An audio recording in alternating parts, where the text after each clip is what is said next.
Good morning everybody, and welcome to the Printworks here at Dublin Castle. I'm delighted that most of you have made it, despite the weather conditions which we were not expecting. I think we were expecting rain, but certainly not snow, so that's pretty unusual. But, really well done for getting here already, which is a good start to our day. So I'm delighted we have Minister Peter Burke, the Minister for European Affairs, here with us today. We have many ambassadors, most ambassadors actually, from the EU member states, members of the European Parliament, and many distinguished guests. And most importantly, we have you, our competitors here today for the Model Council of the European Union. So this Model Council debate for secondary schools, we organised this, the European Commission representation, in conjunction with the European Parliament Liaison Office in Ireland. It's an annual event that we organise, and it's a very important and exciting date in our calendar each year. It's one of our most successful events for schools, as it gives us the opportunity to meet and engage with our future decision makers, politicians and leaders. So it's a really great occasion. And I'd like to start off by paying tribute to all of the students and teachers who've worked so hard to prepare for today's debate. I know that some of you were on the road really from dawn or pre-dawn this morning, so we very much appreciate the efforts you've made to be here. I would also like to praise those schools who took up very late offers of a place in the competition with just days to prepare, and I'm thinking of Errigal College, St. Augustine's College and St. Leo's College. Well done for taking up the challenge of being able to prepare with a very short timescale. So the Model Council is all about helping students to learn more about how the EU works, how decisions are made, and most importantly, how consensus can be achieved, how you can convince other people of your position in order to get to a final conclusion. So we aim to recreate a meeting of the Council of the European Union, bringing together teams from 27 secondary schools from across Ireland, each representing an EU member state. And today we hope that you will get a sense of the atmosphere at meetings of the Council, how the European Commission proposals are negotiated, and how member states can work together to overcome common challenges. Of course, everybody doesn't start out with the same position, but the idea is to get to a conclusion which everybody can live with. And you will see that in the workings of today. So for this year's debate, you are playing the role of Ministers for European Affairs from each of the 27 EU member states. You will discuss the topic of EU enlargement and how we need to reform the EU as we move to an EU of 30, 35, or maybe even 40 members. So this discussion is really very timely. The enlargement train is leaving the station.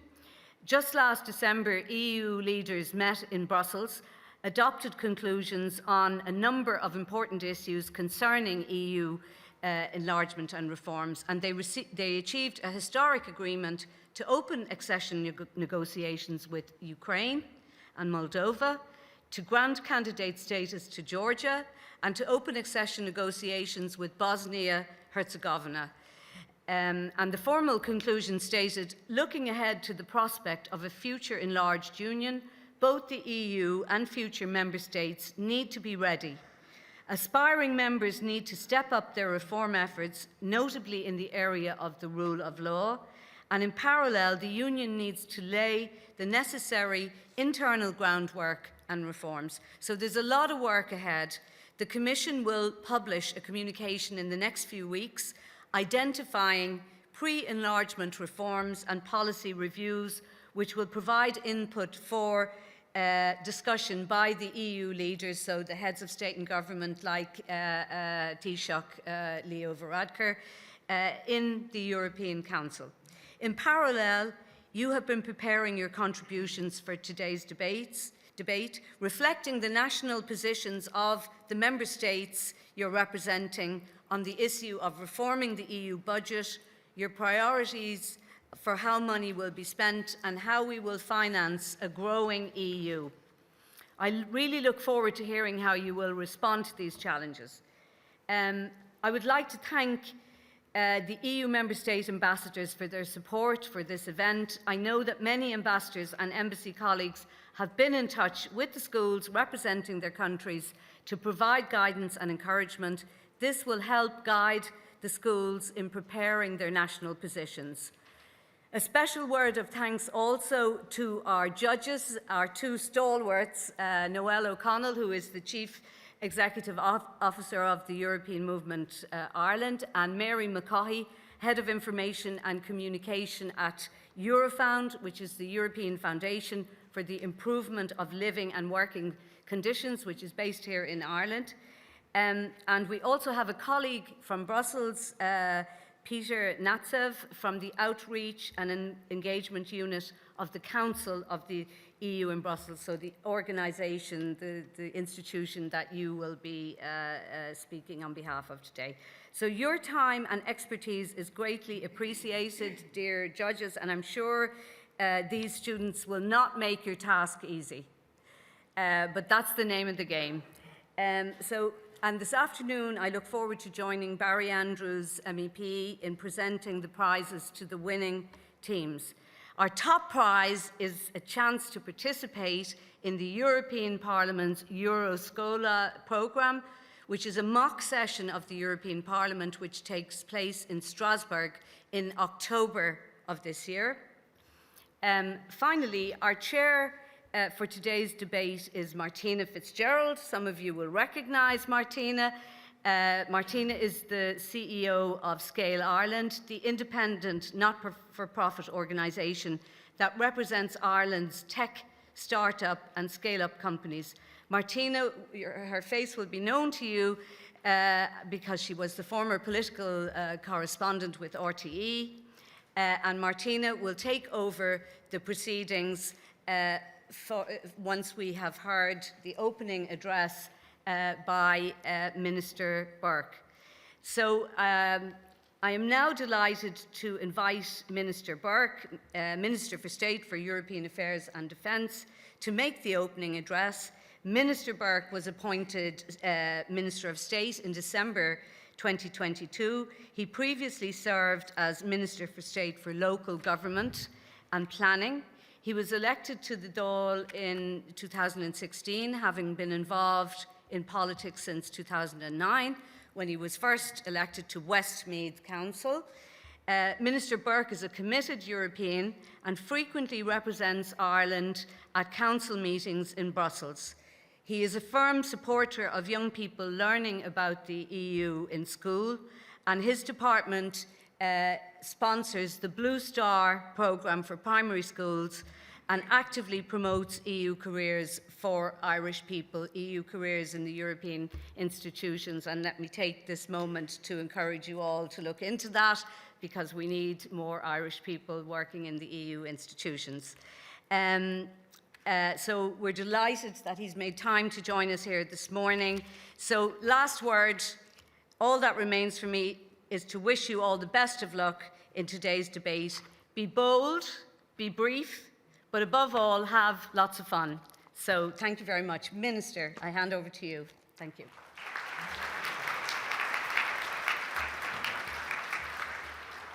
Thank you very much, Barbara, and a huge welcome to all the students taking part here this morning. I know from going to Brussels, as I do quite regularly, sometimes we take the red-eye flight out of Dublin. And what you've done this morning, coming from Tralee and Donegal in a very difficult morning, I can imagine many of you were up before dawn to make that journey. So some of you must be very tired, as I will be getting off the plane in Brussels before I start council.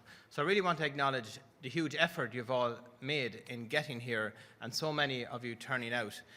In my world, in the General Affairs Council, we are also termed Ministers for the Future, because we deal with so many items that are presented and challenges to Europe, and how we reform our institutions and how we talk to our member states in improving the lives of citizens right across Europe, and also trying to share our European values, our European goals that we espouse throughout our 27 countries.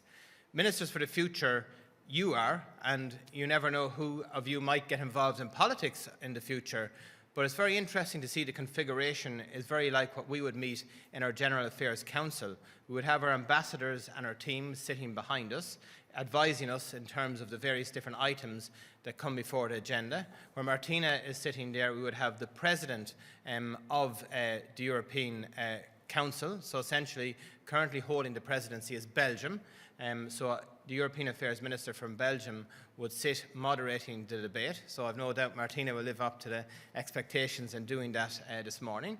And essentially what we discuss are all the challenges coming before Europe. The key item before us is enlargement at the moment. And if we reflect first of all 50 years ago what our membership of the Union has done for Ireland, if you go back 50 years, we are on average living a decade longer than we were 50 years ago. I think if you look around Ireland, our economy has transformed over that 50 years. If you look at areas like cohesion and the Common Agricultural Policy, you can see every community right around Ireland has benefited from European Union membership. And as we went through a horrific pandemic, we can see by being part of a big bloc, a big group, how we could quickly procure vaccines for our population, and indeed how we could access low-cost funds to get our economy rebooted again after being on life support for so long over that period of time. So I think the benefits of European Union membership are easily articulated, but never to be taken for granted. And that's why it's so important that we, at an early age, get familiar of what it means to be a citizen of Europe and what opportunities you have that your forebears could only have imagined 50 years ago. You can travel right around the Union freely. You can use the same money in most of the countries right around Europe. Your qualifications, if you go on to be an apprentice or get a degree or whatever qualification you achieve in this state, through the Qualifications Framework Directive, will be recognised around Europe. You can work in other European countries. Those opportunities can never be taken for granted. And now we look in terms of enlargement. Other countries in our neighbourhood knocking on our door, looking to be members of the European Union and looking to get the opportunity that we have got 50 years ago to transform their countries. We have the Eastern Trio in Georgia, Moldova and Ukraine, and the Western Balkan Six, all waiting for access into Europe. But standing in their way are 35 chapters in the acquis that they have to go through to reform how they go about their business, how they go about their governance, how they essentially hand out public contracts, how media lives and breeds and challenges government in their countries, how democracy works, how do the courts implement judicial decisions, and are the judiciary independent in how they are appointed in their fair administration of justice. All those areas are key in aspiring to be a member of the European Union and to espouse European values. So it's your job today, sitting around the table, to look at those ideas of enlargement, look at that merit-based approach. And what we mean by a merit-based approach is that the countries live up to those values and that rule of law issues are highly transparent and very easy to measure, that the country is what we need to see attaining that level of probity to be members of the European Union. The second point is that we as institutions have to reform. So how does a club of 27 members increase its membership?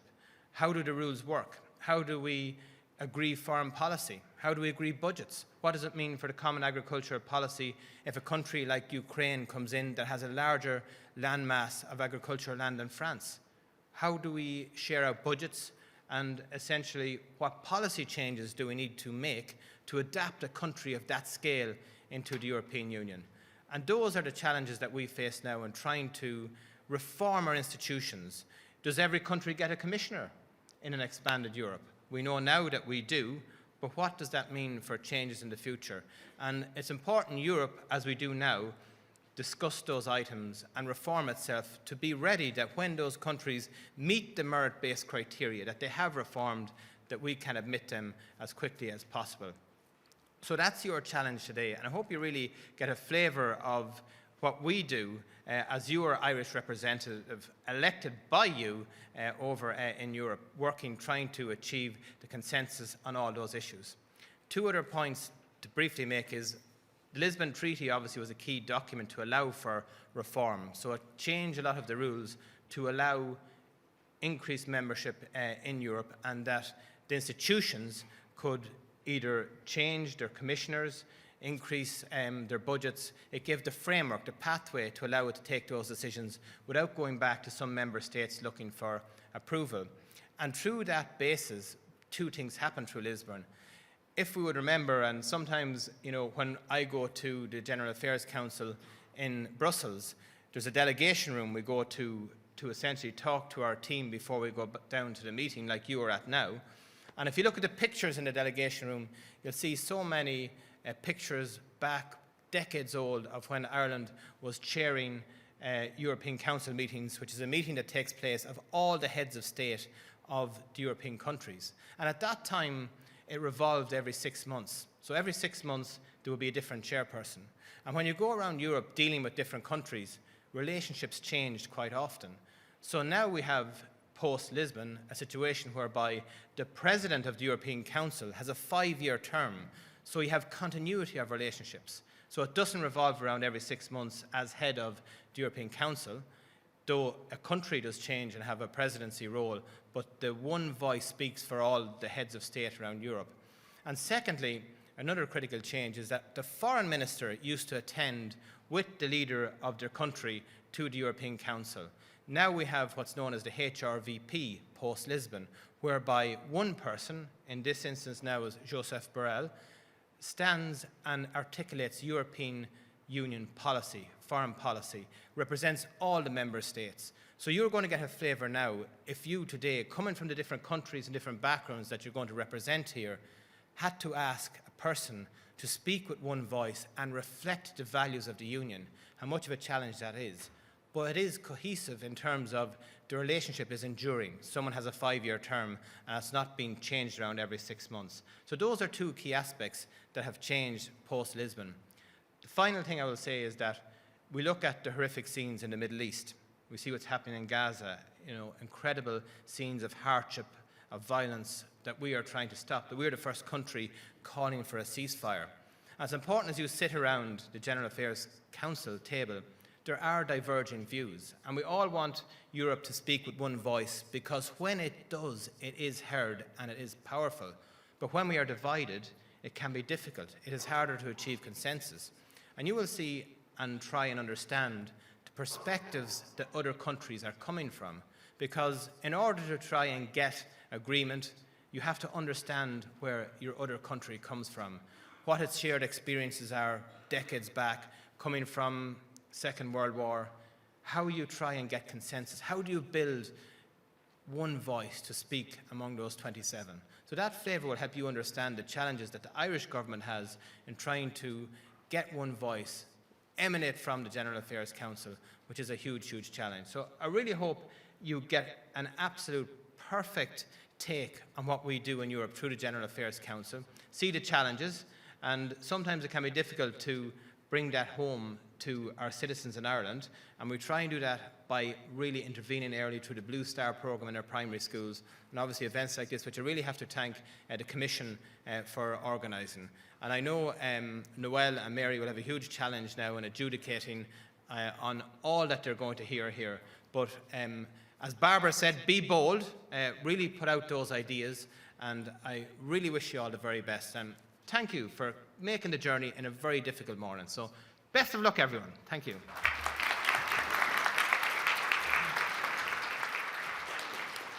Thank you, Minister, and also thank you, Barbara. And the Minister has a pressing engagement because he is now meeting a dignitary of another country. So thank you for opening proceedings here today. Good morning. My name is Martina Fitzgerald, and I am delighted to be chairing this morning's Model Council of the European Council. And first and foremost, to repeat what the Minister and also what Barbara said, thank you for getting here in one piece, because we have schools from Kerry, from Cork, from Donegal, from Leitrim, from Mayo, and also Tipperary, Waterford, Limerick, and the roads are windy in Wicklow. But also, even if you were closer and arrived here from Dublin or closer by, you had a journey to make in difficult conditions. So I think it's fitting. Let's all give ourselves a round of applause for just getting here.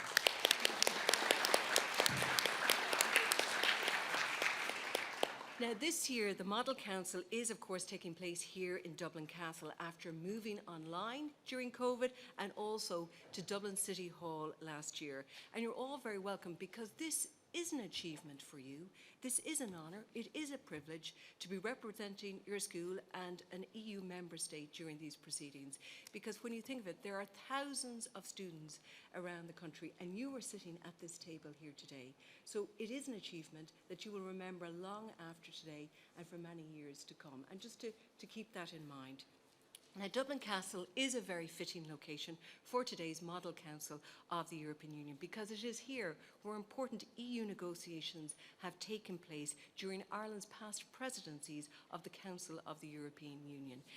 And so you, the students of the 27 schools from around the country who are representing the EU member states today, you are literally sitting in the environs in the room where key important decisions have been made on EU laws in the past and hopefully in the future.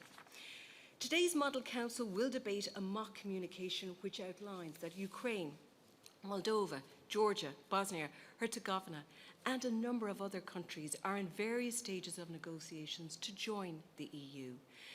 And the future enlargement of the European Union, as well as the costs of providing further support to Ukraine, meeting EU emission targets, as well as security and defence funding, all will require more money and a bigger EU budget. So member states here today will debate how they will exactly increase the EU budget and what it is it will finance. And there are big decisions. In terms of increasing the budget, you will have a number of options. You have to consider whether you will introduce new sources of revenue and funding, whether you will redirect funding away from some other areas such as agriculture, or whether you will increase the direct contributions from member states. These are big decisions and important decisions that require dialogue and debate, and that forms a key integral part of the EU decision-making process. Now, the first part of today's debate will run until around 12. We're starting slightly later due to weather conditions. And each school will be given 2 minutes to set out and make their opening statement on the proposal. And each school will speak in order according to the list provided to all of you, which means we're starting with Hungary and we're ending with Belgium. And I would like to advise everyone to keep to the 2 minutes that has been allocated to you for this section of the debate. And to help you, there is a timer in front of all of you. And please do keep to the time, to be fair to everyone. Also, please press the large silver button in front of you when you want to turn on your mic and to speak, and please press it afterwards to turn it off. I would also ask everyone to remain quiet when others are making their opening statements and their contributions today, and to be respectful of that. And separately, the hashtag for today is #ModelCouncilEU, and I hope you do use that when you're posting on social media throughout the day to make a memory of what has happened and your really, achievement and participation. Now, before we start, just a little advice. Some people in this room have an allergy to nuts, and we are asking everyone not to produce, to eat, or to open any products that have nuts in them. It's really important, and that includes chocolate bars. And I'm sure you all understand the importance of that. And finally, but most importantly, the very, very best of luck today. This is a great achievement for you to even get here, to be sitting down, and to all your team members, to your schools and to your teachers, and enjoy. So, without further ado, I would like to officially start proceedings and to ask Hungary, which is being represented by St. Patrick's Cathedral Grammar School in Dublin, to make their opening statement. Good morning, my fellow esteemed delegates. Can you just please press the silver button in front of you, and don't worry, we're all going to get used to it. Good morning, my fellow esteemed delegates. My name is Peter, and today I am a delegate for Hungary. We strongly believe that inclusion is one of the cornerstones of the EU. As a nation that benefited so greatly from the 2004 enlargement, we see no reason not to support the efforts to allow more nations, such as Ukraine or Turkey, to join. Since Hungary joined the EU in 2004, we have seen massive economic growth and prosperity, and we as a nation believe that we should allow more countries in the EU to share in this prosperity. As well as that, if one country in Europe becomes wealthier, it impacts all of us. If a nation has more disposable income, they are going to engage in trade far more, and increased trade will strengthen one of the EU's biggest boons, our markets. More nations in the EU means more nations to buy from and sell to. Allowing more nations into the EU would broaden our available workforce too. As most of you know, if you're a European citizen, you have the right to live, study, or work in any EU member state without a visa. This would give us access to a trained and educated workforce from nations such as Turkey, where almost 40% of their population have completed tertiary education, compared to Germany's 35%. If we allowed more nations to join the EU, it would be easier than ever for trained workers to live and work within our borders. As I have stated, enlargement is one of the fundamental values of the EU, and this bill would be of massive benefit to every nation currently in the EU, as well as the nations that would become eligible. Other European nations would gain access to the economic prosperity our free European trade offers, and the increase in trade that comes with that would be extremely beneficial, not just to prospective members, but to all current member states too. And that is why we strongly support this bill. Thank you very much.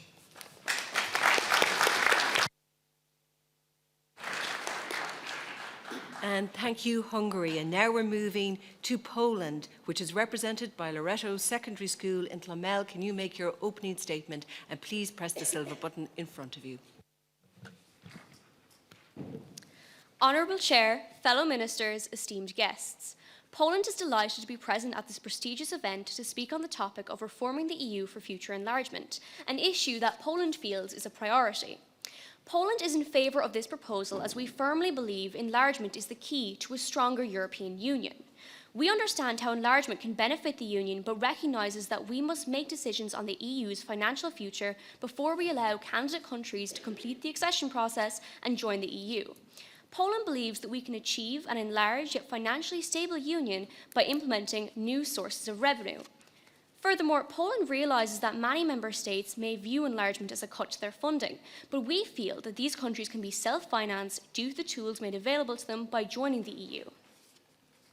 Once these sources of finance are implemented, Poland would like to state that we feel expenditure should not be redirected from agriculture, as it benefits many countries. Secondly, priority areas can be funded through new own resources. Therefore, the redirection of expenditure is unnecessary. Poland, led by former Prime Minister and European Council President Donald Tusk, agrees with our EU President Ursula von der Leyen when she says that she wants the people of the Western Balkans, Ukraine, Moldova and Georgia to know they are part of our family and their future is in the Union. Poland is here today because reform of enlargement is precisely what will bring us closer to this future where these candidate countries can function as a part of our family in the European Union. We sit here today with one objective: to come to a fair, peaceful solution to the issue at hand by respecting each other's views and collaborating with similar member states. Poland wants to welcome the Balkan countries into this union with open arms so they can reap the same benefits as us. Throughout the debate today, Poland looks forward to building a plan for our future in which these countries can prosper with the European Union. Thank you.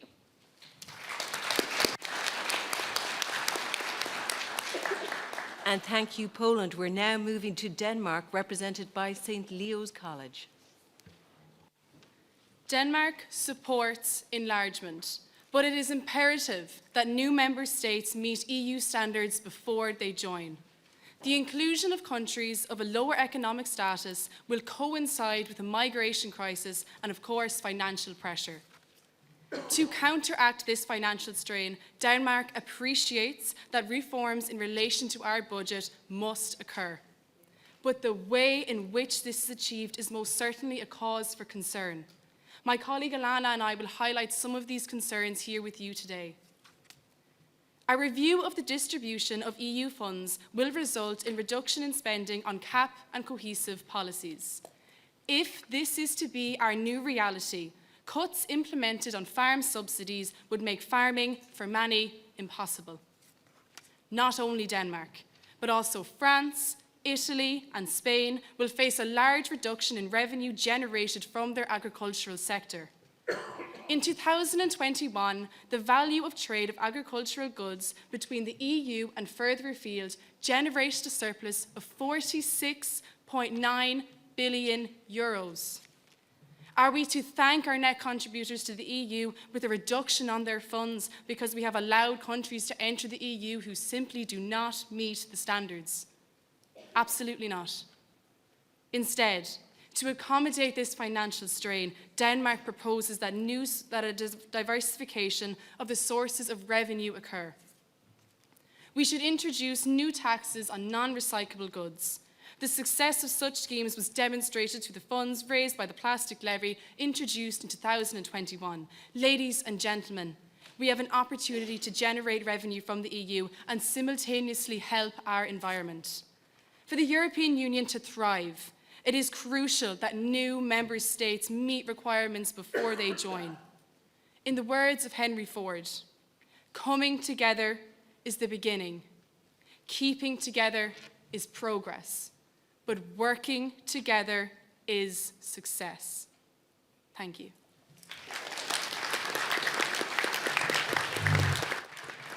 Thank you, Denmark. And obviously it is clear that at the moment, with just 3 down, that new sources of revenue is a popular option. We're now moving to Cyprus, which is represented by the King's Hospital School. You're very welcome. Good morning. My name is Mika Fortain, and I'm speaking with my colleagues on behalf of Cyprus. European expansion is a very positive and necessary move for the Union as a whole. Of course, it presents us with issues. However, European expansion is undoubtedly beneficial for us all. As stated in the brief, EU enlargement policy is a strong anchor for peace, prosperity, democracy, security, and stability in the continent of Europe. However, it is our contention that new countries should be added only on the basis of merit. Applications should be accepted only if the relevant country fulfills the EU requirements to a high standard. Other factors, such as geopolitics or conflict, should not alter our judgment of applications' importance, as this is unfair to countries who are more readily available or able to fulfill the requirements. With regard to the EU budget, we are in favor of slightly increasing the amount contributed by each country to support expansion. This increase would support the new member states and allow for a reduced cut in current beneficiaries. Turning to the issue of new revenue sources, we do not in principle oppose this idea. We have suggestions regarding taxes that we feel will both benefit the budget and the environment. My colleague will elaborate further on this point. In conclusion, Cyprus is in favor of EU expansion done the right way. We are happy for countries to contribute a larger portion of funds to the budget to facilitate this expansion in the firm belief that the initial sacrifice on behalf of current member states will benefit the strength of the European Union into the future. Thank you very much for your time and attention.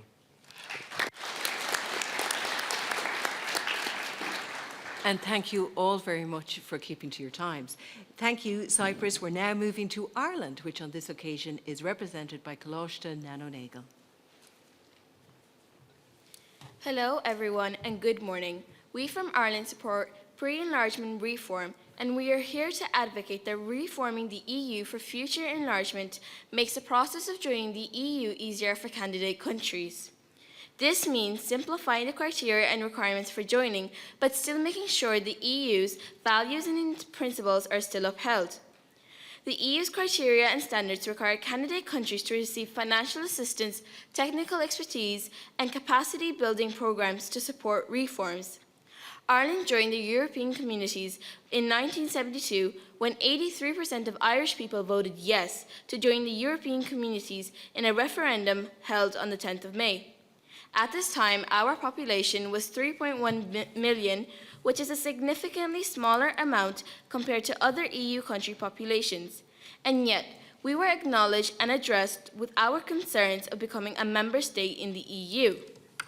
Now, it is our turn to highlight the importance of EU enlargement in promoting regional stability and security, particularly in regions with a history of conflict or instability. This emphasizes how enlargement can contribute to peace-building efforts and foster cooperation among neighbouring countries. Ireland suggests that potential candidate countries should be examined for their capital sources and their potential benefits. For instance, Albania, a country with a high level of trade and commerce, can provide valuable capital inflows and introduce new sources of capital. Did you know that 52% of people voted to join the EU?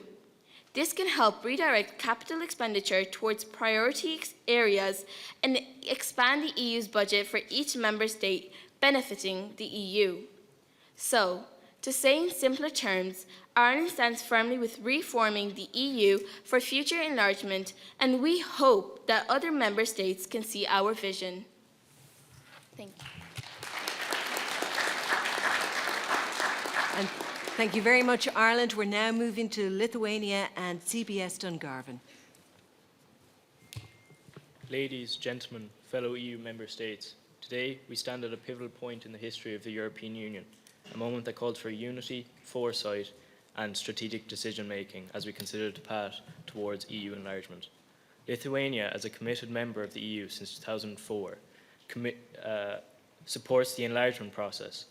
We reaffirm our commitment to further support candidate countries such as Ukraine, Moldova and Georgia on their path towards EU membership. We believe that expansion not only strengthens the Union by bringing in new perspectives and capabilities, but also solidifies the principles of democracy, peace and prosperity for all member states.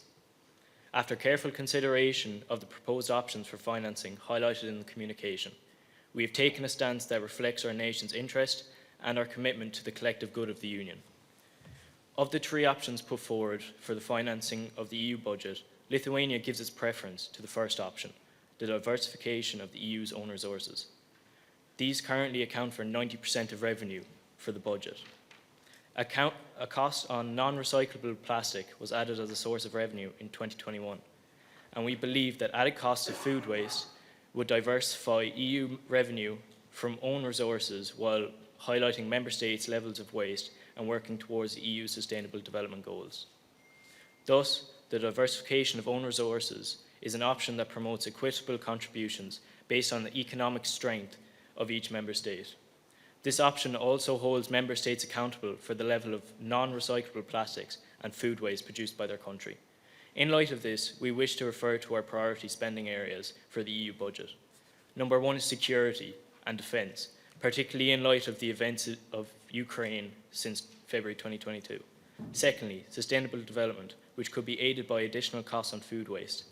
Finally, the Cohesion Fund, an invaluable support to strengthen social and economic initiatives with 37% contributing to climate objectives.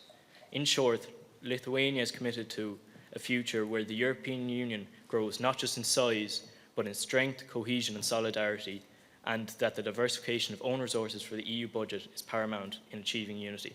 Thank you. Thank you very much, Lithuania. And again, advocating new revenues, a new source of revenue. We're now moving to Greece and the Mercy Secondary School in Mount Hawk. Kalimera, good morning everyone, ambassadors, adjudicators and all ministers from my fellow member states. We are here today to represent Greece, a nation deeply intertwined within the fabric of European history, culture and progress. Greece stands as a beacon of support for this initiative, with over 51% of our citizens endorsing EU enlargement. However, we must be cautious when diverting our valuable funds towards certain efforts that could harm our countries, not help them. Our country's commitment to environmental sustainability is clear through our efforts to reduce CO2 emissions and our pledge to become a zero-carbon society by 2050.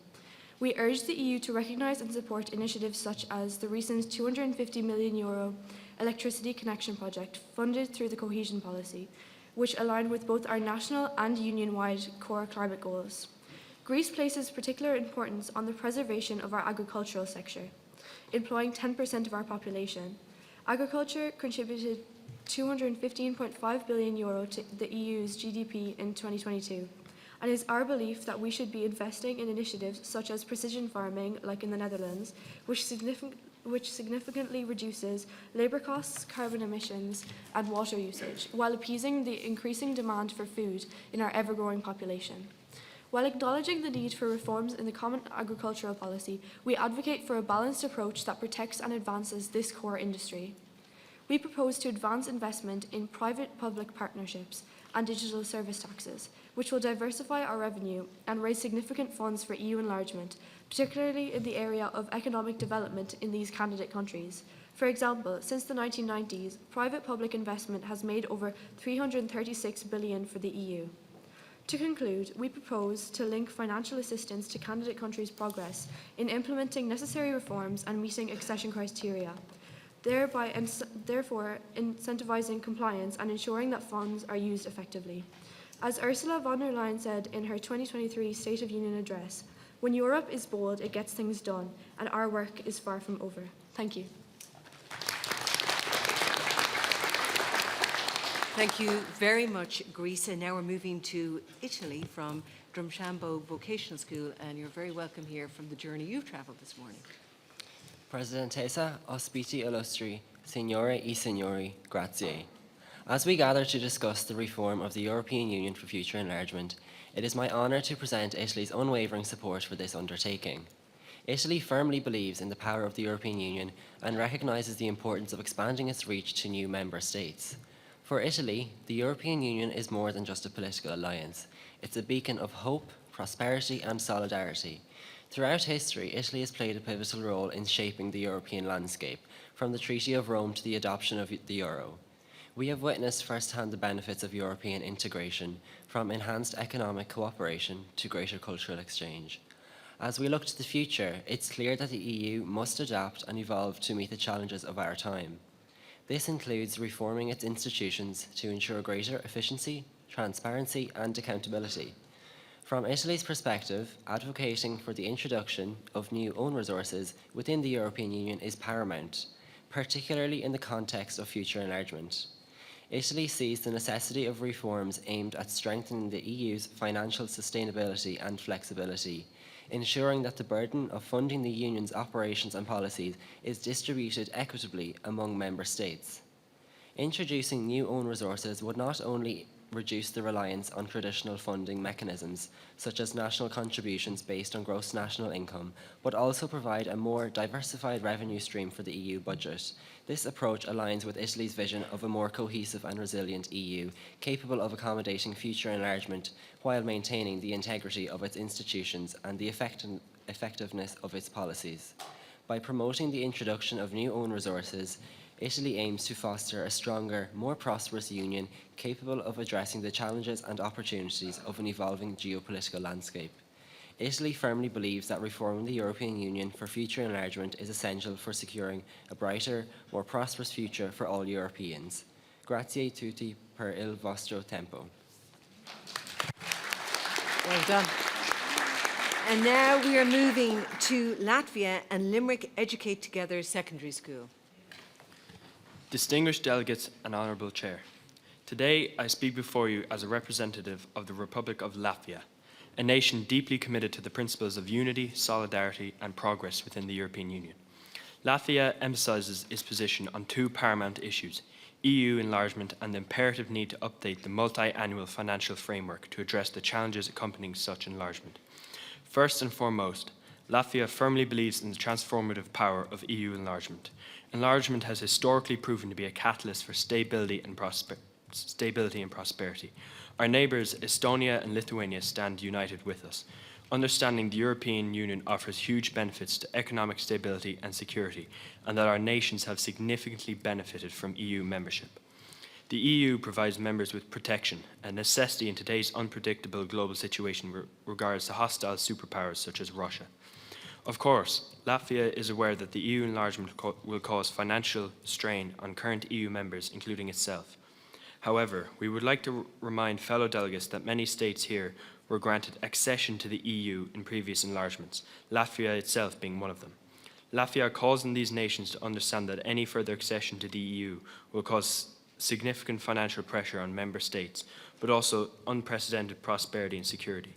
We ask all member states, in the spirit of unity, which is at the foundation of the European Union, to support a further EU enlargement for states which are proving significant resilience and determination to reform their internal political architecture. Most importantly, Latvia calls for an increase of GNI-based contributions from the current 1.4% to 4%, with a long-term plan to solely reduce GNI contributions as the economies of struggling nations grow. In conclusion, Latvia stands committed to the expansion of the European Union. Latvia embraces this opportunity to reinforce the foundations of our shared values and forge a path towards a more resilient, inclusive, and a future-oriented union. Thank you. Thank you, Latvia. Just one of 2 countries so far, member states so far, who have indicated that they would like to see an increase in contributions from member states. We're now moving to Luxembourg, which is represented by Dunshaughlin Community College. Thank you, Chair. Oh, hello? Thank you, Chairperson. Good morning and greetings, fellow delegates. The topic of EU expansion is one that is important to us all for the future of our union and upkeeping the values that we hold.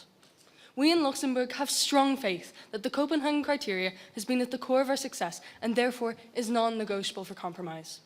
We strongly believe in expansion, therefore we must do it right. The candidates Ukraine, Moldova and Georgia, along with many others, are working hard to meet this criteria, yet many plea for help, considerably with the war in Ukraine. The alert danger has demanded our support. However, it is vital to stress that we cannot rush the accession process because of it. It is crucial to recognise this idea as a threat to the EU.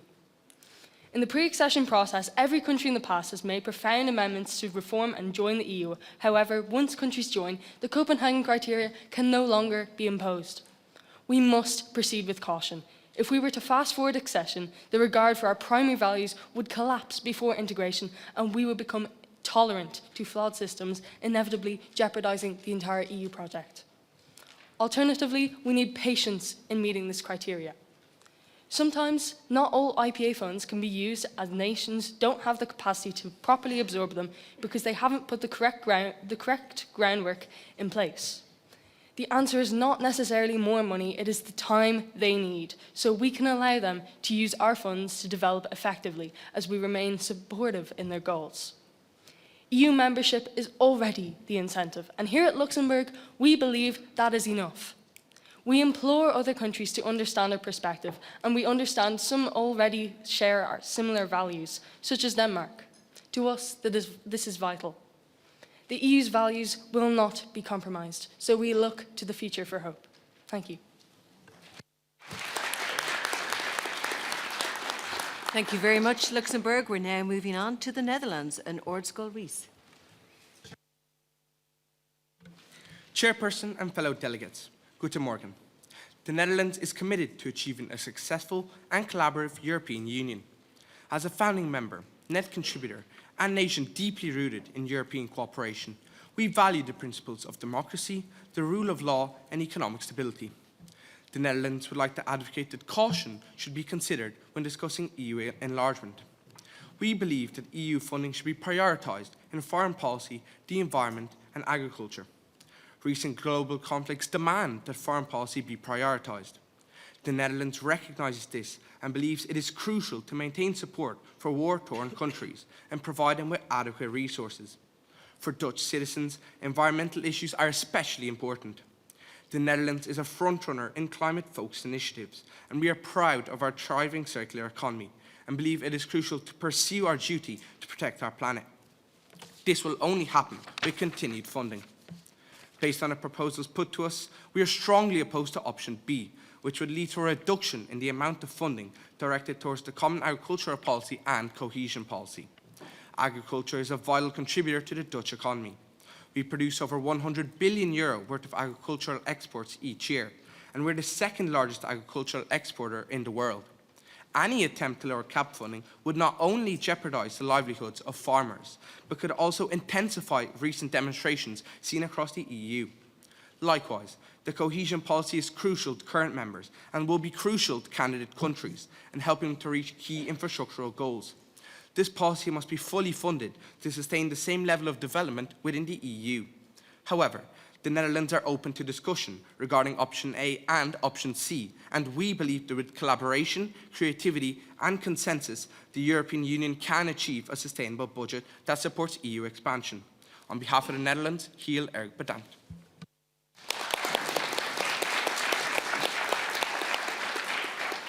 Thank you very much, the Netherlands. And now we're moving on to Slovakia, which is represented by St. Columba's College, which travelled from Donegal. You're very welcome.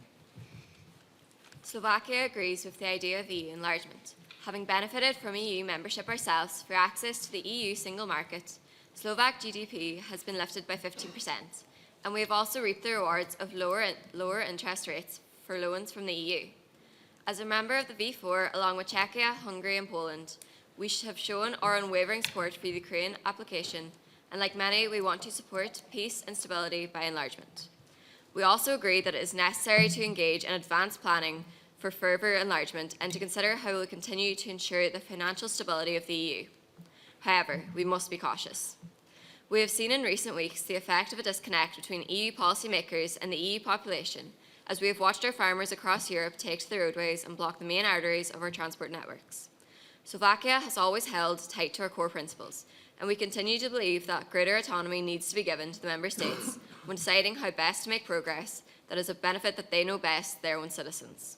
It is with this at the forefront of our minds that Slovakia sits here today concerned. We will not support a movement, as suggested by today's communication, that supports increasing the contribution expected by countries based on their performance indicators in areas such as the pay gap between genders and the level of access to health and education services. This is, we fear, yet another symptom of disconnect. Disconnect between what is now the minority, the large, economically advanced countries, and countries like ourselves, who are still in the development stage. We are instead in favour of considering how we currently spend the money that is already at our disposal. We believe that by looking at where the majority of EU expenditure is currently being spent is where we should dedicate our energies. For example, although CAP is currently the largest portion of EU expenditure, there are countries such as ourselves and Slovakia where agriculture is not the driving factor in our economy. It accounts for only 2.3%. It is time that as a group of nations we look at the priorities of this new EU and not those of an EU 30 years ago, which was far less diverse. Thank you.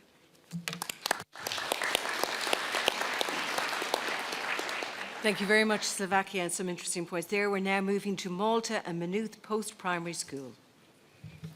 Good morning, colleagues. My name is Adrian, and I will be discussing Malta's interests and how we should fund this enlargement process. Firstly, I would like to emphasize that Malta is pro-enlargement. It is in the best interest of Malta, its neighbours in the EU, and new member states to continue EU expansion. Certain aspects of the MFF, like CAP and cohesion policy, are proposed to shrink for funding enlargement. Reducing both policies will not bode well with the people of Malta and the Union, and this is evident from the ongoing farmer strikes across Europe, as our Dutch colleagues have mentioned. Malta needs CAP and cohesion to modernise rural areas and farms and to develop competitively as a country, especially when dealing with infrastructural pressures due to the migration crisis. The CAP strategic plan for 2023 to 27 provides Malta with €166 million. CAP is essential in helping farmers produce modernly whilst doing so in an increasingly sustainable manner. This financial support allows Malta to transition towards a resilient and sustainable agricultural sector. Furthermore, as a small nation in the Mediterranean, it paves the way for Malta to compete with the economic powerhouses within the EU.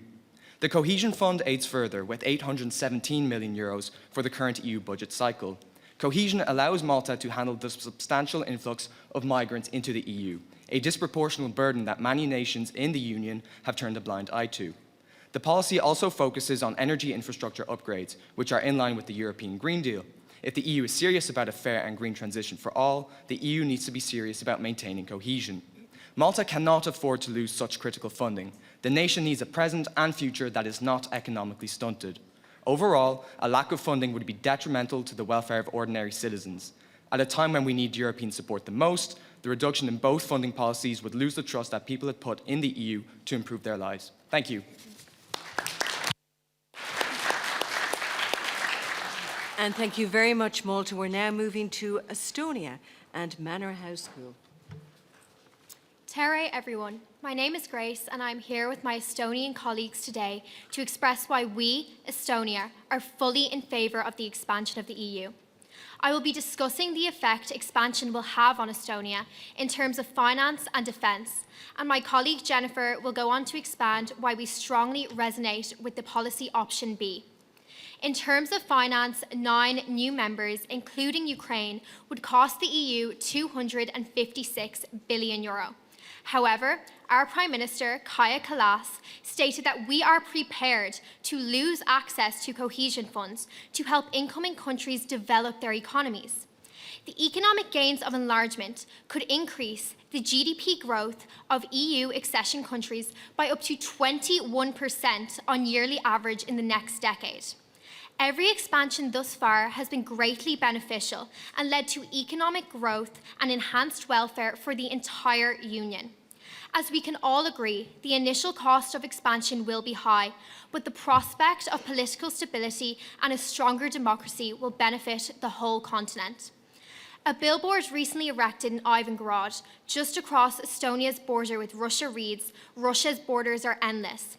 This perfectly highlights just how much Europe and Russia differ in their mindset and values. Russia's invasion of Ukraine came as no surprise to us. Russia seizes anything left unguarded, which is why we must leave nobody unguarded. This is why Estonia is a large advocate for the enlargement of the EU. Democracy itself is a threat to Russia's current regime, which means every democratic state poses a threat to it. Alliances are what democracies do best, and now it's time to put our strength to good use. Any European country would struggle to face Russia alone. However, there are 3 times as many people a part of the EU. As a nation who has so greatly benefited and been welcomed by the EU, we feel it is our duty to assist any joining nation and give our undivided support of the expansion of the EU. Aisha, thank you.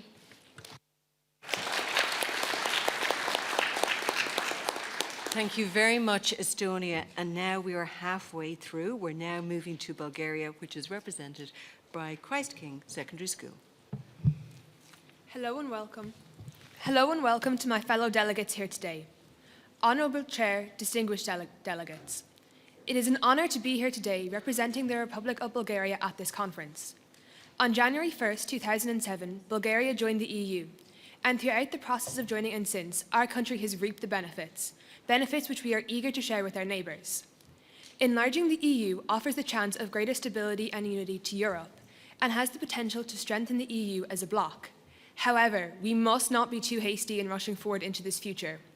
While we have the potential to enhance countries by allowing them entrance into the EU, we also run the risk of destabilising the EU as a whole. We are strongest together, and yet we must be careful not to throw our net too wide.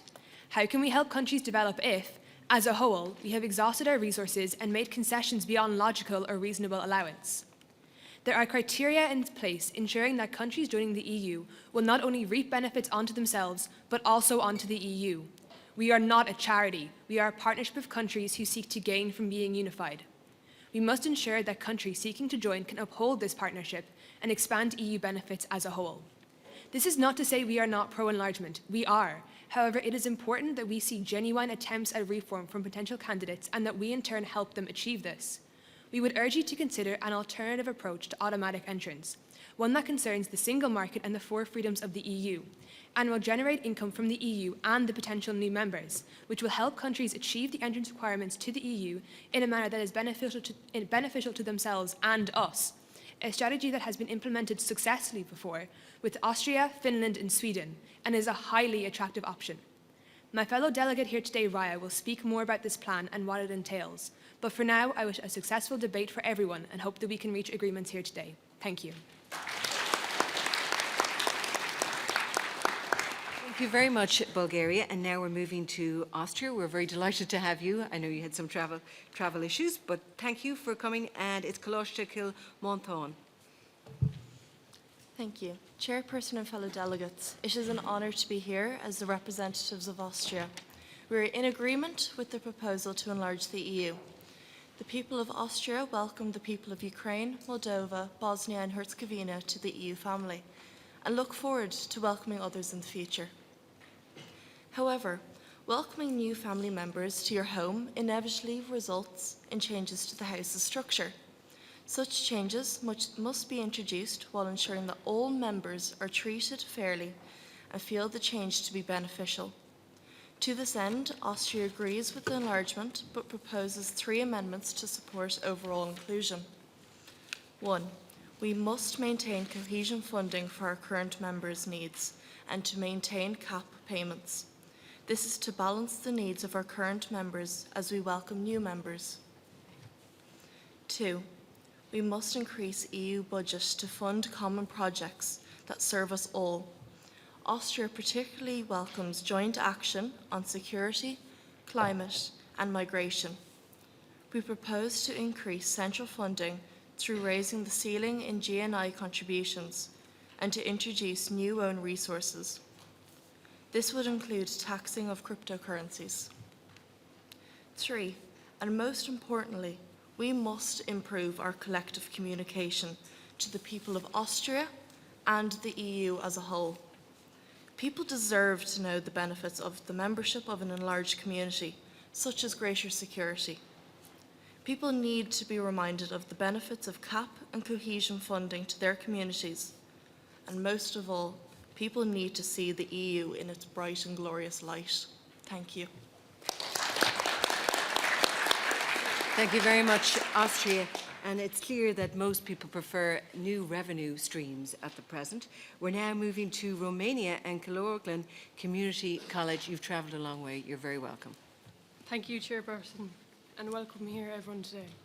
We would like to start off our statement by emphasising Romania has no objection to EU enlargement, and we'd like to emphasise its open book policy in relation to any future member states. We as a country have greatly benefited since our accession to member state and would love to see other countries have the same prosperity as ours. Our only concern when it comes to enlargement is the allocation of funds away from fellow member states. Having undergone extreme reforms in both our society and finance, we expect aspiring member states to go through the same. This is to better the EU when granted accession. We'd like to draw attention to the candidacy of Turkey. We believe that access to the Black Sea, as well as their substantial gross national income, would make an important member of the EU. A new path on land through Turkey to Asia would open up a new trade route. This would result in more unique goods for cheaper prices for EU citizens. Turkey's geopolitical position would be a major benefit to current EU member states. With this, we suggest the EU places greater emphasis on continuing negotiations with Turkey and that more resources are allocated to helping its accession. As of right now in 2024, we believe that Romania and several other member states would not benefit from EU enlargement, as many new member states are still in need of funding, and as fellow member states have already stated, more stability and supports are needed as of the current time.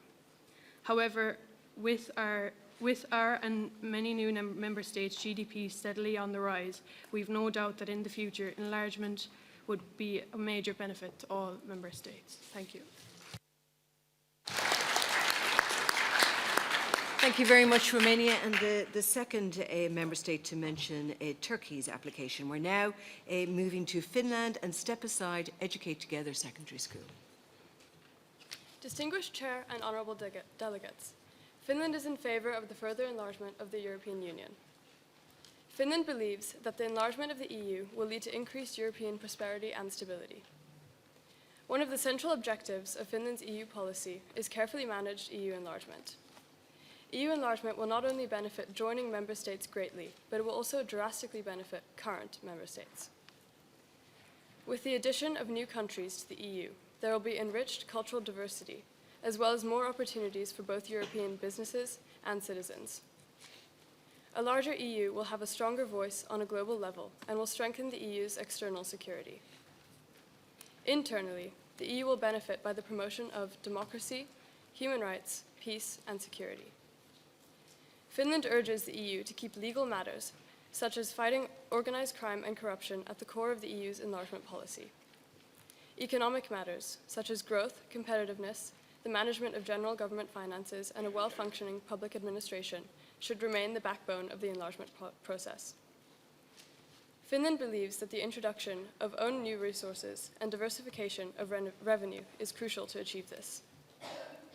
Overall, carefully managed enlargement is in the interest of Finland's and the European Union's political and economic interests. Thank you.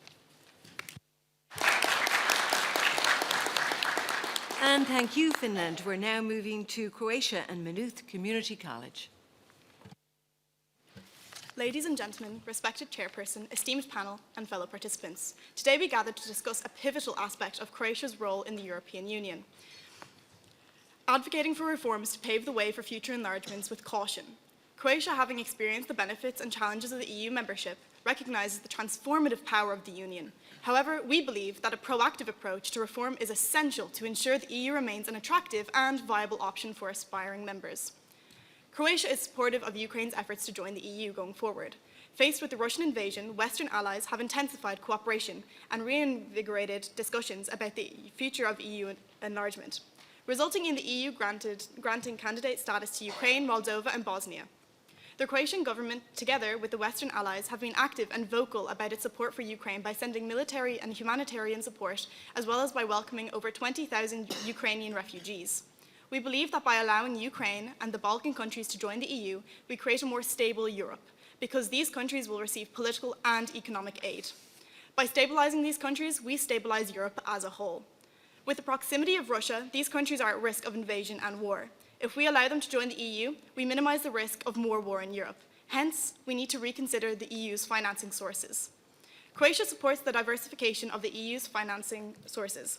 We believe that the best method of increasing the EU budget is to introduce new sources of revenue, such as ones based on the emission trading system, the carbon border adjustment, and a share of residual profits from multinational companies.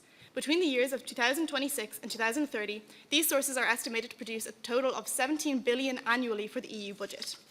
Progress on new own resources is essential, both for the financing of debt incurring under Next Generation EU and for the prosperity and implementation of the EU's financial framework and stability for future enlargement. I thank you for your time. And I also thank you for your timekeeping. We're now moving to the last few countries. If everyone could speak into the microphone and also to turn it on. And I know everybody has been abiding by that, but just a reminder. Okay, we're now moving to Germany and Dean's Rath Community College. Guten Morgen, liebe Delegate des Europäischen Parlaments, Richter und Zuschauer. Good morning, fellow delegates to the European Parliament, judges, audience members and chairperson. My name is Emily and I, along with my colleagues Jake and Aaron, are proud to represent Germany today. Upon arrival this morning at Dublin Castle, we are inspired at the level of enthusiasm, friendship and hope as we actively engage in networking with our fellow members. Germany cautiously supports the enlargement of the European Union when backed up with real reform. We see before us an opportunity to strengthen the bonds of unity and cooperation across the continent, fostering stability and security for generations to come. We are pleased to report finding much common ground at this early stage as we negotiated with our partners this morning. But there remains to be a need to act swiftly and be decisive as the next multi-annual framework is due to be agreed in just the near future. We've already spoken to France and Malta and they agree that reform needs to be made sooner rather than later. Germany's political position on EU reform and enlargement remains consistent. We are enthusiastic and supportive, but this enthusiasm is not without pragmatic concerns. Most fundamentally, that all expansion must remain faithful to core EU values and future developments must be responsible and sustainable. We strongly advocate that as a union, we should fulfil our obligations under the Next Generation programme, manage our debts carefully and fulfil long-standing commitments. Fellow nations, we do not just come today with problems or sound bites, but we would also like to be one of the first nations to propose a practical solution. Hence, we call for, in collaboration with our finance ministers, a complete review of EU expenditure and, like Latvia, consideration of reasonable adjustments to relations each member's gross national income. My colleague Jake will further develop these points later in the session, while we also seek to engage earnestly with you, our European partners and friends. In German language, there is a proverb, "Wer nicht vorwärts geht, der kommt zurück," meaning if you're not going forward, you're going backward. Member States today, let us continue to move forward to a brighter future in the European Union, which is characterised by democracy, freedom, but also by the economic responsibility and financial prudence. Danke. And danke schön, Germany. We're now moving to Portugal, St. Augustine's College. Good Good morning, fellow members of EU states, adjudicators, members of the House, ladies and gentlemen. My name is Owen O'Brien, and together with my teammate David, we as Portugal are for today's motion that reforming the EU is something that we should be looking at for future enlargement.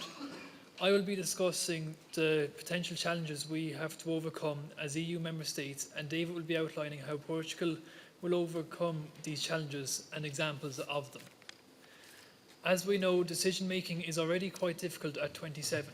The difficulties will be even greater with potentially 35 or 36 members. This will alter the time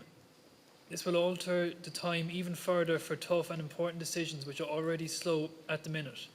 Increasing this number will push back this deadline, and it may be too late to take action. As a member of the EU, this is something that we will have to watch out for in the future when making this a multi-purpose union. Making clear and precise decisions is something that we take very seriously as EU members, and with welcoming potential members, I'm sure we will make this work for everyone. According to the European Parliament regarding this topic, decision making will have to be flawless, as it could be pushed back up to 2 years. This will cost us billions if happened, but with the world's largest trade market in the world and other useful advantages with being a member, we think enlarging the EU and making it a multi-purpose union will bring us together, but with great power comes great responsibility. Like the Netherlands, agriculture plays a huge role in our economy and our contribution to the EU. Enough is enough, and with riots being held around Europe, we need to address this. We also need a more sustainable method of agriculture and to move forward if we are going to enlarge the EU for the better and for more generations to come. My name is Owen O'Brien. Thank you for listening. And thank you, Portugal. We're now moving to Slovenia and Kaloshta Kiron from Krum, and thank you for coming here today. Honourable members of the European Parliament, today as a representative of Slovenia, I stand before you to advocate for the expansion of the European Union and to highlight the important need for policy reform, particularly in finance, trade and farming. Firstly, let us look at finance. The European Union must enact strong reforms to ensure financial stability in the face of economic challenges. Slovenia proposes the implementation of a financial transaction tax. This tax on financial transactions such as stock trades and currency exchanges has the dual benefit of generating substantial revenue for the EU budget while also promoting stability in the financial markets. The revenue generated could be allocated to various EU projects, including infrastructure development, social programs, and research initiatives. In addition, Slovenia also urges the exploration of innovative financing mechanisms such as carbon pricing and digital taxation. Carbon pricing would help address the issue of pollution and would encourage investment in cleaner technologies and practices. Similarly, taxation presents an opportunity to ensure that tech giants and digital corporations pay their fair share. By taxing income generated from digital services and advertising, the EU can address tax avoidance issues. We also wish to point out the importance of reforming EU agriculture policies to support small-scale farmers, promote sustainable practices, and ensure food security. In conclusion, Slovenia reaffirms its commitment to EU enlargement, and we call for policy reform in finance, trade, and farming. By implementing measures such as financial transaction tax and exploring new ways of financing the European Union, we can generate own resource income and ensure the continued success of the European project. Let us work together to build a stronger, more inclusive, and resilient European Union for generations to come. Thank you. Thank you very much, Slovenia. And now we are moving to France, who have travelled from Kinsale because it's Kinsale Community School. You're welcome. Greetings, Minister for European Affairs, MEP Barry Andrews, fellow member states and esteemed guests. The question is not whether we should enlarge, but rather how we should do it. Emmanuel Macron's May 2023 statement sums up our stance. France contributes 26 billion annually, ranks among the highest EU budget contributors. Our preferred financing option among the three proposals is the introduction of new own resources. A new own resource began on January 1st, 2021, involves EU countries contribution based on non-recyclable plastic packaging waste. This approach can boost the EU budget by penalising manufacturers who utilise non-recyclable plastics, emphasising environmentally friendly manufacturing processes. France, a major contributor, can set a valuable precedent for eco-friendly manufacturing.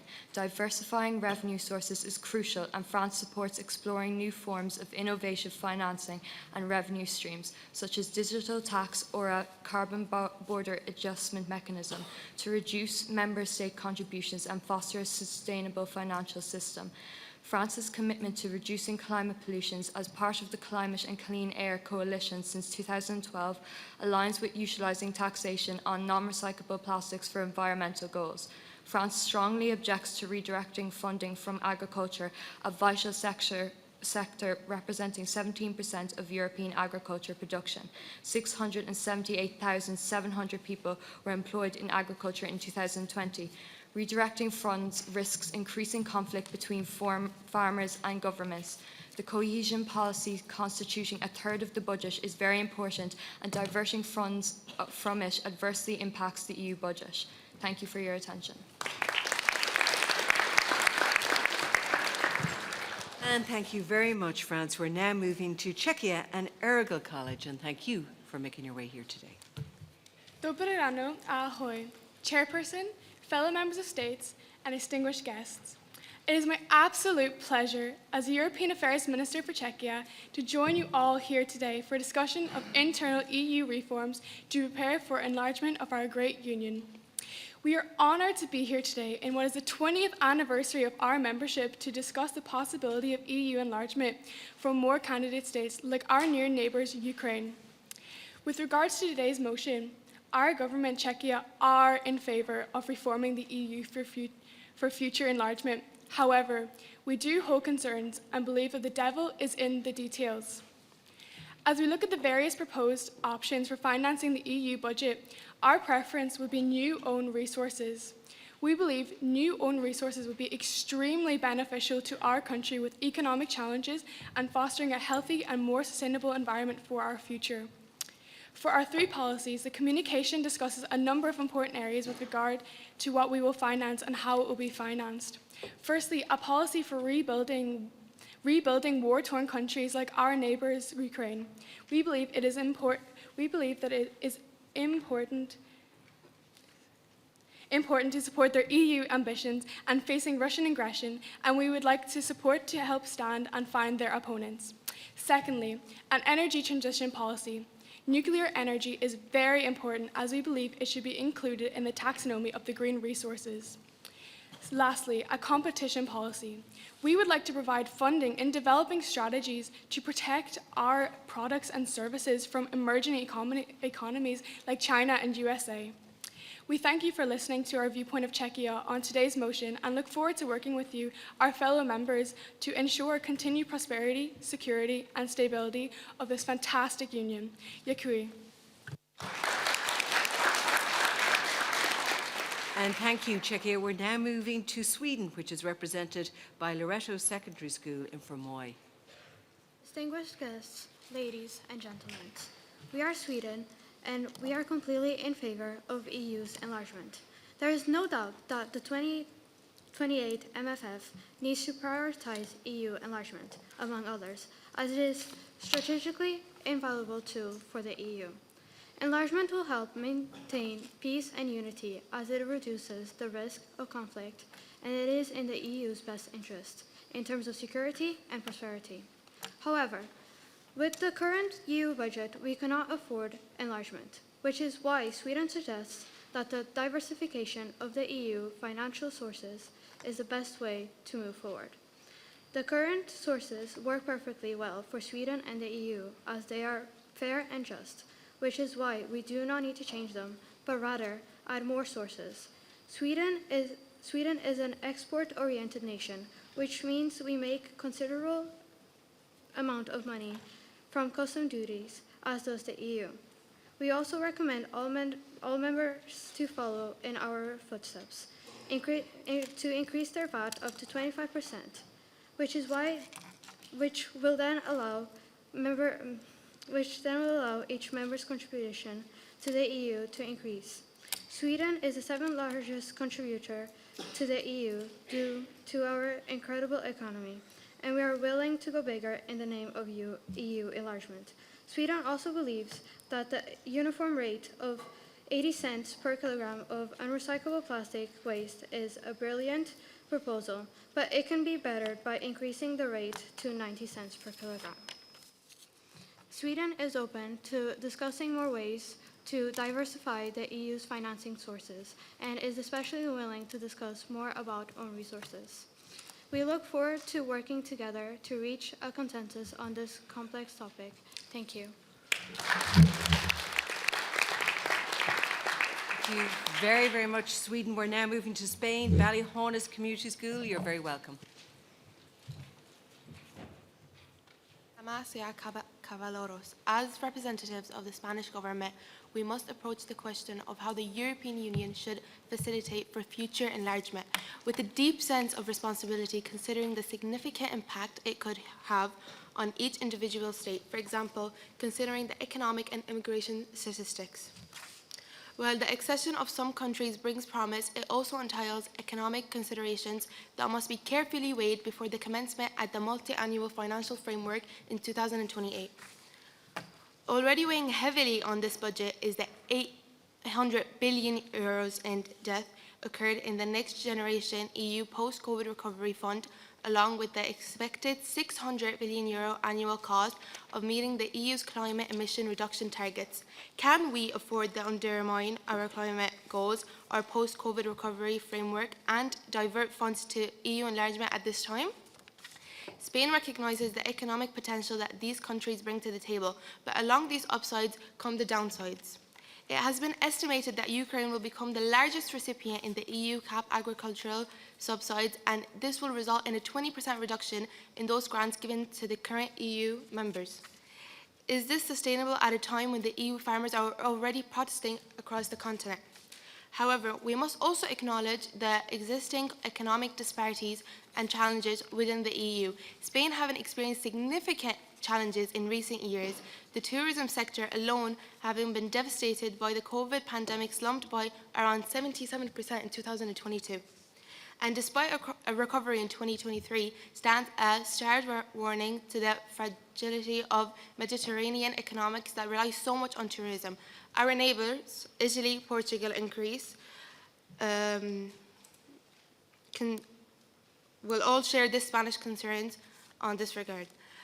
Spanish GDP grew by 1.5% in 2022, which was less than half the EU average of 3.5%. Spain is very conscious of the danger of being left behind by the EU. Gracias de las acciones.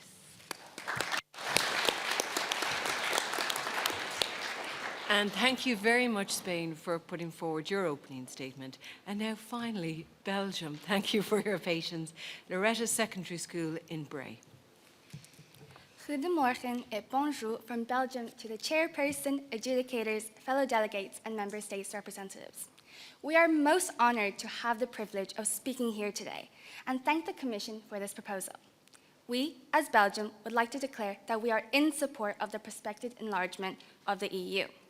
However, we believe that the EU member states as a collective should work together to limit any negative impacts, and that if the time was necessary for the reforms, that we could be able to welcome all 8 candidate countries, just like it did for the past 22. As the proverb says, a stitch in time saves 9. However, despite all our support for all the perspectives of the enlargement policy, we are concerned that countries such as Ukraine and Moldova have tried to rush and accelerate the process of joining the EU. While we understand the geopolitical situation surrounding their candidacy, we would like to emphasize the importance of keeping a credible EU policy and that aspiring member states meet the necessary criteria, such as the Copenhagen criteria and reforms, with no shortcuts to obtain membership. Belgium has benefited as much as any other state in the EU, And as a small country, being a member of the EU has helped bolster us against many of the recent crises, including the pandemic and the recession. With this in mind, we are also conscious that planning needs to be put in place to protect the EU budget. Having looked at the three options for increasing the EU budget, raising the GNI contribution or redirecting funds from the Common Agricultural Policy and the cohesion funds could have dire consequences for our countries. We are in favor of gaining additional budgetary funds through the own resources route, which would enable member states to limit the impact on their national budget. Historically, we have been supportive of the enlargement of the EU. After all, Belgium has been one of the founding members of the EEC since 1958. It is in our interest that the EU enlargement occurs, and we see it as an opportunity not only to strengthen the Union, to promote economic stability, security, and prosperity throughout Europe. And by preparing so, we can achieve this. Thank you for your time. So thank you, everyone. We now have concluded the first part of today's debate, and thank you, everyone, for your opening statements. So far, there's a clear indication in terms of how to increase the EU budget, that the clear preference at the moment is to introduce new revenue sources. Just 4 have explicitly stated they're in favour of increasing the contribution from member states, and obviously we've heard some strong advocates against cutting the agriculture budget, but not everyone is on that page. So we're now moving to the second section of this debate, which will run up to around lunchtime, to 1 o'clock, and we will take a break for lunch then. At this point, team members might want to swap seats to allow the other member of their team to contribute in this section, and you can do so now and change positions before we begin. I should point out that while they're changing over, there are, of course, this time 3 members of each delegation, because there is a member who's acting in an advisory capacity, and that person plays a very strategic role, and we should note that.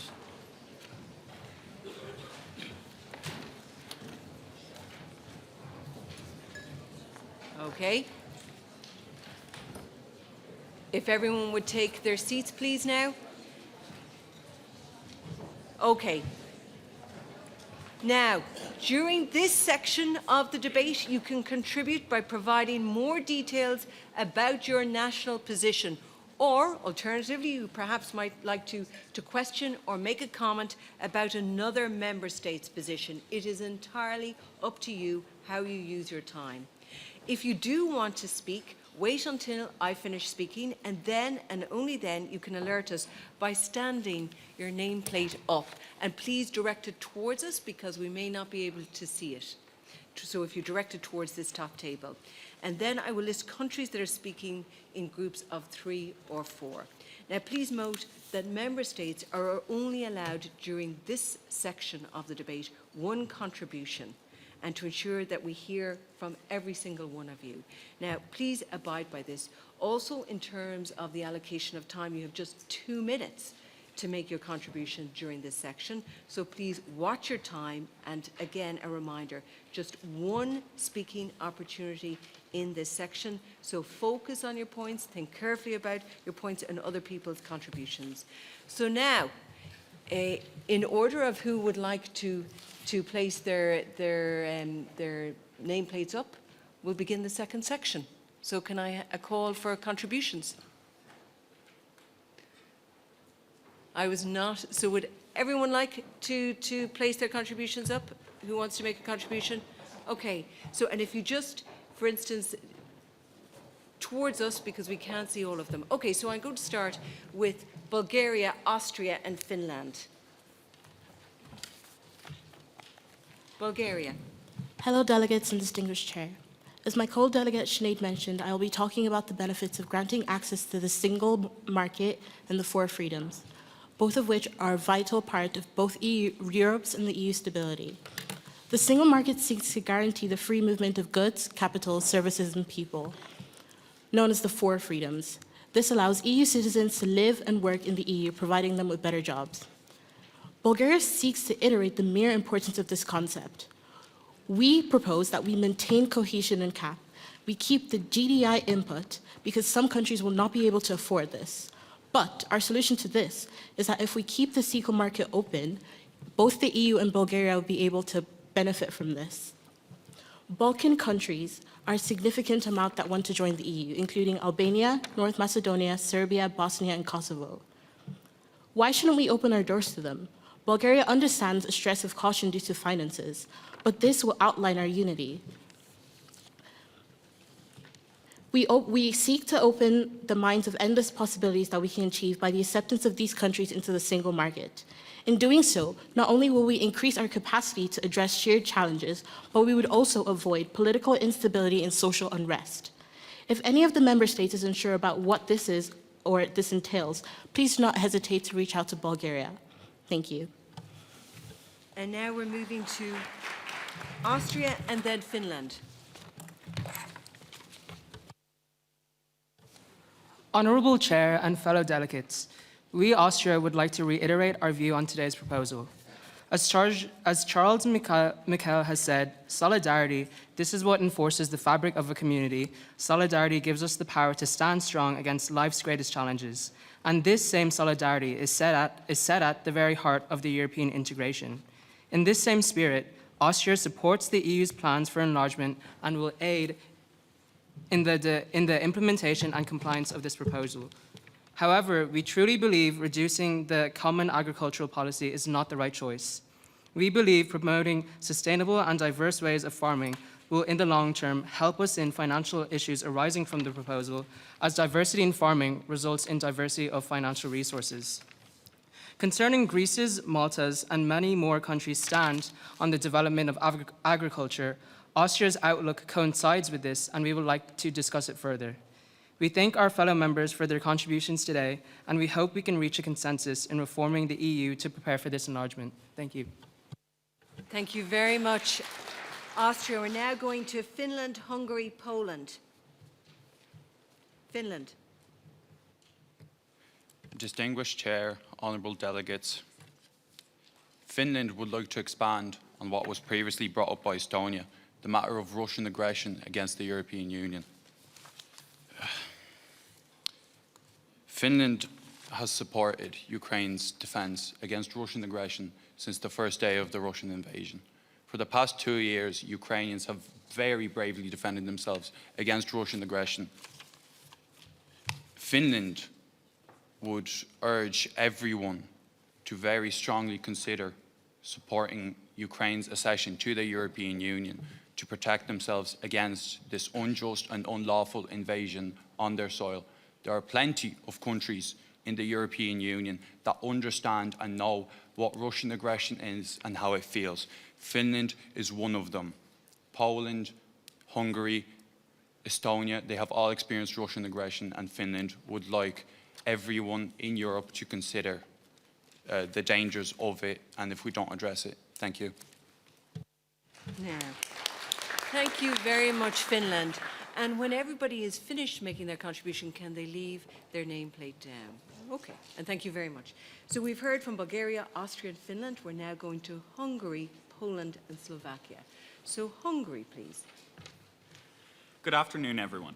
Fellow delegates, honourable chair, and esteemed guests.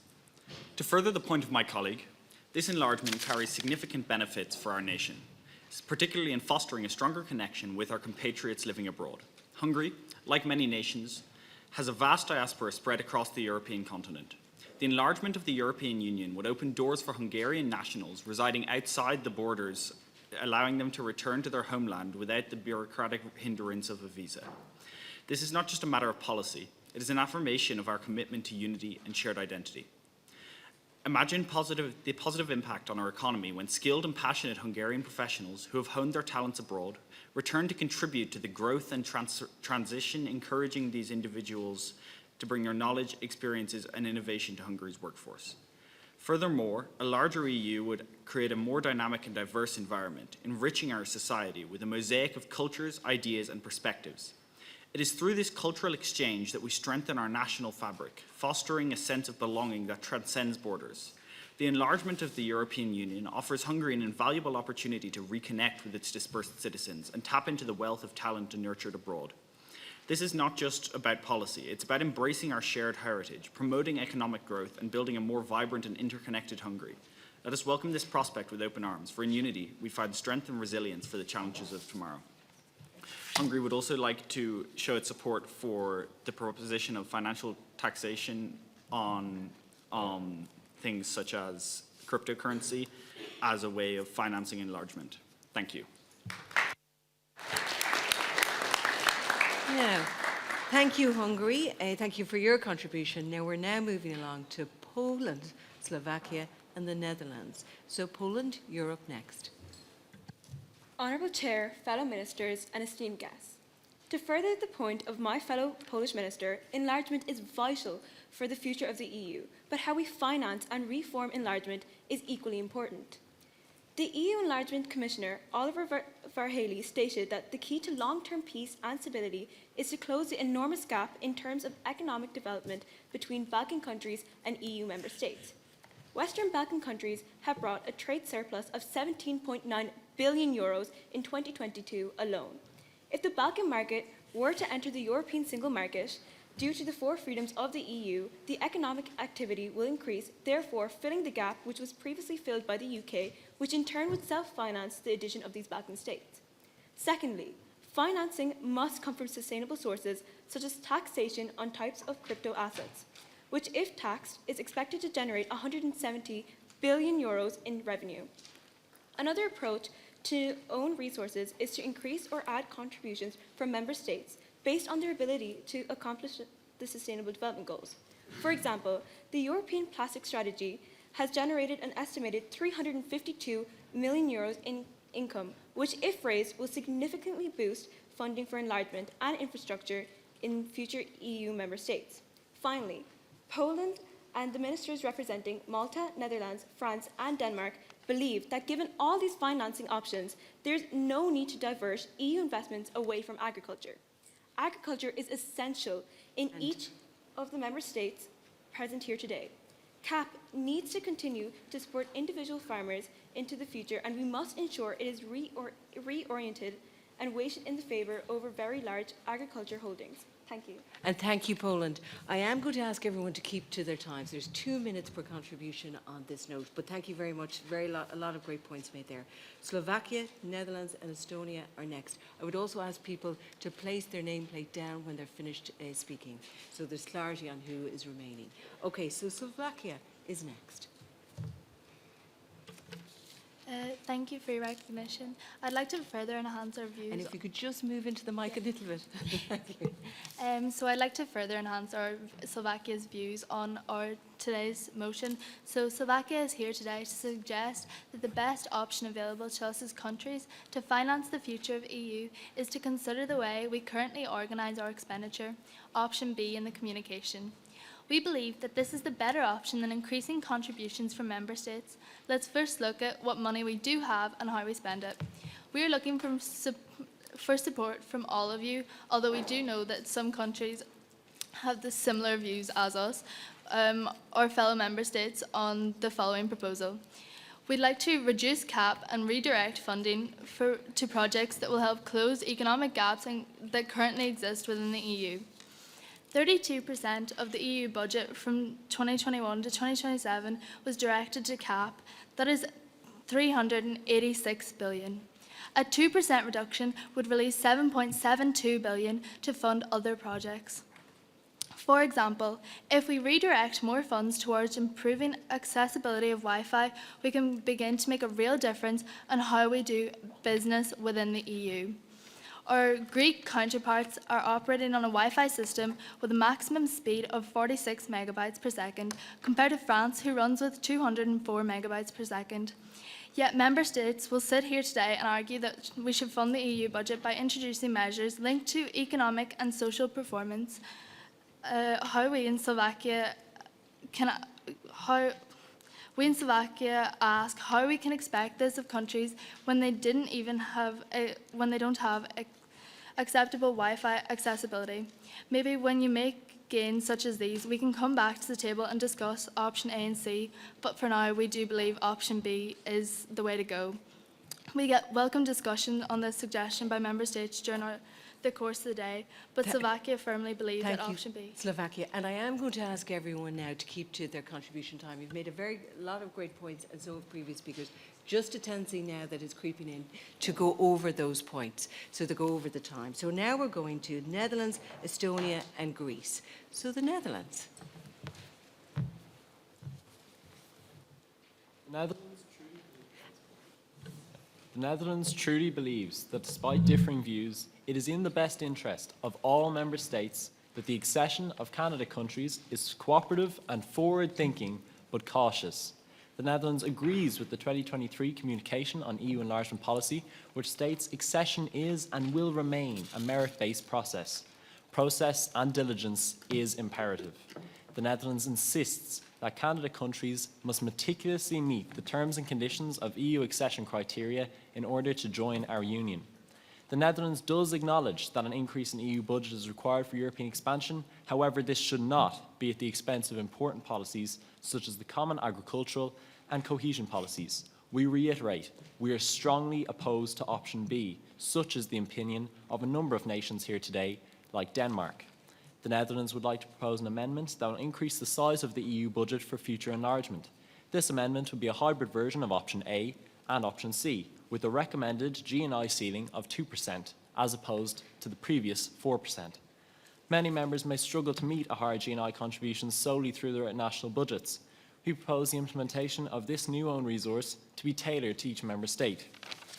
For example, the Netherlands will introduce a new own resource to tackle climate change, such as a carbon tax, as this is a matter of grave concern to our country, among others, such as Lithuania. Fellow delegates, a temporary increase to 2% was able to sustain the EU through the COVID pandemic. Therefore, this increase should be sufficient for the enlargement of the EU. The Netherlands understands the potential benefits of the proposed expansion, but will not ignore the immense risks it poses. We urge you all to betread voorzichtig, tread carefully. Thank you very much, the Netherlands. And now we're moving to Estonia, Greece, and Denmark. So Estonia. Tara Pivosht, everyone. My name is Jennifer, and I'm going to further develop the points my colleague Grace has mentioned regarding our full support of enlargement and policy option B. This is our view after witnessing firsthand the GDP per capita growth of our own nation since joining the EU in 2004, a rise of $10,000. Agriculture comprises 2.5% of Estonia's GDP, profoundly higher than the European average of 1.4%. Similar to Cyprus, we believe in the diversification of our market in Eastern Europe through pre-enlargement forms, allowing the redirection from oversaturated agriculture into modern technology, which we in Estonia consider to be a priority area. Finland, we acknowledge your concerns regarding Russian aggression and hegemony, as we are only all too aware due to our shared 294-kilometer border with Russia. Regarding the accession negotiations with Ukraine and Moldova formally taking place in December of last year, we expect the mentioned candidate countries to complete all remaining tasks to meet the set criteria for joining the EU by March coming, as does Cyprus. I would also like to highlight one of the common principles of the EU, already outlined by Germany, which is promoting peace and stability. Enlargement is only a stepping stone to this goal, but it is a stepping stone in the right direction. It would tie in with the EU priority of developing the economic base of all member states. If our EU core values would point us in the direction of enlargement, then it is our moral duty to fulfill this action. We would also like to acknowledge concerns such as accelerated accession, CAP, and other funding, and are open to solutions. However, it is essential to look at how the benefits and opportunities for all involved absolutely trump the negatives, which Estonia believe can be avoided by thinking together. Ida, thank you everyone. Thank you, Estonia. And clarification there, it seems there was a technical issue and people were on time. The clocks were wrong. So to Slovakia and to Poland in particular, I take that back. Okay, and we're moving on now to Greece, Denmark, and Italy. So Greece. Ladies and gentlemen, we are not here today to speak about whether or not we should enlarge the Union. This is an inevitability. We are not here to argue its benefits and negatives. if I may remind you of the topic of today's discussions, communication on internal EU reforms to prepare for EU enlargement. Multiple representatives here today are forgetting that we are not here to argue upon this, but rather reflect on potential reforms that we deem necessary in the preparement for the inevitability that is EU enlargement. Now, it is clear that many countries here today stand strongly in the opinion that candidate countries must meet certain targets. To name one, Denmark. We as Greece believe that this can be ensured through performance-based funding, a tactic where the countries that are trying to or newly joined will be delegated funding according to their progress and achievement in the specific targets in the areas of rule of law, sustainability, cohesion, and obviously other core values. Secondly, a common theme that seems to have been established today is that we must proceed with caution to avoid potential issues, which Portugal and Luxembourg have touched on, particularly in the area of potentially wasted funds by candidate countries. We are proposing a reform of rigorous monitoring and evaluation of EU projects to ensure their efficiency and that we use the funds in these countries in the best way possible. The two reforms I've proposed above will consequently reduce EU expenditure, potentially significantly, and could save EU states the burden of further taxation. To conclude, I would like to establish that we as Greece are willing to make compromises to reach an agreement today, to leave you in the words of the infamous philosopher Socrates, "It is better to change an opinion than persist in a wrong one." Thank you. Thank you very much, Greece. And now we're moving to Denmark, to Italy, and to Latvia. So, Denmark. At this crucial moment in time, Denmark's attitude towards the core values of our democracy, tolerance, justice, and solidarity, have been called into question. While Denmark appreciates the sensitivity of the situation, we must act now in order to overcome these challenges and create significant change. Evidently, the ongoing surge in refugees fleeing horrific, war-torn conditions, seeking shelter in EU countries, must be a priority of ours. Denmark has a favourable attitude towards EU enlargement. However, it is essential to consider the financial implications, especially when looking to support countries such as Ukraine. Greece, you've stated all the ways you're willing to reform, and Denmark stands with you in this. However, with only 51% of your population advocating for enlargement, we question to what extent do you want to see the EU thrive? As my colleague Maeve has previously highlighted, given Denmark's agricultural industry is a significant supporter to the EU, seeking economic assistance is crucial. Denmark is open to the idea of accepting these immigrants. Nevertheless, we must address the challenges related to housing them and supporting their country for the future. Denmark shares Bulgaria's view that the EU is not a charity, and giving financial incentives to candidate countries would indeed bring this perception to light. We agree with Latvia that our country insists that potential candidate countries must meet all 7 requirements outlined by the EU before being considered of EU status. For example, as we've seen Donald Trump's recent controversial remarks encouraging Russia to do whatever the hell they want with any NATO country that does not meet their financial obligations. Fellow member states, the concern is that a similar situation may arise in the EU and we see a possible break of unity. Do we really want to go down this road of democratic instability? Thank you. Thank you, Denmark, and clearly referencing a number of member states who are united in your position and not. Moving on to Italy, Latvia and Lithuania. Italy. Presidentessa, ospiti illustri, signore e signori, grazie a tutti per l'invitato.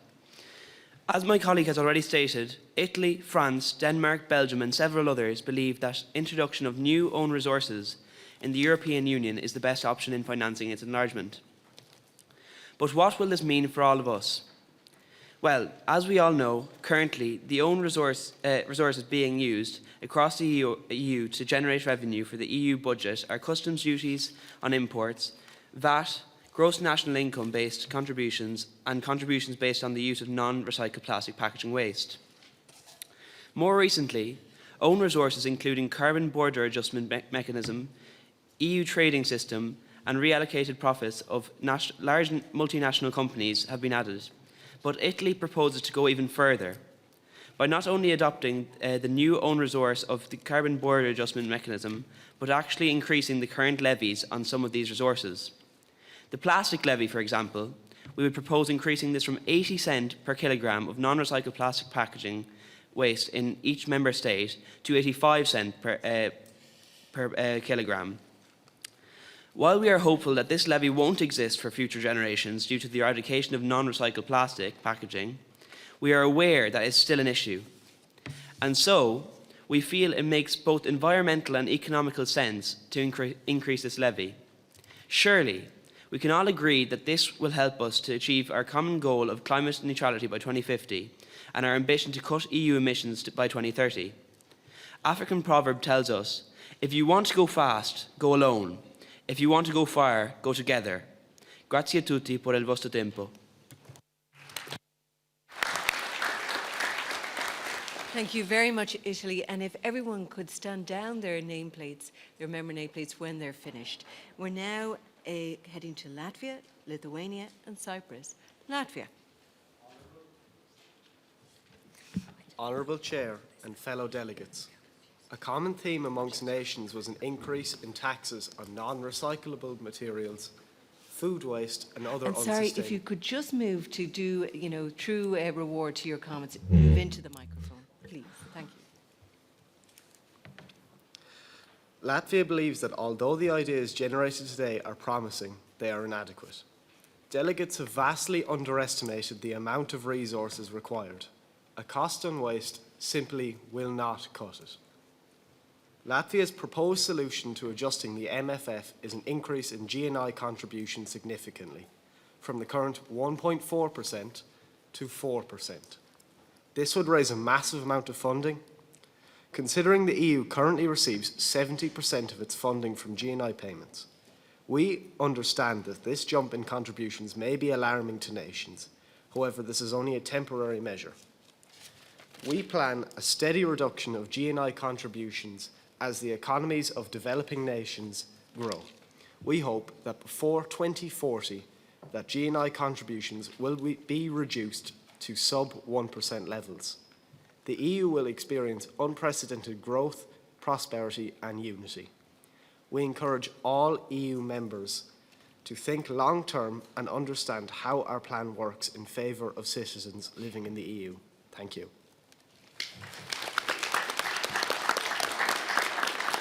Latvia, spelling out how you would increase a member state's contributions, which is a minority view, but an interesting point.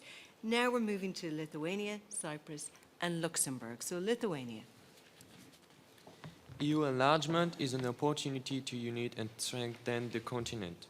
This is an opportunity for growth, not only economically, but in the unity and solidarity of member states. We believe that EU enlargement should be a gradual integration that positively impacts member states and candidate countries. Hence, we suggest the diversification of own resources as a means of amending the EU budget.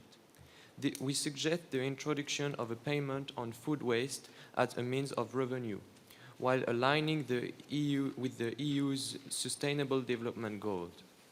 In 2021, a cost of 80 cents per kilogram of non-recycled plastic packaging waste was introduced to member states. We propose a cost of 70 cents per kilogram of food waste to be paid by member states. Revenue collected can be used toward offsetting enlargement costs and contributing to the next generation EU repayments. This ensures the member states take accountability for their waste management while aligning with the principle of solidarity that is fundamental to our union, and that all members can contribute according to their circumstances.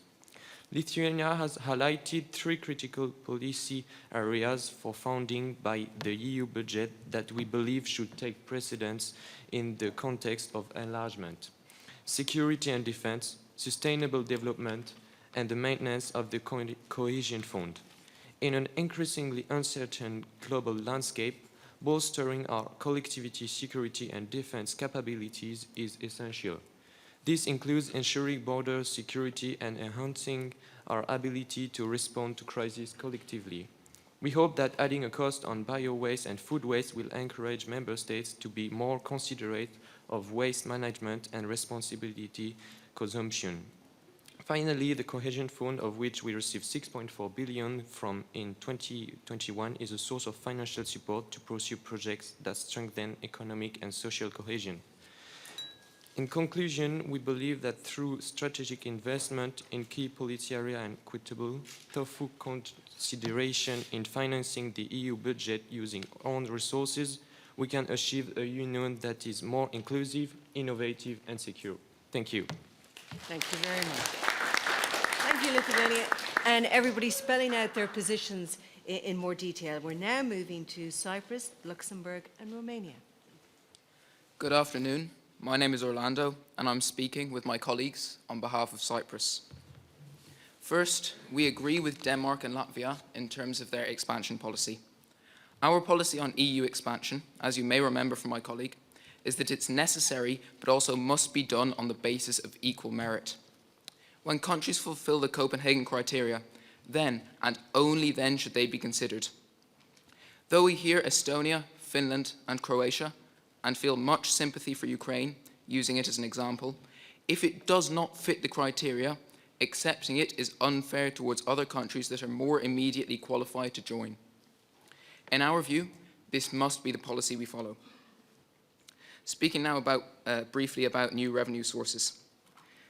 Exactly what it entailed was unclear, but if the carbon tax proposed by the Netherlands is based on carbon dioxide produced by a country, we disagree. Our reasons for opposing a possible carbon tax are as follows. First, it will be a regressive tax, not taking into account a country's income. Some wealthier, more developed countries such as France have access to nuclear energy. Implementing a carbon tax punishes less developed countries while simultaneously rewarding more developed countries. Although 12 European countries have at least one nuclear reactor, only one of the 8 with the lowest GDP does. France, on the other hand, have 56. We do believe that environmental-related taxes are a necessary addition, and our alternative suggestion is a waste tax. This would involve taxing countries based on their annual waste generation per capita and population size. EU data from 2020 proves that these figures aren't drastically affected by a country's economic position. Thank you very much.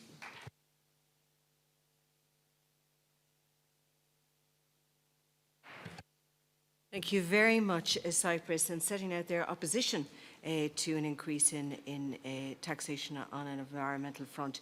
We're now moving to Luxembourg, Romania, and Belgium. Luxembourg. Thank you, Chairperson. Good afternoon. My name is Sammy Higgins. Continuing on from Alana Pettigrew, I want to again affirm the importance of the values of the EU to the Grand Duchy of Luxembourg. It is our belief that, when it comes to EU enlargement, adherence to the Copenhagen criteria is of utmost importance when it comes to ensuring a prosperous future for the Union and its constituents. We agree with the Netherlands and Belgium's commitment to supporting nations outside the EU, and we place our faith in the systems already in place, such as the Instrument for Pre-Accession Assistance, or IPA, which, between 2022 and 2027, plans to provide €14 billion in reformative support. Luxembourg also absolutely supports including Ukraine, Moldova and Georgia, new candidate nations, to this scheme in order to support their individual reforms. As a core member of the Union, Luxembourg is an absolute supporter of EU solidarity, and as one of the wealthiest nations per capita, we are willing to increase our GNI contributions because we believe that if we contribute more to the EU, it will become more prosperous in general, which then will help us personally. And we think that GNI contribution should be used to fund pre-accession states in reform, rather than immediately acceding them to the Union. And the Grand Duchy also absolutely supports Bulgaria's proposal to fund reform within candidate nations. However, we must ensure that funding provided to these nations is heavily regulated to ensure proper usage and does not exceed these nations' absorption capacity for funds. Many nations do not have the capacity to effectively use EU monetary support. It is our belief that rather than money, the main cost of reforming these nations is time. Thank you very much, and I strongly urge you to support our proposal. Thank you. Thank you very much. One of the few countries, again, espousing an increase in contributions from member states. Now we're going to Romania, Belgium and Czechia. Romania. Romania's steady GDP growth, as well as stable GDP growth across the European Union, means now is an appropriate time to raise the ceiling for a country's gross national income contribution towards the EU budget. This will ensure that financial resources are not decreased across the newer and more dependent member states when enlargement is carried out. We understand that the ceiling has already been increased in recent years to accommodate for debt repayments. To tackle this, we suggest that the increase to 2% on potential contribution stays on for longer to gradually change its focus from debt repayments to the EU budget to go towards enlargements. We also believe special attention must be given to the EU Cohesion Fund, as this is something we are not ready to have decreased. This is another reason we suggest the GNI contribution increase to be extended for a further period of time. We are delighted to have found other member states that share opinions in relation to the accession of Turkey. We want to emphasize that we are in favour for all current expansion projects and that we place similar importance on Ukrainian accession that we do on Turkey. Romania pledges that when Ukraine is safe and steady, we will vouch for their accession as their ally and friend. We are disappointed that the CAP policy isn't appreciated as a vital policy for all EU nations, especially how it has been incredibly supportive to extremely significant EU member states such as Ireland, Greece, Netherlands, and it will be extremely important in the accession of Ukraine. Thank you. Thank you very much, Romania. And a different perspective there on diverting a part of the contributions from debt to the budget. Belgium, Czechia and Malta are next. Belgium. Thank you, Chairperson. I would like to reiterate my colleague's point, as well as points mentioned previously by other members. We agree entirely with Cyprus and other states that agree that accession should only be based on merit. Belgium believes that the EU should have a credible, fair process that is not impacted by geopolitical situations. We understand that some members, such as Finland, feel an urgency to accept Ukraine's membership, but we know that there should not be exceptions to EU law. According to Pavlo Kim, Ukraine still does not meet any criteria for joining the EU, as they do not yet have established democracy, rule of law, and a fully fledged market economy. We believe that to ensure future stability and the future safety of the EU, we need to ensure that all candidate states have reached the expected criteria before countries can be welcomed into the Union. We recognise the fact that this may take a long time, so we propose the idea of gradual integration. This may involve providing incentives for candidates to help gain access to the European Union. We believe that this will reduce financial strain while also benefiting candidate countries. These incentives would include access to available funds for the candidate country, as well as giving access to certain EU programs that can help candidate countries to reach this criteria. However, we need to ensure that we find a balance between helping the candidates state the necessary criteria while also ensuring they keep motivated to work on their own ability for self-improvement. Candidate countries are joining a single market, but they are also joining a community of values in the EU, and it is necessary to ensure that the relevant reforms are in place to bring them in line with the EU standard. We propose that candidate countries join the Rule of Law Dialogue Council, a peer review system that scrutinises countries to ensure the countries are upholding EU law. We believe that this will keep the stability and the future of the EU safe. Thank you.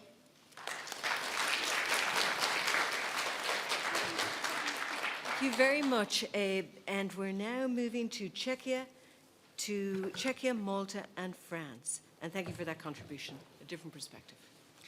In consideration of the policy areas... And if I could just stop, if you could move towards the mic, because we really do want to hear what you're saying.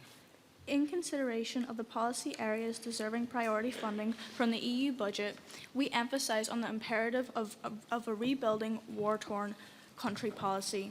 This is particularly pertinent in the light of the ongoing conflict between Ukraine and the Russian aggression.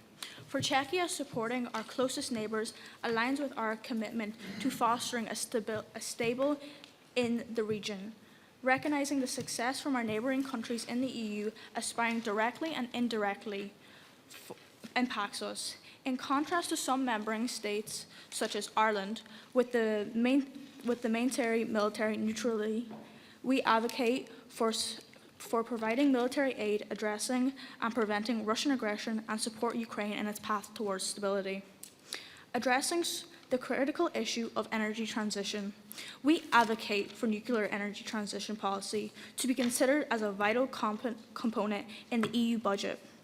Acknowledging the sensitivity around nuclear energy, we assert that it should be included in the taxonomy of green energy sources, while striving for an increased resilience on renewable and sustainable sources. The reality is that immediate transition is not feasible. Our stance aligns with countries like France and Sweden, recognizing the indispensability of role of nuclear energy plays a bridging gap during the transitional period. Notably, reducing the dependence on Russia for gas, especially after the aftermath of the Russian invasion, underlines the significance of a well-considered energy transition policy. Additionally, we advocate for prioritizing company policies within the EU's budget, focusing on strategies against emerging economies like China and the USA. We appreciate your concern for these critical policy areas, and we collectively strive to secure an advanced European Union position in every changing world. Thank you for your time. Thank you, Czechia. We're almost there in terms of the first main contributions. We've Malta, France, and Slovenia next. So Malta. Good afternoon, colleagues. My name is Hannah Adams. This afternoon, I would like to stress the importance of the economic reforms we must make before EU enlargement. My colleague has outlined why CAP and Cohesion Fund are crucial to small, largely rural nation like Malta, along with Lithuania, the Netherlands, Austria, and Romania. I will now suggest alternative forms of funding. A reform we would like to propose is an emission trading system. For example, the more emissions a country gives off, the more penalty points are given. These would then be converted into raised taxes or fines for the state. This money would feed the budget. It would not only help EU enlargement, but would also encourage states to push for zero emissions. We also propose an imported extraction levy. The EU imports most materials we need to build our green energy future from outside the EU. These are all vital resources, but we do not need to import the vast majority of these from outside the EU. If we were to raise taxes on these imports, it would ease the cost of EU enlargement. As we know, the Own Resources Scheme aims to put pressure on governments, industries and corporations to reduce greenhouse gas emissions, plastic pollution, gender pay gap and more. These initiatives, such as the EU Emission Trading System and the EU Carbon Border Adjustment Mechanism, should be invested in and developed to ensure that the EU member states are pushed in the right direction. We have this reform roadmap in place. We need to sign off on this. Now regarding our state. Malta's priorities are in rural development, migration, borders, external policies, security and defence.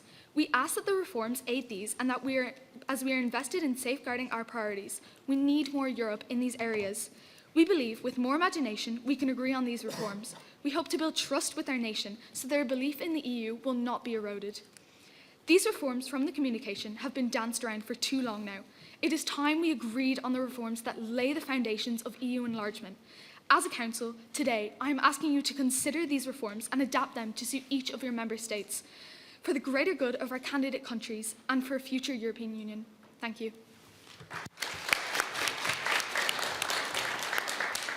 Thank you very much, Malta, and it's very clear that those who do want new sources of revenue are going the environmental route, although we have heard from others such as Cyprus who are against that based on, I suppose, different forms of energy that some have access to and some do not.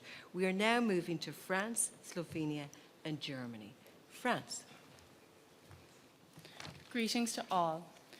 For France, the three most important policy areas to prioritise for funding by the EU budget are environmental protection, agriculture and energy.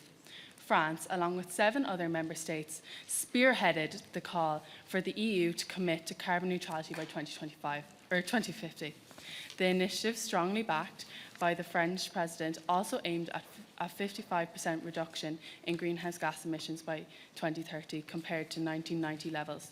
France is pioneering for the path to carbon neutrality. However, these climate goals require prioritising funding for the environmental protection. Over a third of our energy already comes from renewable resources, and we lead globally in nuclear energy production. The Celtic Interconnector project is an example of our success in export energy. In relation to Cyprus's stance, arguably, with projects such as the Celtic Interconnector, countries in a similar position to France are trying to reduce the EU's emissions as a whole. With support from the European Commission's Connecting Europe facility, we advocate for increased funding to propel the sustainable energy initiatives and position France as a model for the EU's future endeavours. We understand Denmark, Greece, and Netherlands, Portugal's, and Spain's perspective on agriculture as similarly holds paramount importance in France, occupying nearly half the country's total land area, covering 74 million acres. French farmers, particularly smaller and independent ones, express concerns about dwindling livelihoods. As the EU's largest agriculture producer, France emphasises strategies for sustainable, competitive, resilient, and reduced input usage. The Green Deal Aligned Plan addresses carbon neutrality, promoting diversification, grassland preservation, plant protein production, agroecology, and organic farming, although France's farming emissions surpass the European average at 20%.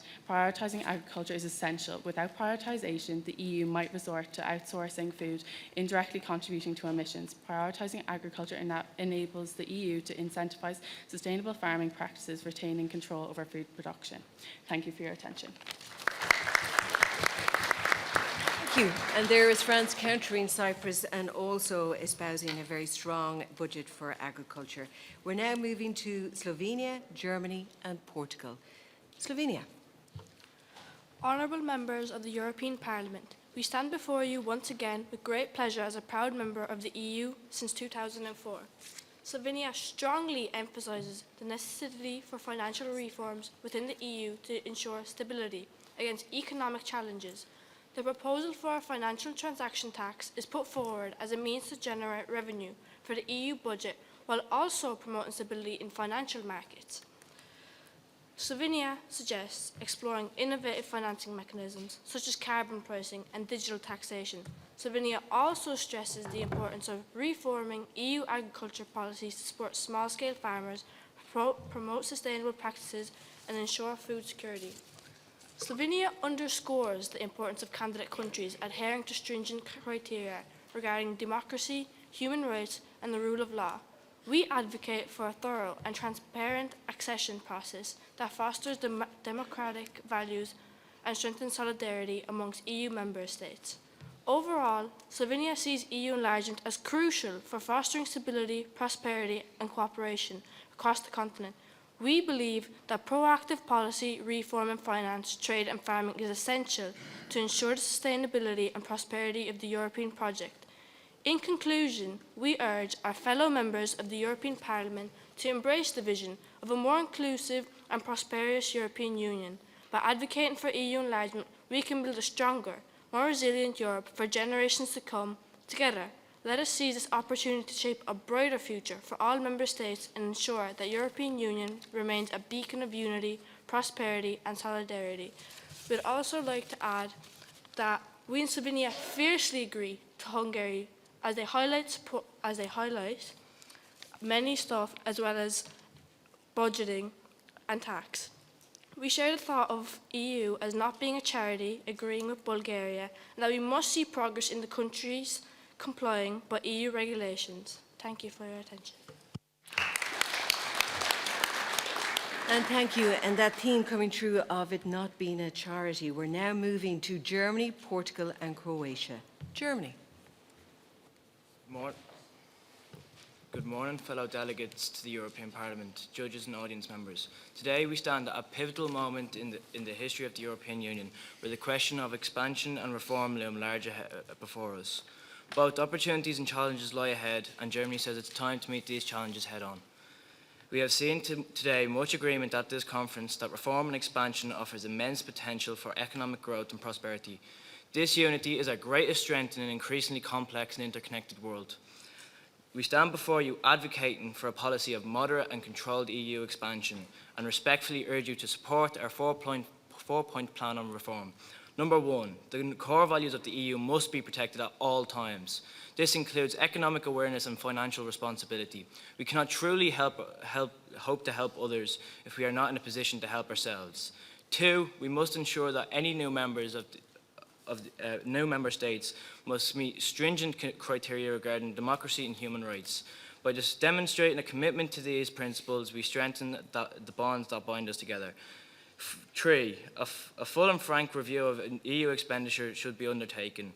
We must seek to cut wasteful expenditure from all areas. Myself and my team have reviewed reports from the OECD and European Central Bank from 2023, which exposed that this is long overdue, which leads to large corporations and cryptocurrency traders who have benefited hugely from EU support must also now pay their fair share. Four, we must seek to remove the obstacles and filibustering that deliberately delay or hold up the work of the Union on matters such as EU accession. This is why Germany are working with our EU partners such as Slovenia to accelerate legislation supporting majority votes in certain areas. The words of the founding father of the EU and German citizen Robert Schuman still remain true today. Europe will not be made at once or according to a single plan. It will be built through concrete achievements which first create de facto solidarity. Let us seize this opportunity to shape a brighter future for Europe, one that is inclusive, sustainable and resilient. Danke. And Germany seeking a review of expenditure. I wonder, will that be popular? We're now moving to Portugal, Croatia, Spain, and the final two will be Ireland and Sweden, the final five. So Portugal. Good afternoon. My name is Daniel, and me with my colleague, we are representing Portugal in today's debate. To make a larger European Union work for the citizens of Portugal, it's crucial to work into some initiatives to address specific needs and concerns for the good functioning of the EU.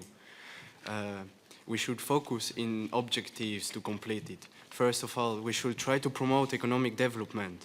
Therefore, first of all, we should focus on promoting this will lead to Portugal transitioning into a leading nation with the most updated infrastructures to address the necessities of the Portuguese and other European tourists that will visit or reside actually in Portugal, such as build new hotels, leisure buildings or parks. We should support sustainable agriculture, advocate for EU policies that promote sustainable agriculture practices and support the rural economy in Portugal. This will impact positively and will be also an example for other countries to follow. Encourage development of agri-tech solutions for increased efficiency and competitiveness. We should develop technologies that will be less polluting to help for the environment. Citizens' engagement and representation. Advocate for increased Portuguese representation in EU institutions. It's essential for us to actively engage with citizens, communicate the benefits of EU membership, and ensure that EU policies align with the specific needs and aspirations of the Portuguese people. Building a sense of ownership and pride in the EU project can contribute to its success in Portugal. Therefore, we need to see the European enlargement as a challenge to overcome, not as an inevitable problem to face. And as Cyprus stated before, they want to impose another tax regarding plastic waste. Putting the tax on the general public may cause a recession as Portugal is currently recovering from COVID-19 pandemic. This will put strain on the terms-based countries like ourselves or Spain, and this is unacceptable. Thank you very much. Thank you very much, Portugal, and a different viewpoint there on any increase in the plastic levy. We're now going to Croatia, Spain, Ireland and Sweden. So Croatia. Thank you, Chairperson and all representatives. Truly amazing points have been made. Croatia wholeheartedly agrees to expansion, yet we wish to reiterate that we should look at this through diversification, such as emission trading systems, the carbon border adjustment, and a share of residual profits from multinational companies, not the movement of funds that places like Slovenia has mentioned. Greece mentioned funding based on succession, yet funding sometimes is needed for success. Take Croatia's rural development plan that was adopted by the European Commission in the 22nd of May 2015. Croatia went from being one of the countries with the lowest rural and agricultural output to being able to move up and have great agricultural output, which has helped the EU. Luxembourg mentioned that candidacy countries don't need money, they need time. Sadly, for many countries in war, this time is not available. And if we wait, we can find that the money they need nearly doubles, even quadruples by the time we get to them. Cyprus, we do agree that stability and not rushing the application process, Croatia ourselves having gone through a very long and tedious application process during our civil war, but we feel it is essential that we look at countries who have met the requirements and are facing issues of war first to join. This allows us to get stability way quicker in our countries and across Europe. Thank you all for your time. Thank you very much, Croatia. And now the final three, Spain, Ireland and Sweden. Spain. Ladies and gentlemen, Spain recognises the candidates of the EU, but specifically we want to look at Ukraine. Ukraine has some of the most fertile soil and heavily contributes to agriculture. Access to resources for the EU, that comes with baggage. Ukraine's conflict with Russia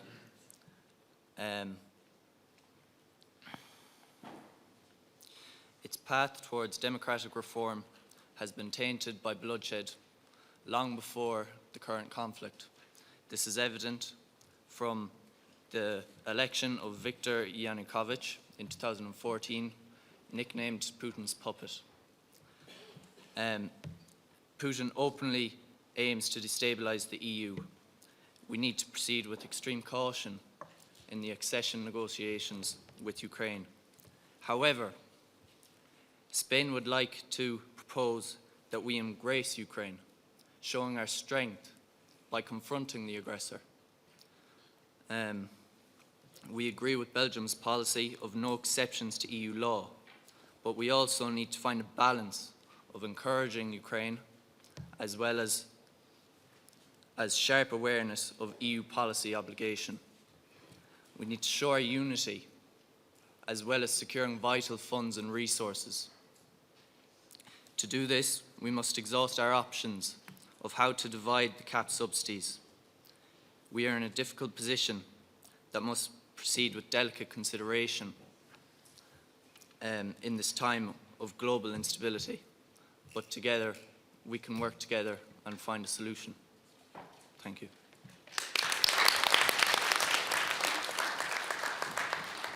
Thank you very much, Spain. And another contributor there in relation to what is needed in terms of enlargement and what approaches should be taken. Final two, Ireland, Sweden. Ireland. Hello. As my fellow delegate said, Ireland strongly supports EU enlargement.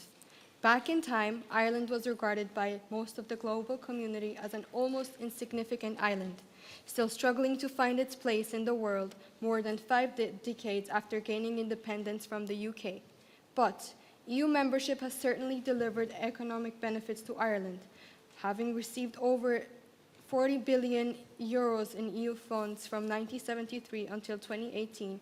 As a net recipient of the EU budget, the single market accounted for 40% of total Irish exports in 2020. This market is said to represent more than 30 billion euros in added value to our economy. As our MEP stated, Ireland had also become a more equal, inclusive society where human rights are cherished. Joining the European community saw an end to the so-called marriage bar, which had required women to give up public sector jobs once they got married. EU values such as equality have been a guiding light to our country. As Ireland, I would prefer financing the EU budget in a way that does not harm our economy. supports our national interests, and shows solidarity with other member states, such as agriculture and rural development. Agriculture remains a vital sector for Ireland's economy, particularly in rural areas. Prioritizing funding for agriculture and rural development programs in the EU budget would support sustainable farming practices, rural livelihoods, and environmental conservation efforts. It would also help address challenges such as climate change adaptation and rural depopulation, climate action and environmental sustainability. Ireland, like many other EU member states, faces significant environmental challenges, including climate change, pollution, and biodiversity loss. Prioritizing climate action and environmental sustainability initiatives in the EU budget would support Ireland's transition to a low-carbon economy, promote renewable energy sources, and invest in measures to mitigate and adapt to the impacts of climate change. Ireland also stands with Cyprus on the carbon tax. And with all due respect to Sweden, as they are more than happy to increase all contributions, but we in Ireland are less enthusiastic, and we do not want to keep funding the EU at a loss. Touching on Albania, as a developing country, Albania offers large untapped potential for foreign investments across many sectors, including energy, tourism, healthcare, agriculture, oil, and mining. There is no doubt that Albania is a European country, and as Germany mentioned when considering country accessions to the EU, core values must be respected. A core value of the EU is peace, stability, and a way to ensure that it is to defend Ukraine and other vulnerable countries against Russia. We should deeply consider to the threat Russia poses to European stability. Thank you. Ireland, thank you very much, and obviously against an increase in contributions there, clearly stated. Now, to finally, during this section, it is Sweden, and thank you for your patience. We'd like to hear what you have to say. Dear delegates, I hope we can all agree that EU enlargement is not beneficial, but necessary. Increased security and increased workflow are just one of the many benefits of enlargement. We also pressure that all nations are against the redirection of funds from CAP and cohesion policy. Sweden strongly urges all member states to vote for the diversification of resources. Custom duties, tax on plastic, and VAT, amongst others, make up a majority of the EU budget. Why fix what isn't broken? Sweden is aware that this is not enough to support enlargement, which is taxes. Therefore, we propose that we put taxes on cryptocurrencies, which is an easy way to make money that cannot go unsupervised. Sweden believes that Ukraine deserves entry for the safety of the people. As new countries join the EU, they broaden our market and resources and should not be seen as a burden. In conclusion, diversification is the most logical way to support the enlargement of the European Union.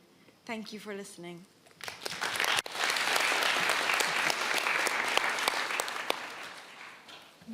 Thank you very, very much, Sweden, and thank you everyone for your follow-up contributions. And we are now going to break for lunch, you'll be delighted to know. If you just hold for 1 second, everyone will have to be back in their seats at about 5 to 2. And we're having a shorter lunch because we started later. And we will begin the debate at 2 p.m. sharp. Now, during the break, you should use the opportunity to talk to other member states, to build allies, to convince them of your position, and also to enjoy your lunch. So just a reminder, 2 p.m. sharp, back at 5 to 2. Thank you.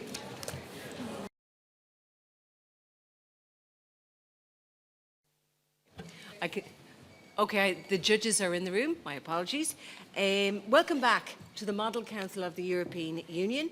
During this segment of the debate, which takes place until 3:05 on the dot, each member will have a further opportunity to speak on the proposal. And please take that opportunity to speak to the point that you're making on behalf of your member state. I'd also want to say that during this section, each member is restricted to 2 contributions. 2 contributions, and when you finish each contribution, can you please put the nameplate down. And when you want to make a contribution, place it up, but particularly on this side, if you face it towards us so we can read it. And the time limit for each contribution on this occasion is different. It's 1 minute. Now, I do realise there was an issue with the clock for just 2 or 3 contributors at the beginning, and I think it was Bulgaria, Slovakia and Poland. Some latitude, don't abuse it, just some latitude this time round. And please again, I'm just going to state, place your nameplate of your member state on its side towards us, and then we'll call you to speak in groups of 3 and 4. And without further ado, we're going to get down to business again. So, could I ask everyone who is interested in making a further point, they have a maximum of 2 points on this occasion, 1 each to 1 minute for each point. Can you please express an interest by placing your nameplate on its side?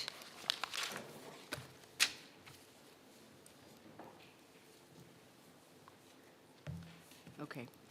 Right, we are going to start with the Netherlands, Italy and Slovenia. And I see after that at the end is Hungary. So they will be the first 4. Netherlands, Italy and Slovenia. Okay, so the Netherlands. Well, can we hear your contribution now to this part of the debate? The Netherlands believes that EU states are struggling to meet current GNI contributions. Our suggested amendment is a creative and versatile option. We want to reiterate our hybrid model, which proposes a GNI increase to 2% rather than 4%. This would be achieved by each member state by maintaining their current GNI contribution of 1.4% coupled with a 0.6 contribution through an individually chosen new own resource. Cyprus may have misinterpreted this. We are not suggesting carbon tax for all. This would be an example of a new own resource for us. While we welcome suggested new own resources, such as a cryptocurrency from Austria and many others, we believe that all countries should have the freedom to choose their new own resource, and this stance is supported by Luxembourg. As Portugal suggested, a plastic tax does not suit all EU countries. In the face of rising Euroscepticism, this freedom will allow member states to utilise their assets, and the EU budget will benefit from the vast fruits of all of its members. Thank you.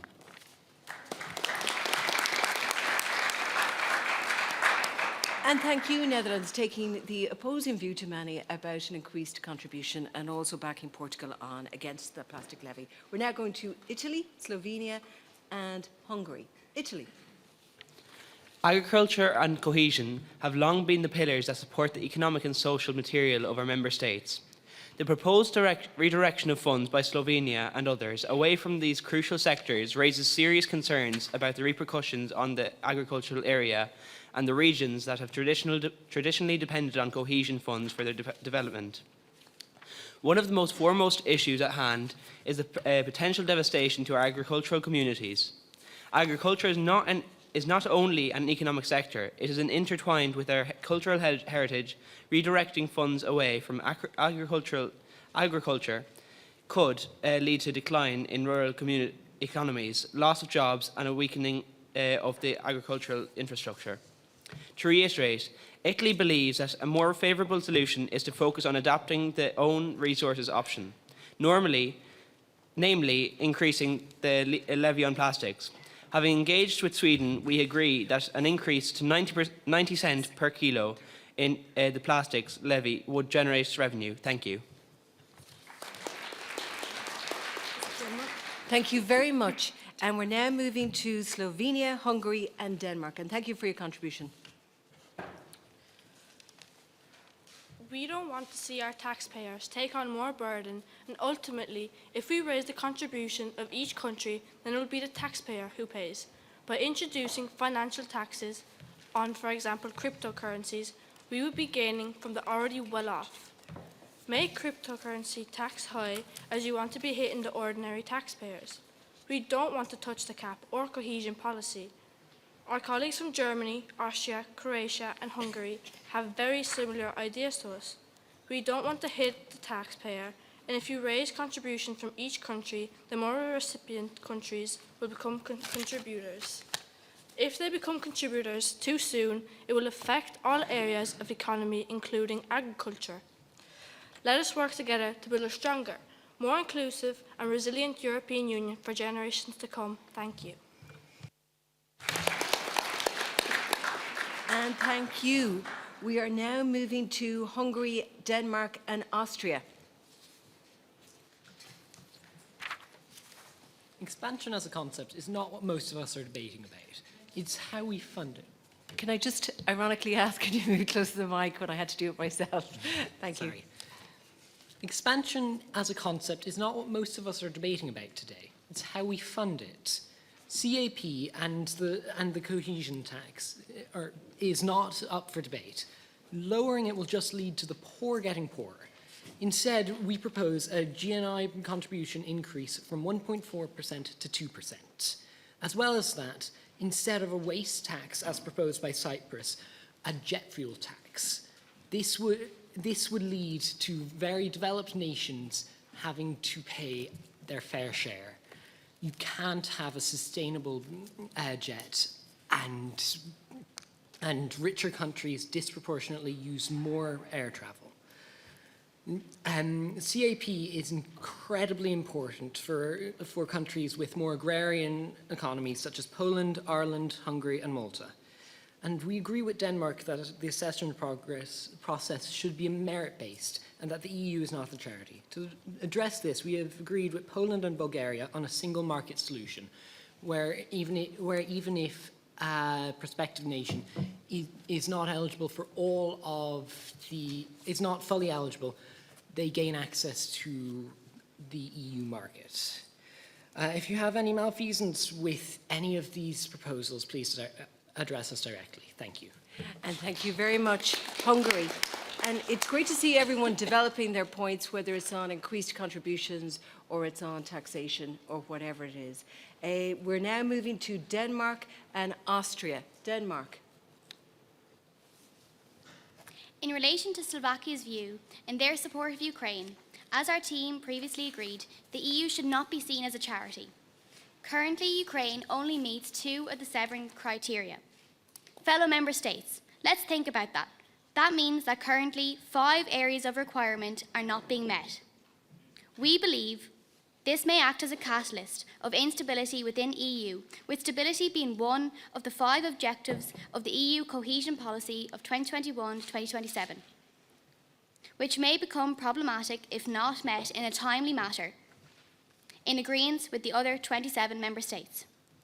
Sweden mentioned that Ukraine should not be seen as a burden.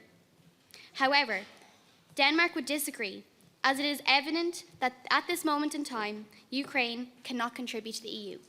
Thank you. Thank you very much. And now we're moving to Austria. Now, I'm very aware that no one else has put up their nameplates. So please do, if you want to make a contribution, because after Austria, we have silence, according to the floor. I know you do want to make 2 further contributions. Okay, so Austria, then Germany, and sorry, Germany and Portugal. And Netherlands and Malta. So we'll first of all start with Austria, Germany and Portugal. The EU is not the EU without its people. This is why we believe the change needs to be at a governmental level. We agree with the Netherlands' 2% GNI increase instead of the proposed 4%. We believe that other countries also agree with this, and we would like to reissue our support for all those countries. Germany has their 4-step plan. We believe that the core values of the EU need to be upheld, which is why we completely and utterly agree with their points.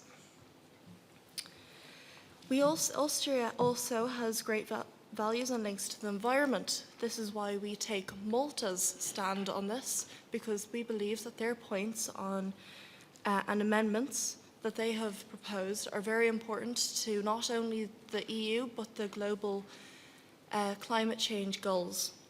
Lastly, Estonia, we thank you for your agreement with our cryptocurrencies, and we would like to reiterate that this is very important to one of our new resources. Thank you. And Austria, that is a theme that has come through on the taxation on cryptocurrencies. We are now going to Germany, Portugal and the Netherlands. Germany.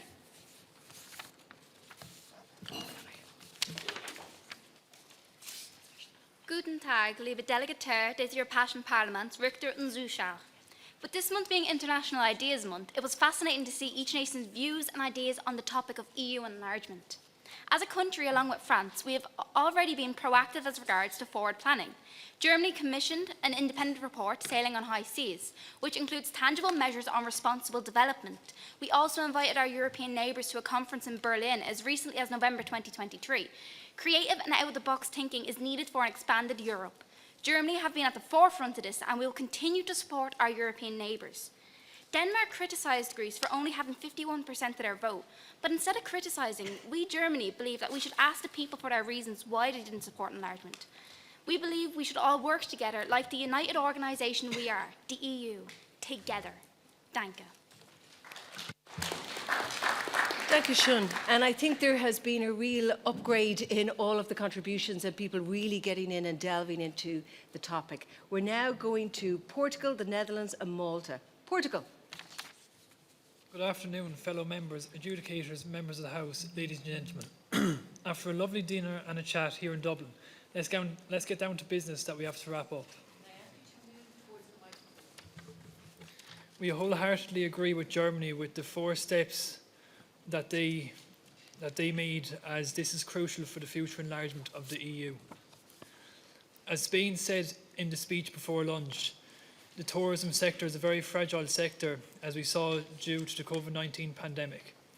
We propose that the extra taxes, such as the plastic levy, can be abolished or at least reduced so that we can recover and learn to walk again after the plunge that we had to take because of the pandemic. After all, this enlargement has to benefit the lesser off countries as well as the big powerhouses of the EU. Thank you for listening. Thank you very much, Portugal. And we're now moving to the Netherlands, Malta and Luxembourg. The Netherlands. The Netherlands would like to voice their strongest sympathies towards the plight of Ukraine and its people, as shared by the likes of Finland. However, we must reaffirm our commitment to accession criteria and we believe that all candidate countries must be viable in order to join our union. No candidate countries should compromise the core values and prosperity of the EU. This is felt by Denmark. In relation to countries supporting option B, how do they propose the EU rebuilds infrastructure in war-torn candidate countries such as Ukraine? Also, the common agricultural policy is vital for a sustainable future in farming, and this view is held by Slovenia. Is it ever correct to stunt one of the EU's greatest assets? Thank you. Thank you very much, the Netherlands. And that is your second and final contribution during this part of the section. And if you put down your nameplate, thank you. We're now moving to Malta, Luxembourg and Croatia. Malta. As Croatia and Finland have mentioned, we have a moral obligation to take in new nations sooner rather than later, so that incumbents and new members can benefit from each other. There is an ever-growing threat of war looming across the continent, and it's a crucial time in the EU for all member states to be on the same page. Our European values of peace, justice and democracy must be upheld. We recognise that EU enlargement is pivotal to this fight against autocracy and war. We have seen the success of Eastern expansion 20 years ago, and it should encourage us to continue this policy. The Kremlin is pulling non-EU member states back into the authoritarian orbit. Some states within our union need to uphold the EU's most successful foreign policy to date, and that is none other than enlargement. Coming to a consensus on own resources and 2% GNI today gives the EU an excellent opportunity to deliver expansion tomorrow. In the near future, taking in new nations shields them from anti-democratic influence. We need the citizens' support on this, and own resources would limit backlash. Thank you. And thank you, Malta. We're now moving to Luxembourg, Croatia and France. Luxembourg. Thank you, Chairperson. Well, it has been mentioned that this discussion is not about enlargement, but economics. However, I would argue that Europe's policy on enlargement is an inherently economic question.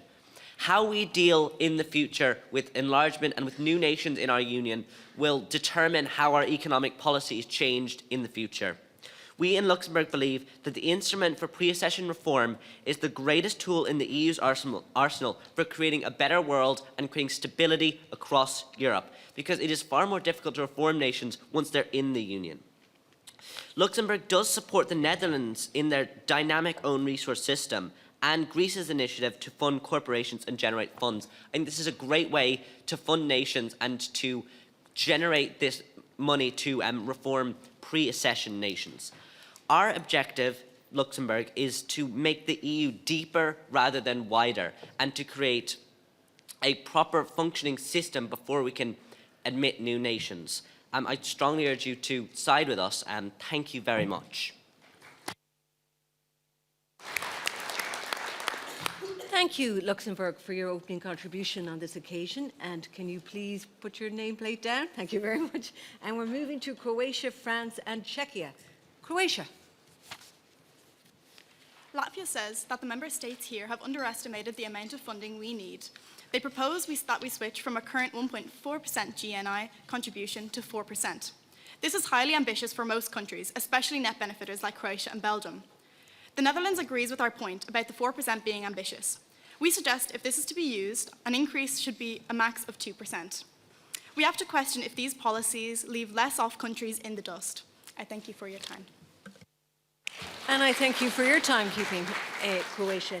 And now we're moving to France, Czechia, and Cyprus. France. The majority of member states are agreeing with enlargement. Countries such as Croatia and Germany agree with us that agriculture is extremely important to prioritise. For countries such as Ukraine, the possibility of joining the EU in the near future is possible. And it would be important for them to prioritise agriculture to enhance their journey into the EU. Thank you very much, France. To the point on agriculture. And now we're moving to Czechia, Cyprus, Sweden. Czechia.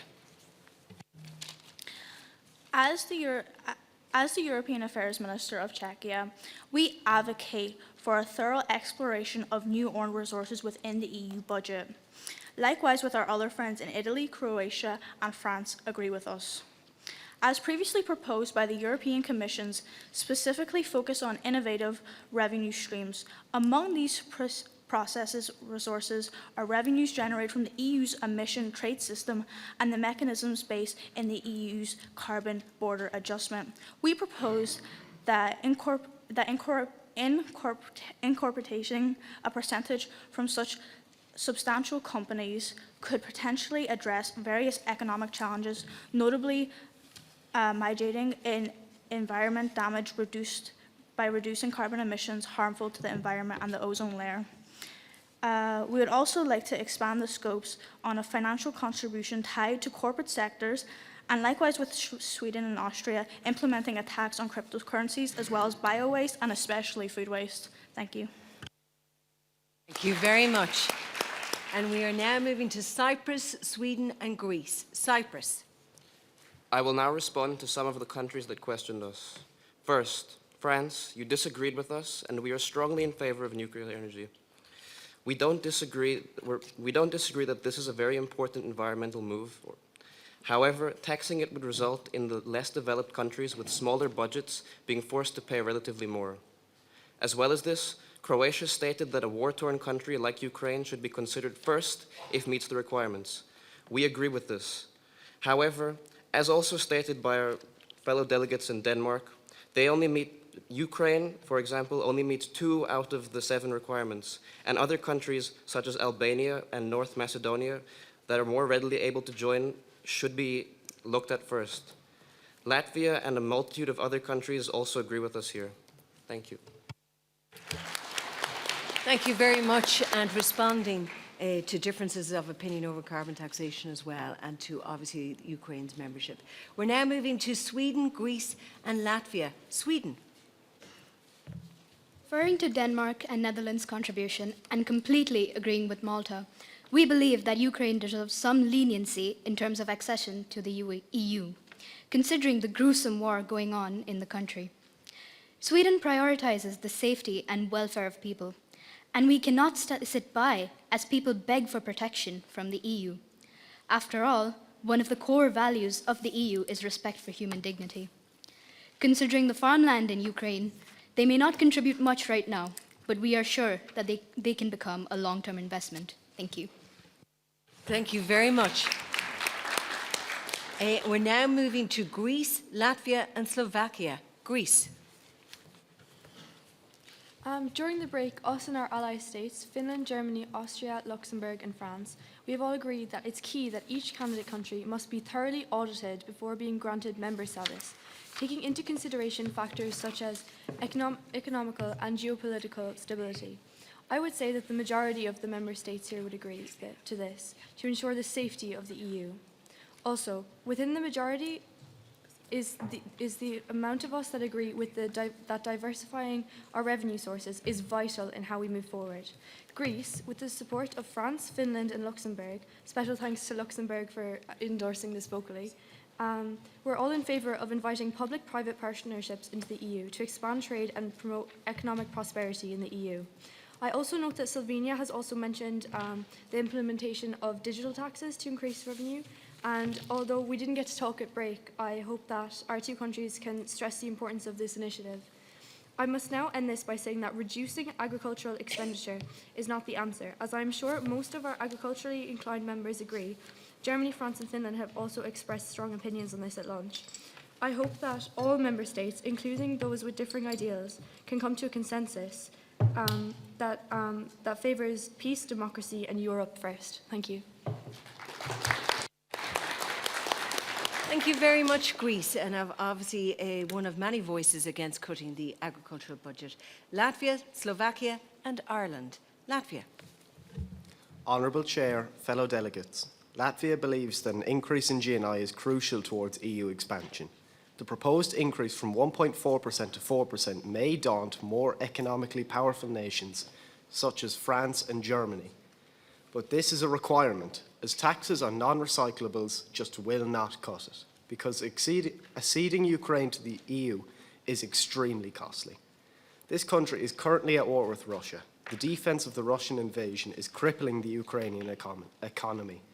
What was once a nation producing massive quantities of crops, along with other exports, now lays in ruin. Our plan is to raise GNI contributions to 4% and use the funds raised to rebuild and strengthen the economy of Ukraine. Latvia believes that if plastic taxes, food waste taxes, crypto taxes and many others are squeezed for every penny that can be taken, it still will not be enough. We understand where Croatia is coming from with their claim that 4% is ambitious. However, this large increase is not an issue we believe should even be up for debate. This is not an option. If we are to add Ukraine to the EU, we need this funding. 2% is not enough. Almost every country is in favour of Ukraine's accession. These are the consequences. We appreciate the support from Estonia and Cyprus. Thank you. Thank you very much. Latvia leading the way there on an increase on contributions from member states. Slovakia, Ireland and Belgium are next. Slovakia. Thank you for your recognition. Slovakia urges you to reconsider supporting option B from the communication. We stand by our first points and encourage member states to support us in our review of expenditure, which could possibly lead to rearranging some funds for certain projects that may need extra support. We would also like to recognise and agree with Bulgaria's proposition. We were chatting to them during the break and we find that their motion to allow Ukraine to and many other countries to enter the single market to help benefit them in increasing funds to help them meet requirements and criteria to join our union is a very good motion, so thank you. And thank you, Slovakia. So now we're moving to Ireland, Belgium and Bulgaria.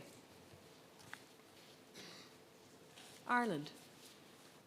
Ireland proposes that instead of increasing the GNI, which might be convenient for a country such as Sweden, but for a small country like Ireland, we are less enthusiastic.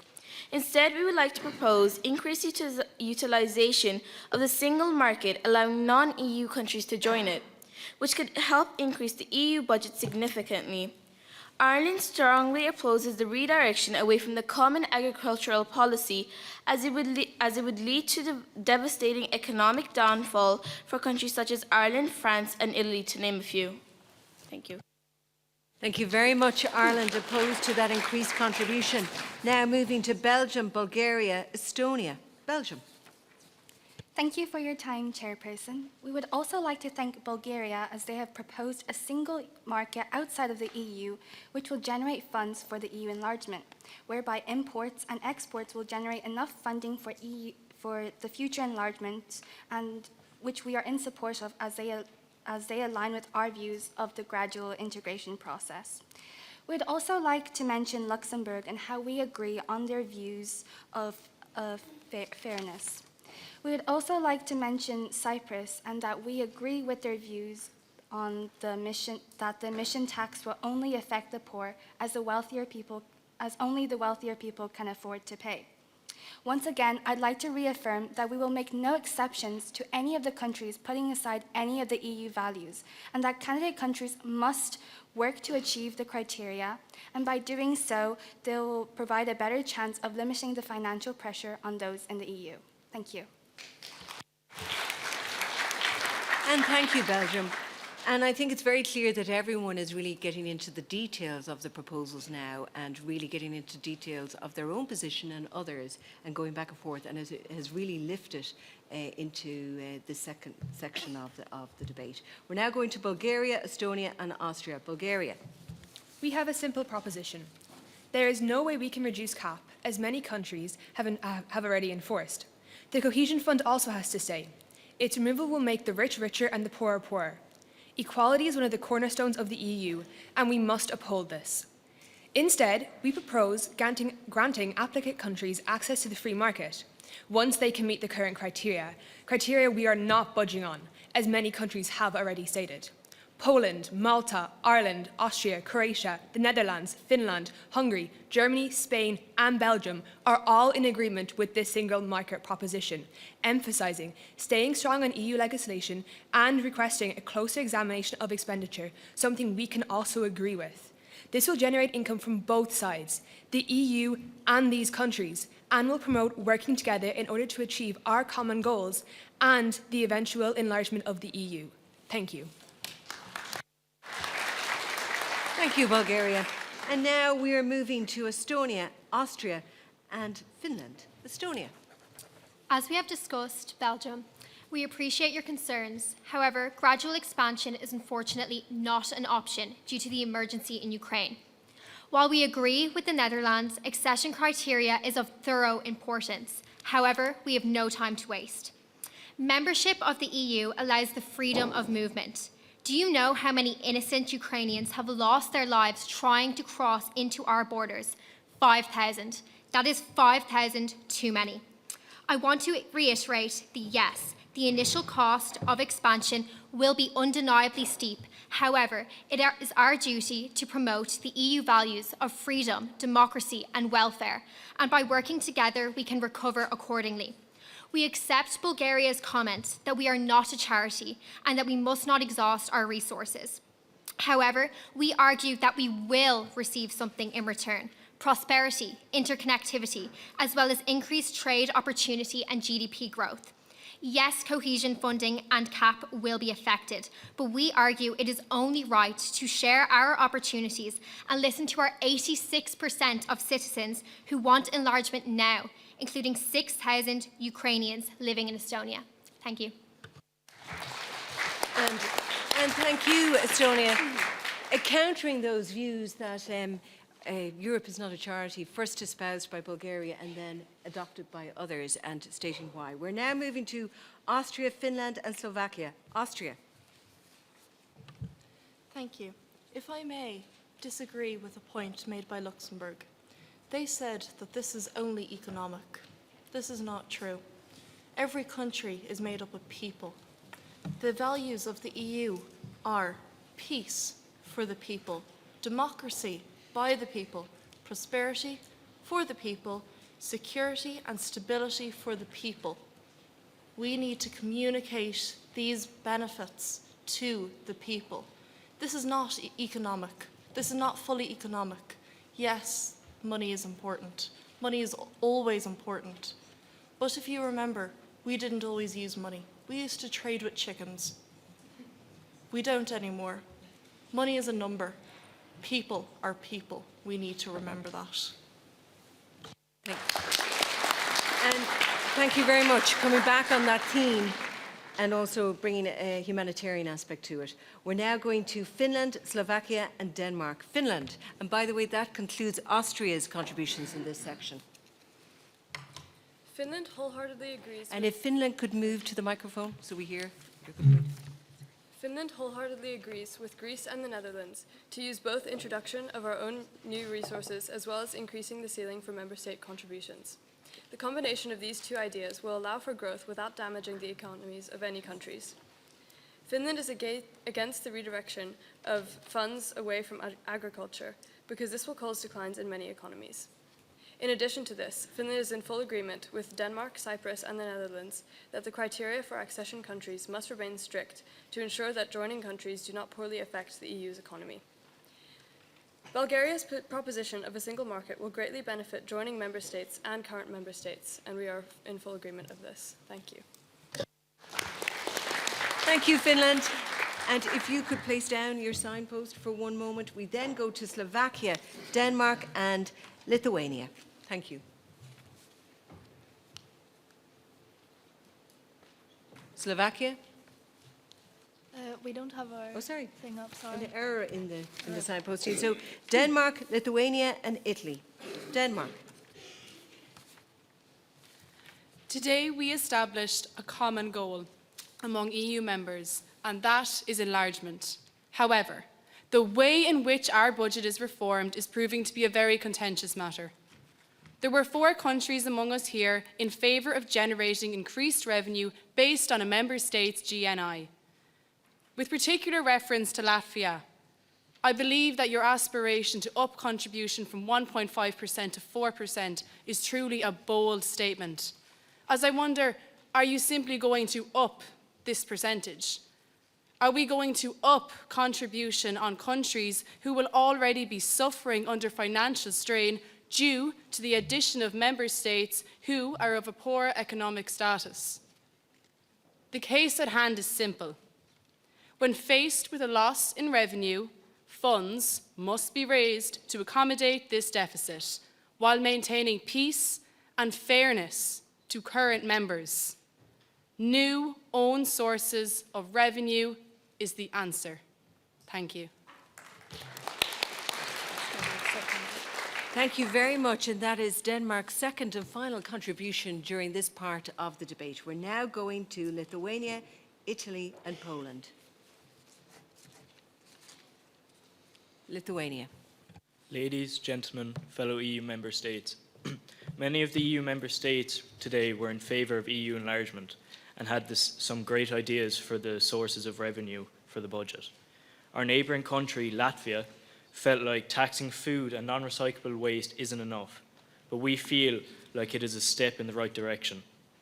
In the EU, 57 million tonnes of food waste generated annually. With our proposal of 70 cents per kilogram of waste, this would raise nearly 40 billion euros towards the EU budget, and this would further help EU member states. Thank you. Thank you very much, Lithuania, and we're now going to Italy and Poland. Italy. Thank you, Chairperson. As we have heard from fellow member states such as Luxembourg and Ireland, who are in favour of increasing the ceiling for member state contributions to the budget, Italy as a country would raise concerns at such a decision, but would be open to discussions. Any move to increase the ceiling for member states' contributions may inadvertently disrupt the EU's principles of fairness, collaboration and shared responsibility. Many nations in the EU already face economic challenges, and increasing the contributions could aggravate existing inequality, potentially leading to financial instability. Increasing the ceiling for member states' contributions also has the potential to exacerbate divisions within the EU. It may lead to a two-tier system where wealthier nations capable of meeting higher contributions are perceived as dominating the decision-making process. This proposal risks hindering economic growth within member states. Higher contributions mean less budgetary space for domestic investment and public spending. This, in turn, could obstruct the ability of nations to address pressing issues such as infrastructure development, education, and social welfare. Thank you. Thank you very much, Italy. And that brings to the conclusion your second contribution for this section of the debate. We're now going to Poland, Croatia, and Spain. Poland.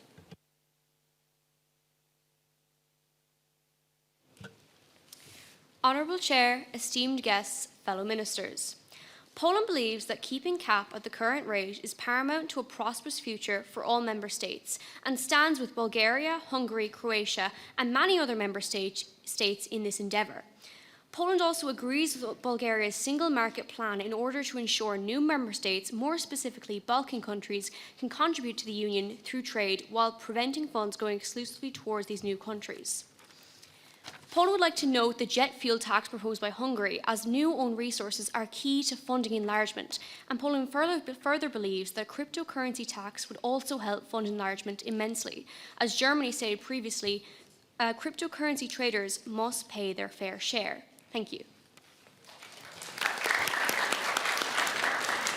Thank you, Poland. And again, delving further into how to increase revenue resources. We're now looking at Croatia, Spain, and Slovenia. So, Croatia first. France mentioned higher taxation, yet we in Croatia feel this policy is flawed and has a high chance of causing destabilization in many EU countries. As citizens of the EU are under immense financial pressure, already due to inflation from the war, this may then lead to riots and uprisings, something France's own history has shown us. Czechia, Germany, Austria and Poland, I ask you, how do you tax a thing such as cryptocurrency that's very creation was made to avoid taxation? While the idea is good in nature, we here in Croatia feel that it cannot be followed through. Thank you very much. Yeah. An interesting contribution there on the plans for cryptocurrency taxation, given that it was very popular among many member states. We're now moving to Spain, Slovenia, and Germany. And by the way, that was Croatia's second contribution during this section of the debate and final one. We're now moving to Spain, Slovenia, and Germany. Spain. I apologise, but we didn't have our sign up. Spain over here, sorry. Apologies there, an error. So we move to Slovenia, Germany, and Bulgaria. Slovenia. Viewing different member state opinions, there is a clear agreement between each other. After all, Europe is made for peace and unity. Obviously, viewing Ukraine as an upcoming candidate is a complex decision between all of us and a new experience. Referring to Estonia, stating Ukrainians asking for help is a complete disaster and 5,000 getting killed trying to come to our borders is way too much. We must act, and we must act now to form a singular yet powerful voice. Remember, our voice together is our power, united as our strength. We must not forget that we must also ensure that expectations are met throughout each country. Thank you. And thank you, Slovenia, for that contribution. We are now going to Germany, Bulgaria, and France, and that was Slovenia's second contribution. So thank you. Good afternoon, fellow delegates to the European Parliament, judges and audience members. Reform of the Parliament and Council of our EU institutions in consultation with all stakeholders is paramount to an enlarged union. Bulgaria has been placing a pressure on a single market which our team from Germany strongly believe in. This and their plan to tax cryptocurrency will give the financial stability to protect the core values of the EU, the first point of our four-point plan. As Robert Schuman said, nothing right can be accomplished without enthusiasm. So let us tackle this topic with the enthusiasm he would give. Danke. Thank you very much, Germany. And now we're moving, that was your final contribution in this section, Bulgaria, France, and Ireland. Bulgaria. Hello, fellow. Bulgaria.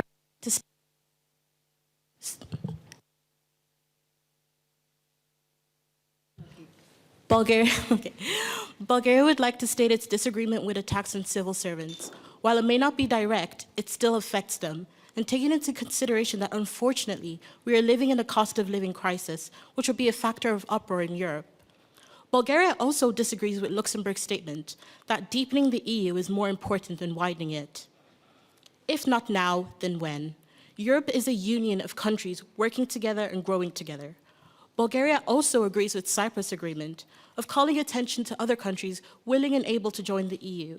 Today, there has been a lot of focus on Ukraine, and while it is valid, some countries in the East also deserve attention too, such as Albania, Kosovo, Georgia, Bosnia, and Herzegovina. The ascension process is already slow as it is. We need to take action now. I also want to make reference to what Austria said. I believe it's important to highlight looking past economics and finance and looking into humanity. Thank you again to all the previously mentioned countries who supported us in our amendment. Thank you. And thank you, Bulgaria. Now we're moving along to France, Ireland, and Malta. France. Addressing the critical issue of energy transition, we advocate for nuclear energy transition policy to be considered as a vital component of the EU budget.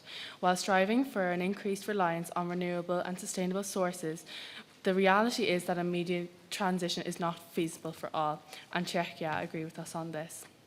If energy is prioritised in the EU budget, we do believe that this could become a possibility and would help move in the right direction of carbon neutrality for 2050. Thank you. Thank you very much, France. And that is your final contribution in this section as well.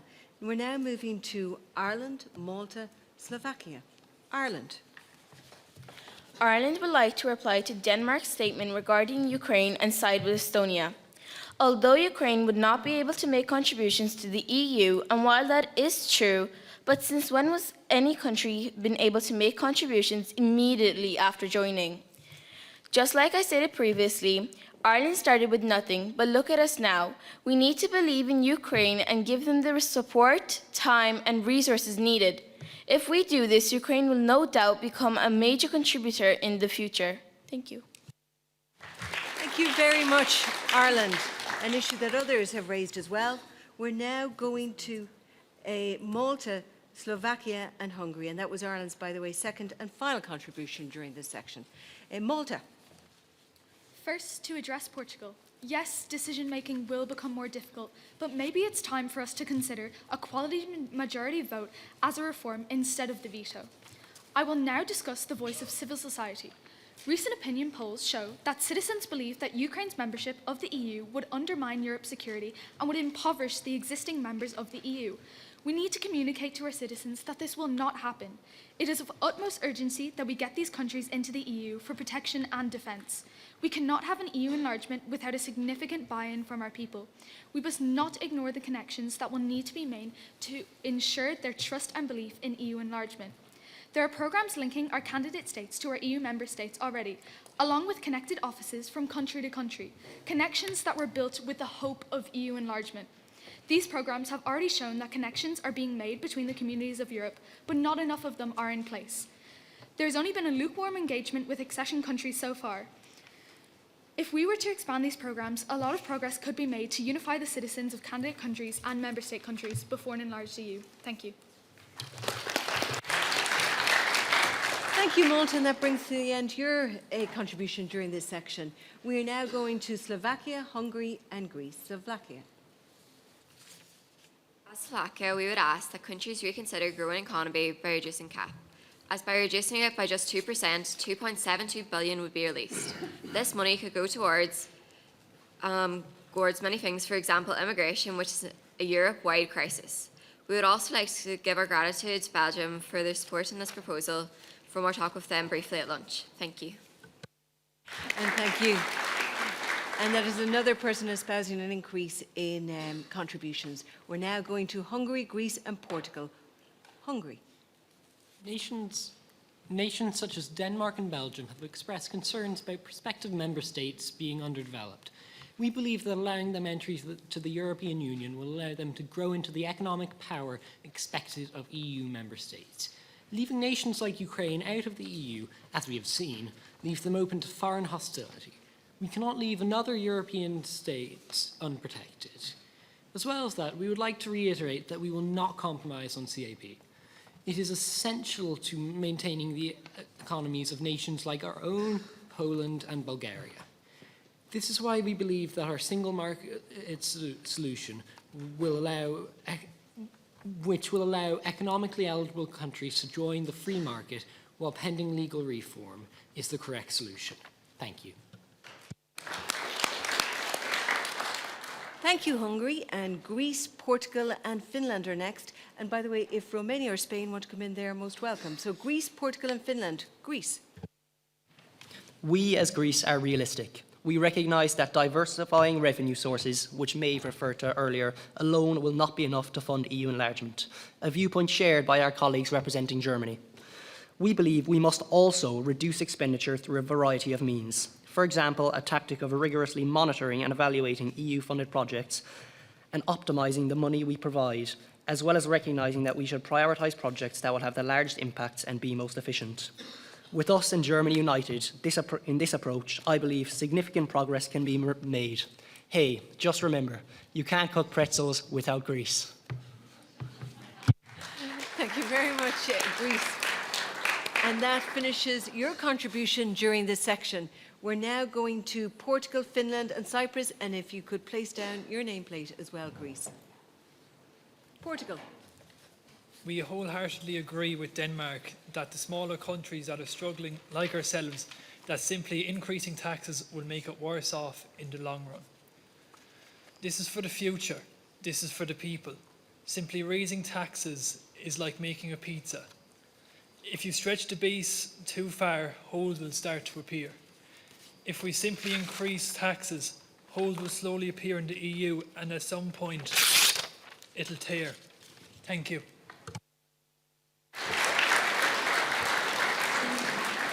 So the pretzel metaphor was upped with the pizza one. Okay, and some dramatics. Now we're moving to Finland, Cyprus and Czechia. Finland. Distinguished Chair and honourable delegates, the topic of Ukrainian accelerated accession to the EU has become very prominent in this discussion, and it seems to be very contentious, and everyone is debating the economic aspect of it, but I urge you to debate the human aspect of it. Ukrainian men, women and children are being slaughtered in the hundreds of thousands, and we are sitting here idly by doing nothing about it.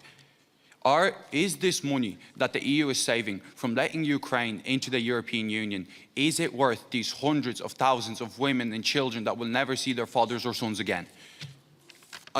I want to remind you all as well that Russia is not a European country, nor is it a European state. Russia does not share the same values as Europe. It never has and it never will. Russia does not respect the borders of foreign countries, and she never will. She has disrespected Ukraine's borders, Georgia's borders, Poland's borders, and she will continue to do so. This will never stop. Thank you. And given Finland's proximity to Russia, an understandable contribution there, but echoing Austria's also contribution on a humane approach. Cyprus, Czechia and Estonia are next. Cyprus. I'd just now like to respond to the Netherlands. The Netherlands suggested that each country should choose its own new revenue solutions. My colleagues and I just don't see how this is viable. Surely countries would choose sources that they are already strong on. This also doesn't support the EU's principle of equality. Any new taxes must be applied to all countries. We agree with Hungary and their jet fuel tax, as it is a fair and green way to expand the budget, along with our waste tax. Thank you.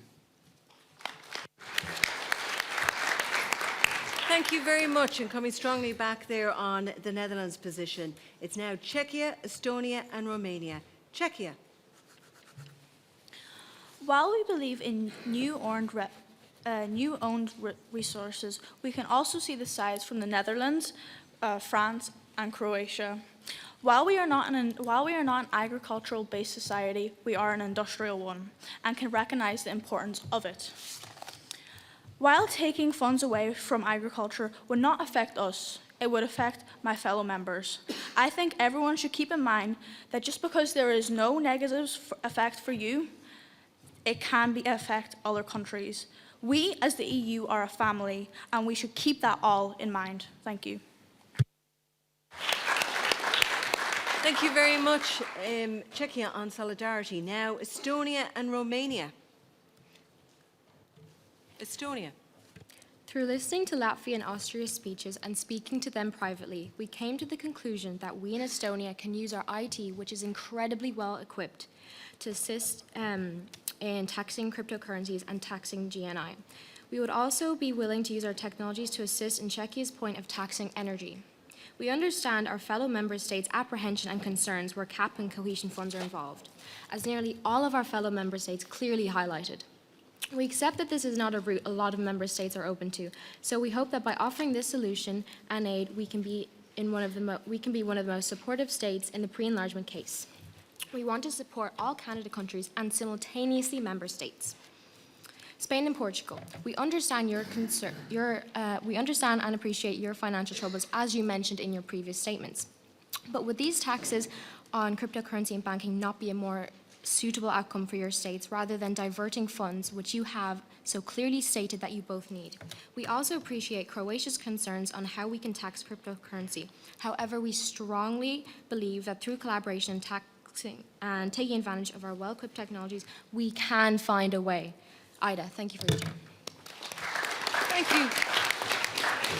Thank you, Estonia, and of course, which is a powerhouse in relation to tech, coming up with a solution on cryptocurrencies and taxation. Romania, Sweden and Poland are next. Romania.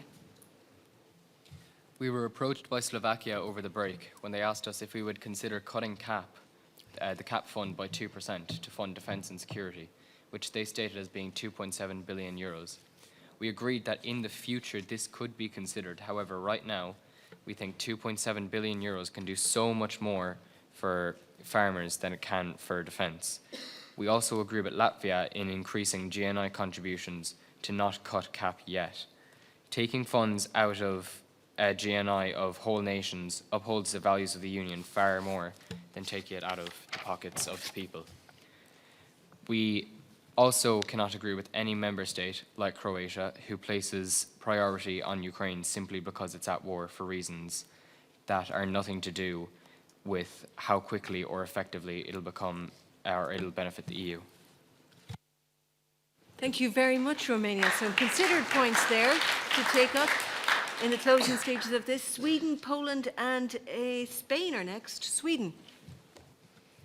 Sweden is in full support of Malta's proposal for the diversification of the EU's financial sources. We support the emission trading system in which member states who have a higher carbon emission must pay higher taxes. Sweden is a tax-based economy, and we believe that this is well-deserved taxation. As Portugal had made very clear, taxation can be a burden. But in Sweden, all taxes paid come back to and for the benefit of the people. We also appreciate Italy's support for our proposal to increase the tax placed on unrecycled plastic waste packaging up to 90 cents per kilogram. And we hope that all member states can see the benefits of this proposal. Thank you. Thank you very much, Sweden. And we have Poland, Spain, and I think we have Romania still up as well. So Poland, Spain and Romania. Poland.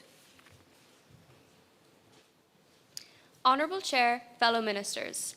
Firstly, in response to Croatia's question about cryptocurrency tax, Poland believes that without taxation, cryptocurrencies will continue to stay unregulated. We do understand the purpose of it is to avoid tax, but in order to integrate this currency into our world, this is unrealistic. Poland reaffirms our stance on the importance of preserving the future of agriculture through CAP and continues to stand with Bulgaria, but appreciates the human side of it, much like Finland and their thoughts on Russia. And while Poland's proposals that we've put forward are focused on finance, we understand that these proposals will affect the citizens residing in each respective EU country and urges all member states to keep that in mind as well. Thank you. Thank you, Poland, for your concluding remarks there. And now we've got Spain, Romania and Lithuania.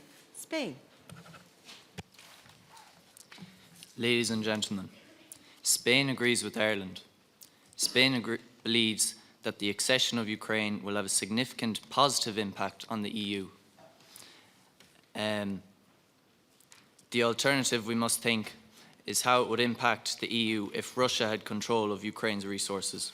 As I said before, encouraging Ukraine to meet the EU candidate criteria with a balanced approach of both caution and optimism would open the EU to vital food and energy resources, as well as standing up to the Russian tyrant, displaying our strength and unity.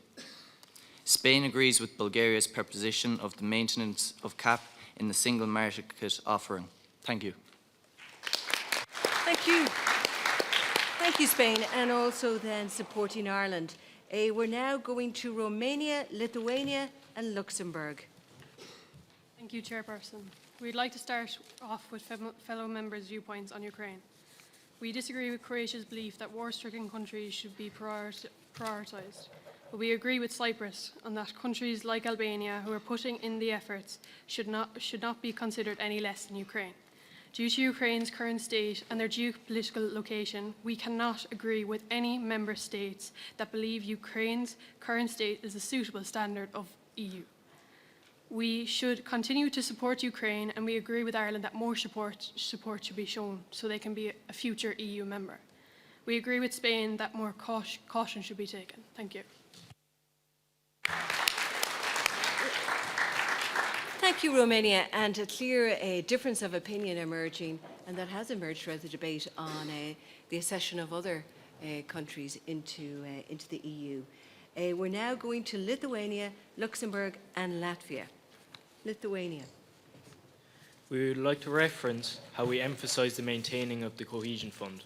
We saw support of this from Luxembourg, Malta and the Netherlands, and also from countries like Latvia and Croatia, who feel like the Cohesion Fund should only be upheld if security measures are kept in light of Russia's invasion of Ukraine. We also want to see Ukraine's EU accession negotiations formally launched as soon as possible. Without Ukraine's membership of the EU, the project of a peaceful and prosperous Europe is not complete. Thank you. Thank you very much, Lithuania. Again, a different standpoint there. We're now going to Luxembourg and Latvia, and if anyone else has not contributed for the second time, if they want to, they can put up their nameplate in now, and if they don't, that's fine too. So we're now going to Luxembourg. Thank you, Chairperson. To respond to an earlier argument, Austria strongly stated, people are people. We have helped people, but we must ensure we can endlessly.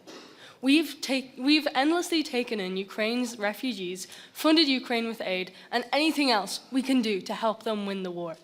We care profoundly, and there is always more we can do.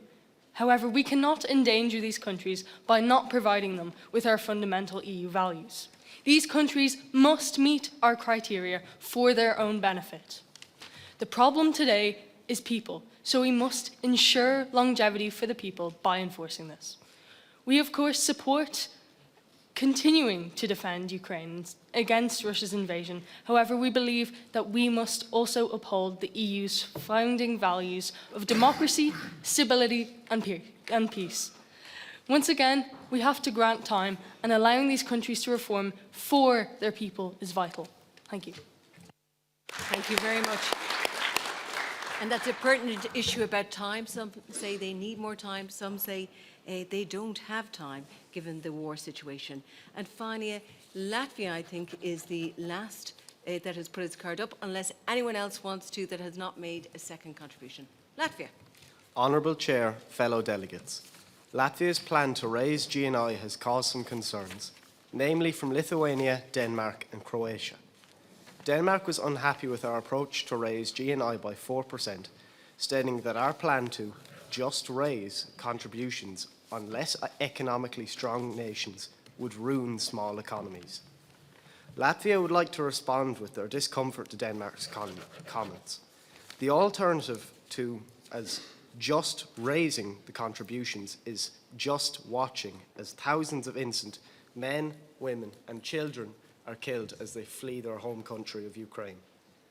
As previously stated, the increase in GNI is not an option.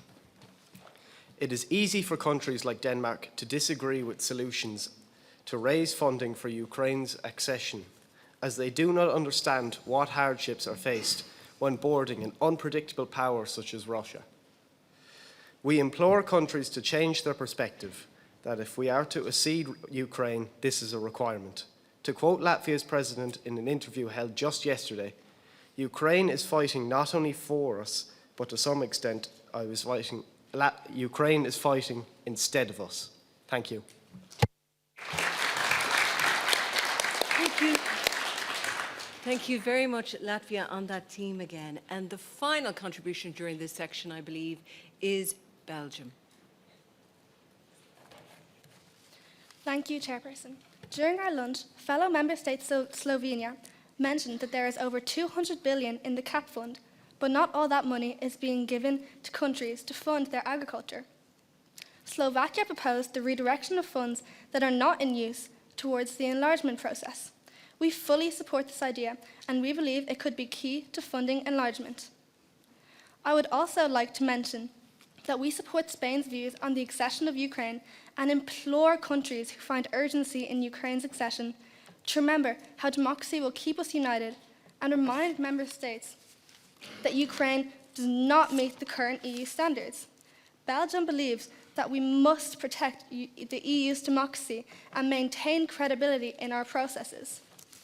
We agree with Cyprus that we cannot favour Ukraine over other suitable and viable options, and agree with Spain that we must be wary when embracing Ukraine. We believe that through graduated integration and through Bulgaria's proposition of a new single market, we as the European Union can remain a united, civilised and fair organisation. Thank you.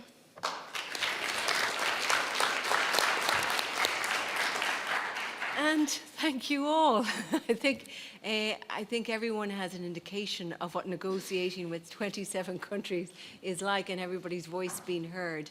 And this is only one day. Can you imagine several days of it over several months? Okay.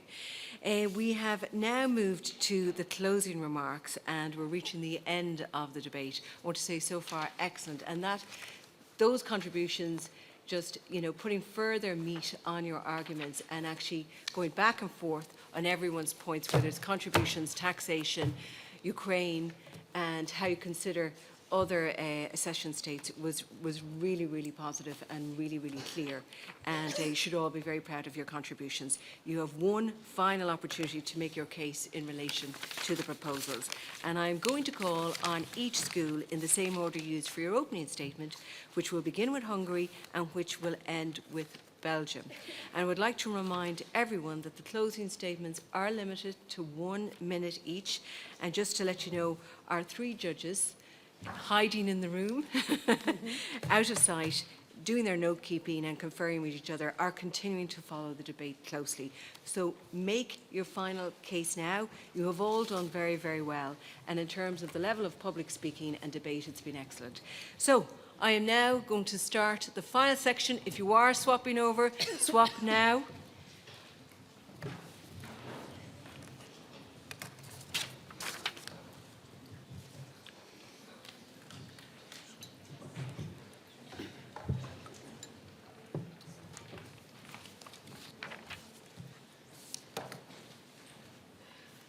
Okay. Hungary, can you please give your concluding statement as we set off on the final section of this debate? Hungary. Hungary firmly believes that enlargement is entirely for the betterment of the EU. However, the steps we have to take to get there have to be approached with care. Hungary believes that we have proposed the best solution to allow candidates to join the EU without compromising our core values. We have provided you all with the proposition of tax being introduced on cryptocurrencies as a form of diversifying our financing through our own resources. We propose to increase the GNI to 2%, making use of a jet fuel tax as it is generally proportional to a nation's wealth. We stand by the importance of CAP, as removing it would disproportionately affect smaller economies which are more reliant on agriculture. A common consensus throughout today has been that the EU is not a charity. In support of that, we have worked with Poland and Bulgaria on a single market solution. These changes recognise countries such as Luxembourg as net contributors, and we can hope that they agree this solution will bring future benefits for the whole EU. We thank you all for your fine contributions to today's Council, and we hope that you will stand with us for a more prosperous future and a better tomorrow. Thank you. And thank you, Hungary and St. Patrick's Cathedral Grammar School. Thank you for your contribution, and also there again mentioning the cryptocurrency tax. We're moving to Poland. Could we have your final remarks, please? Honourable Chair, fellow ministers, Poland is here once again to reaffirm our stances on reforming the EU for enlargement. Through discussions with Netherlands, Hungary and Bulgaria, it is clear that the future of the EU requires new own resources, such as Hungary's suggestion of jet fuel tax or Bulgaria's promotion of the EU single market, or even Netherlands' proposal of a GNI increase. As Bulgaria already stated, we simply cannot cut funding of CAP, and nations such as Hungary, Malta, Croatia, Denmark, Sweden and Greece have all come to an agreement about this. So why must we argue any longer when we have found, in Poland's opinion, solutions that do not impact our citizens that depend on CAP? Thank you. Thank you very much, and for all your very strong contributions today, Poland, by Loretta Secondary School in Clonmel. We're now on to Denmark. Denmark values other countries' approaches to resolving our inevitable financial strain upon enlargement. Tax on cryptocurrency is a wonderful idea, but like Croatia said, how is that achieved? Changing the way on which EU funds are distributed will limit and impact our CAP and cohesive payments, which will not only result in a loss of revenue, but also fairness to current EU members with large agricultural sectors. Sweden, Hungary and Ireland recently expressed how Ukraine will flourish under EU membership. Denmark does not deny this. However, Ireland, your comparison between the state of affairs in Ireland and Ukraine before entering the EU is nowhere similar. Ireland was poor. Ukraine is in an active war. I further urge you to acknowledge that new member states must meet EU standards before entering. This is so we can limit our financial strain. Denmark supports enlargement. Denmark is open to budgetary reform, but Denmark is most certainly not in favour of inequality among current member states. Thank you. Strong closing remarks there from Denmark, from St. Leo's College, and now we're going to Cyprus, the King's Hospital School. To conclude, we are in favour of European expansion done the right way. Along with Denmark, Latvia and a plethora of other countries, Cyprus believes that only countries that fulfil the Copenhagen criteria can come into consideration for membership. As almost every country seems to believe, new, green sources of revenue are one of the solutions to the EU budget. We support the jet fuel and waste taxes that were previously suggested. No tax solution is an easy solution. No tax solution will bring great happiness in the short term.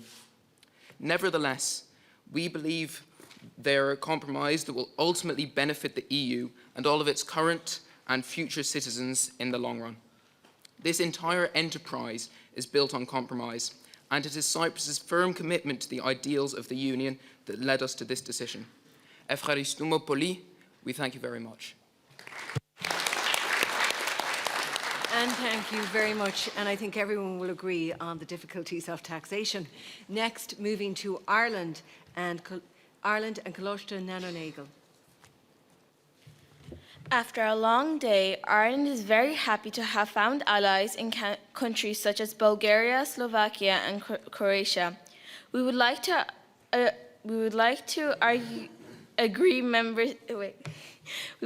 argue member states to consider the humanity of being in the EU.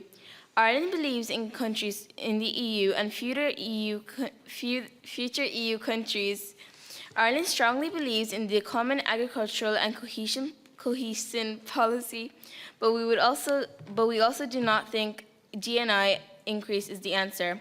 We would also like to emphasize the power of equality and giving countries the resources they need. Thank you. And thank you. Sticking to your position there, Ireland. Moving to Lithuania and CBS Dungarvan. Ladies, gentlemen, EU member states.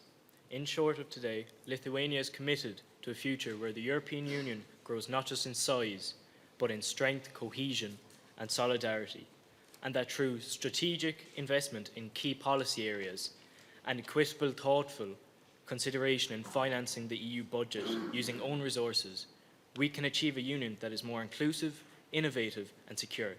I would like to thank every member state for the debate today, and especially Luxembourg and Lithuania for sharing our thoughts. Thank you.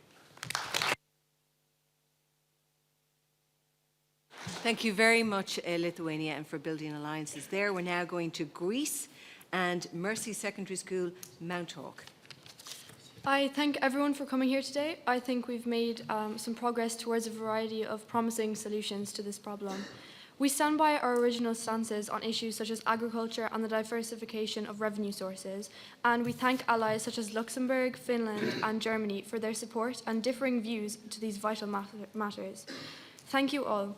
I think we have upheld the standards of the EU during this mock debate, and I hope that possible EU candidates can live up to this same standard. EU expansion is inevitable, and I know that we can do it in the right way if we continue to work hard and stay respectful. Thank you. And thank you, Greece. We're now moving to Italy and Drumshanbo Vocational School. Ciao, signore e signori. As our discussions on the reform of the European Union for future enlargement draw to a close, let us reinforce our commitment to a more robust and prosperous Europe.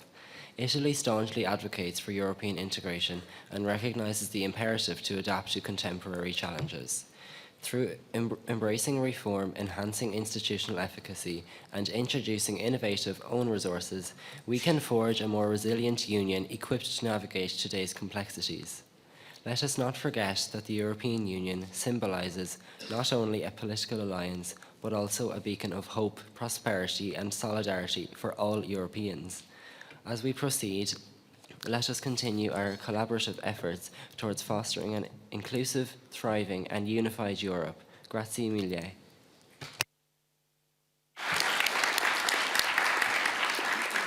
Thank you very much, and we're moving to Latvia and Limerick Educate Together Secondary School. Honourable Chair, fellow delegates, Latvia came here today with a powerful and contrasting plan, varying heavily from all other ideas presented today. Latvia is aware that dire situations require extreme solutions. We would like to reaffirm that the raise of GNI to 4% is not an option, it is a requirement. Ukraine's accession to the EU is a costly affair. We believe we must act quickly and the EU must accelerate its decision-making process. Latvia is thankful for the support of other nations, respects opposing views, and truly believes in the motto of the European Union, unity in diversity. Thank you. And thank you very much, Latvia. We're now moving to Luxembourg and Dunshaughlin Community College. Thank you, Chairperson. Throughout this discussion, Luxembourg has again and again affirmed the importance of the Copenhagen criteria. As a founding member of the European Union, we see the EU as an institution of peace just as much as it is an economic alliance. We believe we have a moral responsibility to the citizens of our respective nations to preserve the stability and the democratic values of the Union we all are a part of. Despite what other nations have mentioned, we also recognise our responsibility to war-torn Ukraine and other nations under the shadow of the Russian Federation. We are willing to continue funding to the defence and reform of Eastern European nations.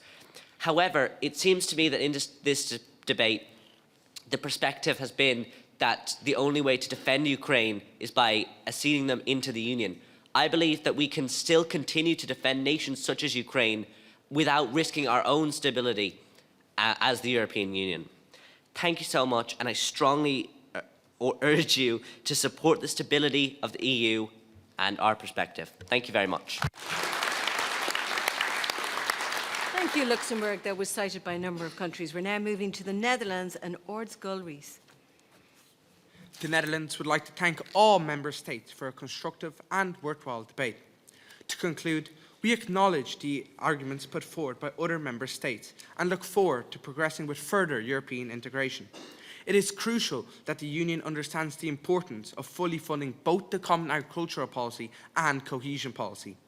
Not only that, but it is of utmost importance that the true potential of our amendment, combining option A with option C, is fully realised to realistically make progress with European expansion. We invite our fellow member states to join alongside us in our proposals and create a better, larger EU together. At the same time, we must all be wary of the risks involved and consider the question, are we making the best use of our limited resources? Bedankt voor je tijd en tot ziens. Thank you very much. And the Netherlands also citing that, that countries could look at their own budgetary requirements. We're looking at Slovakia now and St. Columba's College, who travelled all from Donegal today. As Slovakia, we want to reiterate that we agree with enlargement as we have benefited greatly from being part of the EU. We would also like to go back over our points made today. Our first point was to review expenditure as this could benefit projects that are currently struggling. We also want to recommend reducing cap by just 2%, and we do take on board Czechia's point about this possibly having an effect on other countries, but we have considered that already. Thank you to everyone that has supported our proposals today, and this was definitely a great day of discussing important topics with other people with the same mindset. Thank you. And thank you. Positive note, Slovakia. Moving to Malta, Maynooth Post-Primary School. Thank you, Chairperson and colleagues. Cohesion policy has always been a core aspect of what it means to be a part of the Union. Maintaining it is fundamental to the ongoing development of the continent and welfare of the people. The economic success and transformation seen by developing member states is proof that cohesion has always been at the heart of the Union. Overwhelming support for maintenance is evident in the Council chamber. Let us not be derailed by political and financial calculations of nations like Latvia, the Netherlands, or Belgium. Let us not be discouraged by short-term, purely national interests. EU enlargement is a given, whether accession nations are at war or not. If there's one thing we should take away from this meeting, it would be going ahead with aforementioned green own resources for funding. It is ripe for implementation, and it has to happen in the near future. Let us remind ourselves what the EU was made for in the first place: to safeguard the continent from war and autocracies, to plant the seeds of democracy and freedom, and to improve the lives of those on the continent. We need a Europe that can sustainably function for generations to come. Thank you very much. Very, very much, Malta, and for those words there. Moving now to Estonia and Manor House School. We would like to thank all member states and fellow delegates for their attention and collaboration with our conversations today. We have heard a plethora of sensible, valuable statements which we have taken into account. My colleagues and I would like to bring attention to our own Prime Minister, Kaja Kallas's support to France's President Macron's idea of Western troops in Ukraine. Estonia prioritizes enlargement through small, feasible steps, such as availing of our already well-equipped IT to tax cryptocurrency and increase security, as discussed with Austria and Latvia. If we in Estonia can support the acceleration of Ukraine's negotiations whilst living in close proximity to Russia's hegemony, why can't the Western states who are cocooned within Western Europe do the same? To quote our Prime Minister, defense is not escalation. Thank you. And particularly where you're situated. Now, moving to Bulgaria and Christ King Secondary School for their closing remarks, and we're halfway now. Distinguished debaters, esteemed judges, and fellow audience, throughout the discussion, we have delved into the complexities and implications of EU enlargement. From the perspective of Bulgaria, we would like to emphasize our initial statement. We are not a charity, but we are an organization ready to open its arms to countries once they have met the laid out requirements. Through the single market amendment that 10 out of 27 member states here today have agreed to, it is not just a matter of geopolitical strategy. It is a testament to our shared commitment to peace, democracy, and human rights across the continent. I urge you all today, sitting here, to consider the broader implications of the EU enlargement beyond mere geopolitical calculations. In the journey towards a more united Europe, let us remember that our greatest strength lies not in our individual nations, but in our collective resolve to build a future defined by cooperation, solidarity, and shared prosperity. Благодаря ви имайте приятель. Thank you and have a good day. And thank you, Bulgaria, espousing that theme that has taken off of whether or not Europe is European Union is a charity. We're now going to Austria and Colostel Kilmonton. Honourable Chair, fellow delegates, we, Austria, would like to express our appreciation of taking part in today's prestigious event. We greatly acknowledge the countries such as Czechia, Estonia, Netherlands, Malta, Greece, Bulgaria, and Germany, in who we share strong understanding and harmony with in terms of the values we require for this enlargement. Austria would like to further highlight the importance of communication to our countries. It is our obligation to raise awareness to the people of our countries in this enlargement, as it is the public members of the EU who are the key to development and change to move forward. We thank our fellow delegates for their contributions today and look forward to the growth of the European Union. Thank you. Thank you, Austria, and also for making it here after several hours travelling. We're the better for you being here. Next to Romania and Killorglin Community College, who had a very long way to come. Thank you very much. To repeat, we have no objection to future EU enlargement, having undergone extreme reforms in both our finance and society. We would like to emphasise that the Copenhagen criteria should not be undermined when it comes to standards. Standards should be stayed at a steady level. It should not be decreased for certain members' accessions. More change is needed. Stability, support and unity should be improved before enlargement. We agree with multiple member states that when it comes to stability, that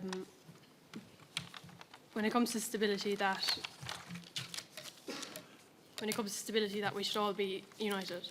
We feel, so do several member states, that now is the appropriate time to increase the ceiling of GNI contributions towards the EU budget. To clarify, the ceiling should be increased, if not now, in the future, to support future member states. The different views and alternatives mentioned here today show a step forward towards a prosperous and hopeful EU. To take it back to the basics, peace, unity, democracy is key. Thank you. And that has been a common theme of whether or not to increase contributions. Thank you very much, Romania. We're now moving to Finland and Step Aside Educate Together Secondary School. Dear esteemed colleagues and Honourable Chair, as was stated earlier, Finland's stance on EU expansion is to strongly encourage carefully managed enlargement. However, the European Union must also take action in order to support countries in the accession period until they are fully enabled to fully integrate into the European Union. Finland is strongly against the redirection of expenditure from agriculture, as this will negatively affect many member states. Instead, Finland believes that the introduction of own new resources is a much better way to fund an ever-growing and ever-expanding Europe. Finland would like to also thank Malta, Croatia, Estonia, Greece and Bulgaria for being such incredible allies in this debate. And I would also just like to address countries that may be in close proximity to Russia and remind them that Europe is always united, and united we will prevail. And Europe will have her borders, even if those are the last borders that humanity ever draws. Thank you. Thank you very much, Finland. Now moving to Croatia and Maynooth Community College. Ladies and gentlemen, esteemed panel and my fellow participants, it has been an honour to speak and participate within the Council. We thank every member for their insightful thoughts and opinions. Croatia once again urges for EU enlargement through diversification. We feel that diversification of funds is the way to go by allowing for this even spread of funds between funds through new methods of EU income, such as those based on emission trade systems, a border control adjustment, or a share of additional profits of multinational companies, an opinion shared by Poland, Bulgaria, France, Czechia, Hungary, and Finland, to name a few. Croatia still believes that Ukraine has to meet requirements before joining. We are not snubbing any other country. Entrance is a queue. Everyone has what they need to be there, and we are not allowing Ukraine to skip that queue, merely allowing it in a so-called disability or veterans lane due to its instability caused by war. As Bulgaria has mentioned, Croatia also supports a single EU market. Croatia firmly supports the motion for EU reform to facilitate future enlargements accompanied with caution. By enhancing the transparent financial support and regional development complexes of the accession process, we can make the European Union more inclusive and resilient. I thank you all. Thank you. Thank you very much. And we're now moving to Germany, Dienstgraf Community College. Guten Tag, Richter, Zuschauer und liebe Delegateur des Europäischen Parlaments. May we call you friends? Today was an action-packed debate, from budgets and taxes to pizza and pretzels. We thank speakers and networkers, teachers, judges, the chairperson and the audience for contributing today. To summarise, Germany cautiously supports EU enlargement. We say to you today that Europe can be expanded, but not too much to the systems and institutions which govern it must be developed. We must prepare now. That is we presented our FPP today that is informed by research and independent expert analysis. We bring to you today not just sound bites, but practical solutions.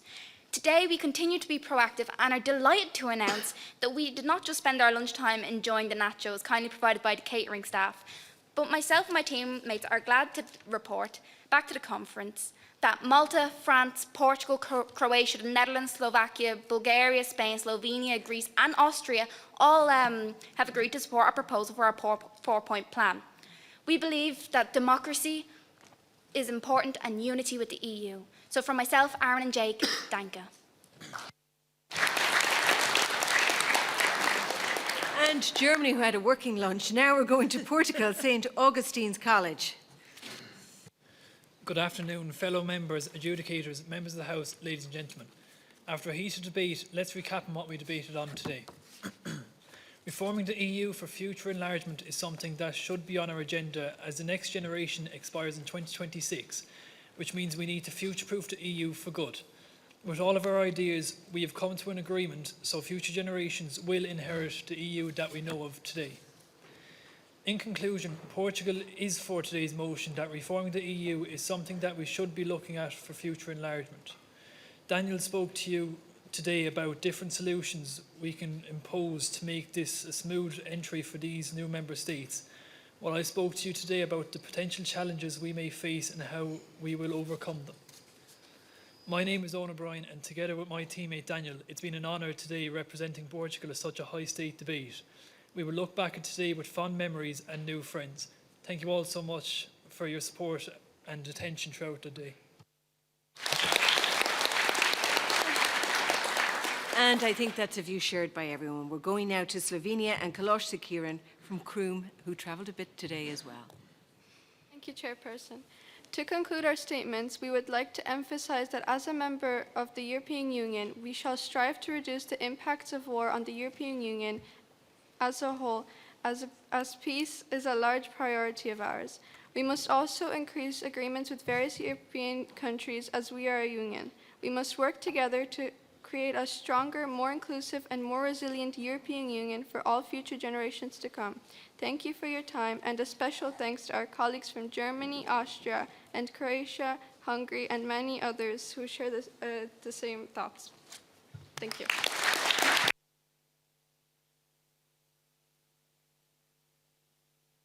And now we're moving to France and Kinsale Community School, who obviously came a long distance too. Thank you.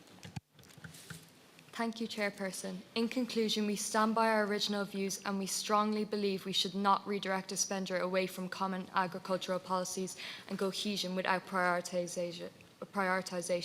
The EU could resort to outsourcing food indirectly, contributing to emissions which we are committed to eliminating. We believe the introduction of new own resources is the best option for the future of the EU. We would like to thank all Member State contributions, in particular Germany, Czechia and Greece, our allies with like-minded views. Merci beaucoup. Merci. And now to Czechia and Ergel College. Thank you for coming here today as well. As we evaluated the proposed options for financing the EU budget, our preference lies with option A, as detailed with the mock communication. Our choice is rooted with the benefits to our country country's economy, environment, health, and sustainability for future years.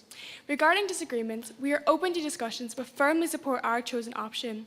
Additionally, recognizing the potential impact on nations like Netherlands and Estonia, particularly in option B in areas like agriculture, we acknowledge our industrial-focused economy and express a willingness to listen and to differing viewpoints to foster an understanding. Turning our attention to the three key policies for our nation, rebuilding war-torn countries, energy transition, and competition, we believe these areas are crucial for the prosperity, security, and stability of Czechia. Each policy aligns with our strategic interests and contributes to overall well-being of the EU. In closing, we appreciate your attention to Czechia's perspective on today's motion. We eagerly anticipate collaborative efforts with fellow members to ensure the continued success of this remarkable union. We are grateful for this opportunity to speak with you all today. Yakui.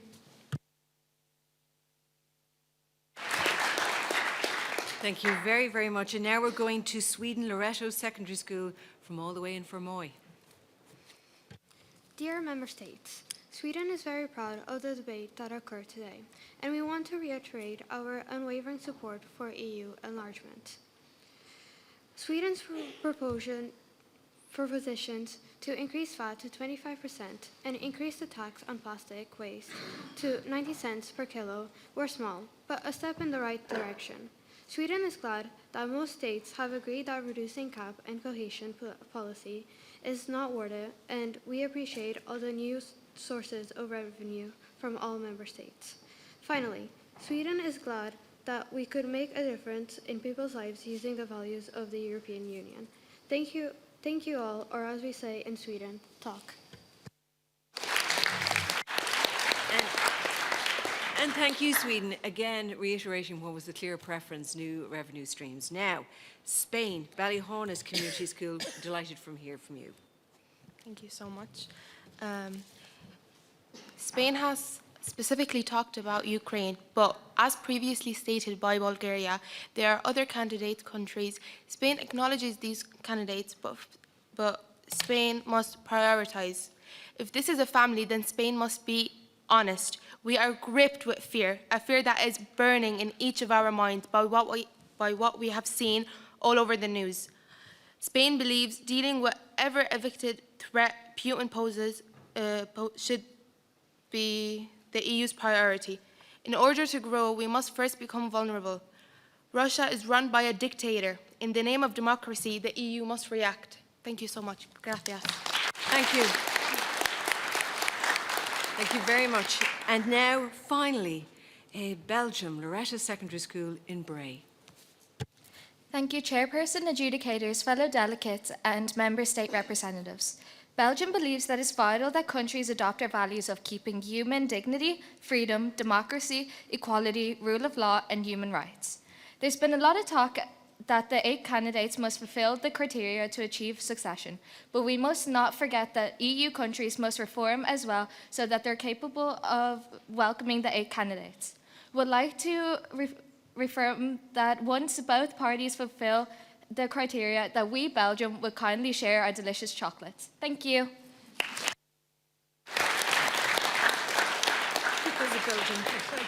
And we will all take you up on that offer, Belgium. Thank you very much. That concludes the debate. And I want to say that there was such energy to the very end and clarity. I think you started broad and then you gave depth to all of your discussions and your viewpoints and your standpoints. There was a clear preference in relation to increasing the European budget, and that clear preference was, of course, the introduction of new sources of revenue. And you were very ambitious and thoughtful and innovative on what they would comprise, from a jet fuel tax, a digital tax, carbon emissions, increasing the plastics levy, private partnerships, private-public partnerships. Greece espoused multinationals taxation, Croatia. We had biofuel, bio and food wastage taxation, and of course, cryptocurrency taxation. And there was the for and against that, because it is obviously there to avoid taxation in some cases, and some people coming up, such as Estonia, with some solution and help. But the point is, you were very ambitious and thoughtful on how to get new revenue into the EU. Others focused their attention on increasing the contributions of member states. Never an easy thing to do, but what was equally impressive was the detail that went into those proposals in terms of what percentage that would be and how it would work. And to congratulate all of those who came up with that. Germany wanted a review of expenditure, always a difficult thing to achieve, and the Netherlands wanted people, as part of the mix, to look at their own autonomy on budgets and so forth. I think it's very clear to say that the vast majority opposed changing or cutting the agricultural budget, and it would be very difficult to achieve if this was real life, and I suspect it probably would be the same in real life, although there was a minority that focused on cutting it. But the theme there also that kept coming up was sustainable farming. There were themes on the priority on how the money should be spent: energy, sustainability, security, cohesion, rebuilding war-torn countries, accession states, and communications. Separate to all that, some people went in probably unpopular directions, but did so in very forthright, well-argued points in terms of anti-green taxation, the anti-plastics by Portugal, or the anti-carbon emissions taxations by Cyprus, because they wanted a level playing field and everybody wasn't starting from the same point. Overall, though, there was also a very strong theme emerging outside of the budget, and of course it was Ukraine and those countries that are in negotiations at the moment. We heard from Bulgaria setting the scene, but then deliberating further on what exactly they meant, that the EU is not a charity. Some wanted viable countries to emerge and viable applications, need for transparency, the need to meet criteria, and that there are no exceptions to the rules that are there, and they needed time and we should be cautious. Others, though, said there is no time for those war-torn countries like Ukraine who are under threat now, and the membership by countries like Ukraine would bring stability and security to the EU. And others pointed very clearly and very emotionally to the threat of Russia and President Putin, and overall the need for a balanced approach and the need to share opportunities. A humane approach was also mentioned by Austria and Finland in relation to applications. Some also pointed to the fact that it cannot just favour Ukraine, which was a key point, that there are other countries also in need of membership and have viable applications, and that was important not to ignore those applications. And I think just two countries pointed to Turkey, which was Hungary, and Romania, which you may expect. But overall, there were also some light-hearted moments in the middle of what was a very intense, considered proposals, and people going back and forth and countering back again, which does deserve an awful lot of attention, debating skills, consideration, and energy, and you brought that at every level. So it was nice. Also, there were some light-hearted moments with, I think, pizza, pretzels, and nachos to the end mentioned. But overall, you've all come through terrible conditions today, some very far. I'm looking at, in my eyesight, Romania and others I could name. But everybody has come through snow conditions today, and thank you for being here, because I think it was a really rich, thorough, engaged debate that everyone fully took part in. And I think you should all give yourselves a round of applause before we go into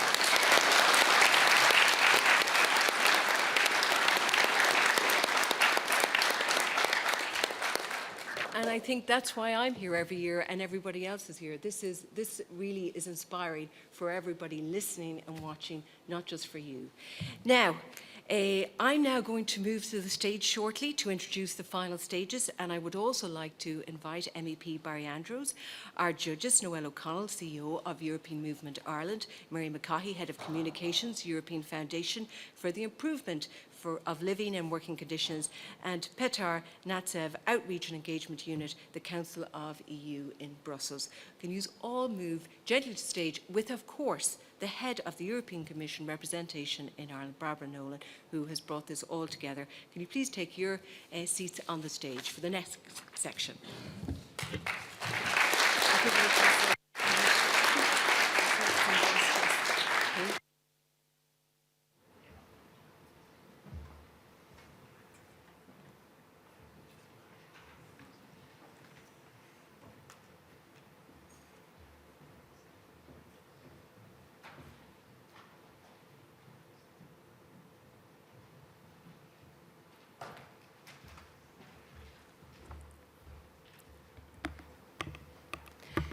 Now, Barbara. And I think the judges are deep in deliberations, which is a good sign, because if they were running up here, they've a clear decision.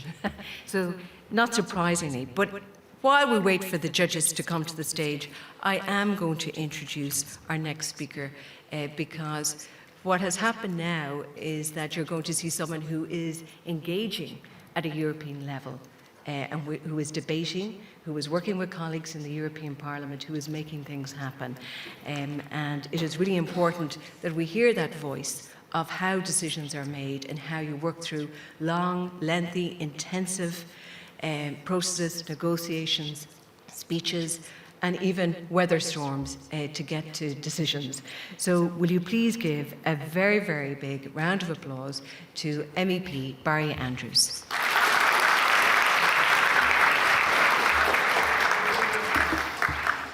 Good afternoon. Good afternoon, everybody. Good afternoon, all the delegations. I know it's been a very intense day. The impression I get is that the standard is getting higher and higher with every passing model EU. So congratulations to you. Congratulations to your dedication not only to get here, particularly those of you in the far-flung counties in the western seaboard, in the north, and of course the people that were the late comers were from Dublin, inevitably, that had the shortest journey to make. So congratulations to your dedication to get here, but also your dedication to put in so much work to prepare yourself to represent the delegations that you've been assigned, which you did with great diligence, with great application, and you brought great pride to your schools, to your teachers and your families. So congratulations to one and all winners and losers today. Congratulations. It's really, and we as members of the European Parliament really value this, because what you're doing is bringing the message of what we're trying to do to your own schools, to your own families, to your own communities, and we're incredibly grateful for that, because it's very difficult sometimes to convey what happens in Brussels back to the member states. It's a really difficult challenge. Sometimes you feel like we're in exile over there, because all of the drama is in Dáil Éireann. But so much of our law comes from Brussels. And trying to address that paradox, 70% of our laws come from Brussels, but 90% of the drama comes from the Dáil. So how do we fix that? And sometimes it's because the kind of work that you are modelling today is behind closed doors, and it isn't there to be seen by members of the public. And so trying to convey that intensity of the negotiation, of engagement, of knowledge of the issues, of deep diving into some of these issues. Conveying that is such a challenge. It's much easier to talk about sacking somebody. Somebody's head needs to roll. Ryan Tubridy, my poor cousin, who was so badly blackguarded last summer, if I may say. That's all very interesting. But some of the stuff that you're talking about today is frankly, it just doesn't interest the press, the media, the general public. So it's a real challenge for you guys. And I hope you've learned so much about that today, and I really respect the amount of effort that you've put in. And it's also hard to speak in public. I was a school teacher. My first job was as a school teacher, secondary school teacher in Sutton Park in the north side of Dublin. And I was the Model United Nations teacher, and one of the hardest things for people in secondary school is to have the confidence to do public speaking. You know, the fear of getting it wrong, saying something stupid. Now, I'm going to give you a couple of examples of me saying something stupid. Very recently, I was in the European Parliament 2 weeks ago, and I was giving out about Russia. And instead of saying, I wanted to talk about Kremlin aggression, and I was on my feet and I was speaking. I wasn't reading out my speech, I was extemporizing. And I wanted to talk about Kremlin aggression, but you know what I referred to? Crumlin aggression. So I put it up on social media, and sure enough, a few people wrote, leave Crumlin out of it, you know. So even after all of my experience, 30 years doing this kind of thing, I can make mistakes, and it's funny. And there was another occasion when I was asked to speak at very short notice on a specific subject. Would you, somebody's pulled out, would you do it? So I asked, what's the subject? Okay, breastfeeding. Okay, I'll talk about breastfeeding. So I gave a speech about 10 minutes about breastfeeding. And a very thin round of applause. And I said, "Was that okay?" And he said, "Yeah, but we asked you to speak about press freedom." Oh. So that was an even bigger mistake. So having the courage to come here today and risk making mistakes and risk errors at any age of your life, it can happen. Take my word for it. So that's a really big comfort zone to break out of, for you guys to come in here and to be brave, to put your hand up, to make a point, even if you're not 100% sure, even if somebody might giggle or laugh at it. That's something about your personal and social development that you should treasure, that you've learned today. Let me just make a couple of comments about the issues that you were discussing. I won't keep you because the judges are here now. And that's about enlargement. The first ever enlargement to the European Union was Ireland, Denmark and the UK. 2 out of 3 ain't bad. So 50 years ago.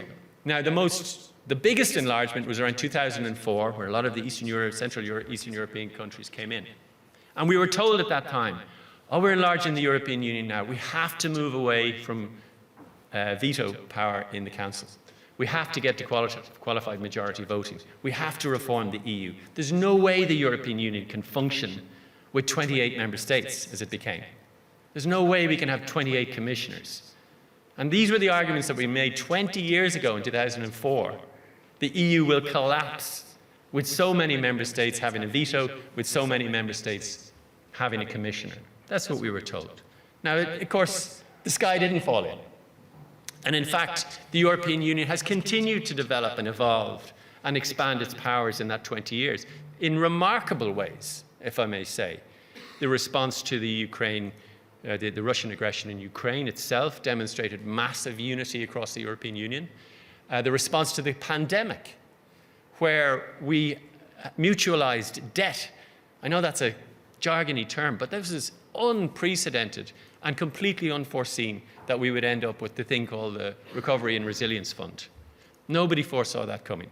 The way the European Union stood up to Brexit, now 27 member states stood fully unified in the response to Brexit, to Ukraine, to the pandemic, to the migration issue in the middle of the 2010s.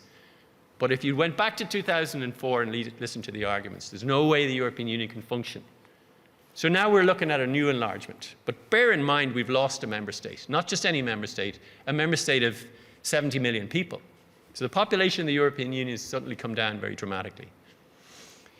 And the view that we have to have reform again if we're going to bring in Ukraine, I don't think stands analysis. The bigger issue is the issue that you've been talking about, is funding. How are we going to fund the European Union if we have these ambitions to keep going forward?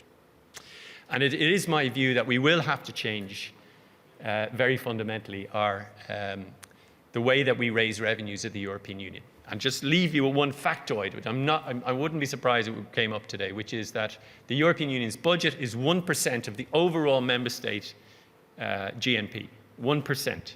The US government, the federal US government, is 12% of the overall GNP of the United States.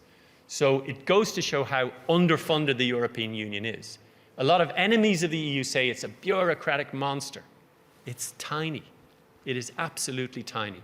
And if it was similar to what the US federal government was, it would be a much stronger, more impactful, and I think more resilient union. So we definitely do need to raise our own funds, and RRF is the first step towards that. May I just say a thank you to the judges. I'm sure others will have an opportunity to thank the judges for their work. And they were late coming back, which is, I think, evidence that they were arguing and fighting with each other. Noel O'Connell from the European Movement Ireland, Mary McCaughey, and Peter Natsev from the European Council. I want to thank them for their intense debate and their effort and the time they've given today to provide you with the highest standard of judging. I hope there won't be a VAR after this to check back on anything that was said or disagreed with, but their dedication is much respected. And finally, to thank all of you, your future MEPs, future commissioners, future ministers. Well done. We're really, really proud of what you've done, and your teachers, in bringing you here today and getting you ready for this. So thank you very much for your attention.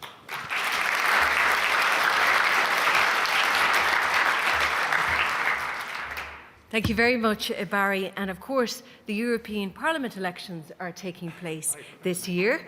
You forgot to mention them, but just who knows into the future that one or several of you may be running for election, whether it's to the European Parliament, whether to your local council, to the Dáil, for the Senate, or what it could be to your local community group. You know, engagement and participation in public life takes many forms. It's just important that your voice and participation, and today was an important step in that. And I just want to finish on this point. I did say today is a privilege, it's an honour, it's an achievement. There are thousands and thousands of students around the country, but you're sitting in that seat representing a country. And there are also members of your team who don't get to speak. The strategic advisor never should be underestimated because they have such a strategic important role. So well done to you as well. It is that time. We're going to hand over to the chair of the judging panel, Mary McCaughey, who is going to deliver the winners. And just say, can everyone remain in their seats during and after the announcement? Thank you.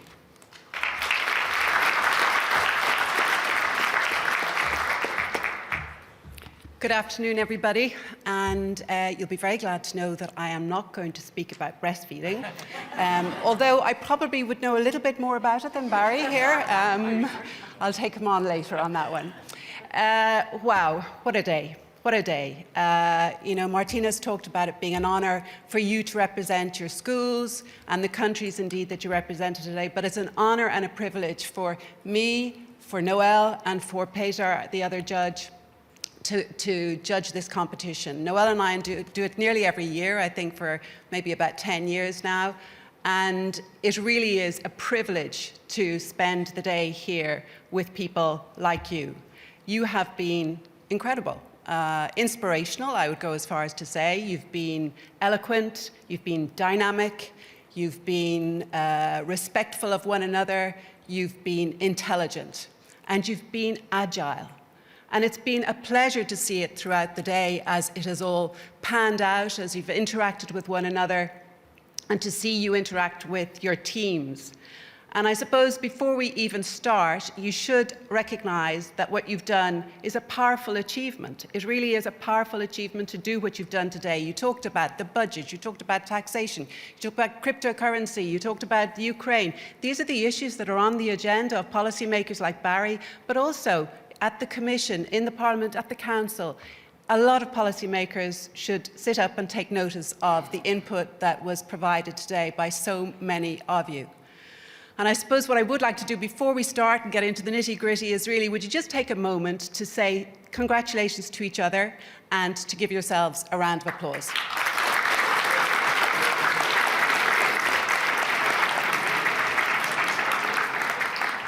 And just take a very quick leaf from Barbara's book earlier. I think we're on a mission at the moment, but please let this be the start. This is just the beginning for all of you. And don't forget that if you're looking for a career down the line, each one of you in this room can see the EU as an option. It's a real option. You might think, not really for me, I'm into science. Well, there's places in the European Union where you can work if you're a scientist. If you're into medicines, if you're into fisheries, if you like food safety, whatever you like, there is something out for you. And if you just really like satellites and robots and all of that too, there's an EU agency that will allow you to do that. So please look at the options. Keep in touch with the people that you see here on the platform. We can tell you what's available to you, and we would encourage your brilliant brains to operate in favour of the EU. We need good young people like you. So, to come to the essential. And again, as I've said, Noel and I have done this several years, and every single year it gets harder. And I'm not just saying that because I'm a judge. I know you're supposed to say that and everything, but it's true. There has always been a situation where we had, you know, the cream coming to the top sort of over the period, and it was relatively easy. It gets harder and harder as the years gone by. And this is really a credit to you, to your research, to your teachers, to the preparation that you've put into this. So, it has been a hard decision, and it comes down to very, very small differences. And I suppose, you know, what we judge all of this on to a large degree is that ability to interact, to improvise when necessary, also to look at your public speaking skills, and they were really on display hugely, I mean, from all elements and from all the different players on the teams. The ability to persuade and engage, and to be agile, but also to remain consistent in your approach so that you're actually managing to shape the discussion as it goes on. And then, of course, your team dynamics. You know, you may not think that that's possible, but we are watching that. We're watching how you and your team members get on, how you interact with one another, how you support one another, how the people who are not seen perhaps are able to slip notes up to the top. These are the things that are important in ensuring that there's a compromise situation ongoing and that you're listening and that you're open and alert. And then, of course, respect for one another. You might think today, because it's been wonderful, respectful, that that's always the case. I can tell you from experience, it's not the case in the Council, and it's certainly not the case in the Parliament a lot of the time. So being respectful is how you manage to move things forward, how you manage to progress when you have 27 member states with different things at play across the table. So you've all done that today, and you've all done that really powerfully, and I congratulate you, and so do the judges. And so it's come down to slivers, but that has to be the case. So we have 3 honourable mentions, followed by 2 runners-up and the main winning prize. So I will start with the honourable mentions, and to begin, that goes to the first one to Austria, Coláiste Kilváncán.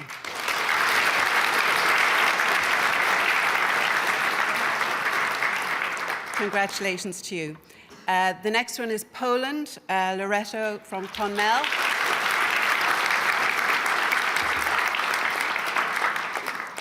The next one is Germany, Dean's Rath Community College. And the prizes for you are available just at the back, so if you pick them up at the end of the ceremony.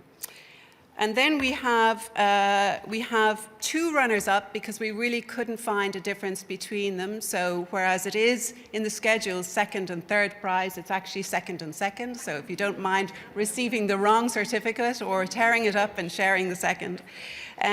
The 2nd and 3rd is Netherlands and Denmark. So that's Archkel Riche and St. Leo's College. So congratulations to both of those teams. And then the overall winner, who we're delighted and who did a powerful job over the course of the day. So, you know, we have dips and troughs throughout a day, but who kept it going and has come out of the overall winner is Malta, which is mainly post-primary.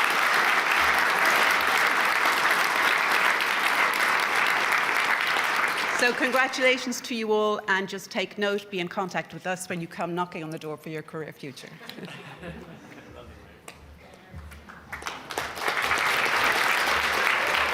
Now, so thank you, Mary, and congratulations to all the winners. And I'm sure there are other people could have listed and swapped out as well. There were so many worthy winners. I want to call the winners to come to the stage for a photograph and prize giving. Separately, can everyone who wants to take part and who has participated today remain here, because we are going to take a group picture after the winner photographs. And finally, before I leave the stage, I want to thank Barbara and all of her team at European Commission in Ireland, representation in Ireland, for organising today in conjunction with the European Parliament offices here in Dublin. What a terrific event, isn't it? Just super. To all of you for participating, but for your teachers for doing the hard slog, also for your parents, and for all of your teams, including those who didn't speak, to the technicians who made this run smoothly, to the catering staff, and also to 2 people especially, to May from the European Commission, and also to Nicola, who's over here quietly organising this all the way. Thank you. So could we have the winners to the stage, and then we'll take a group picture. Thank you.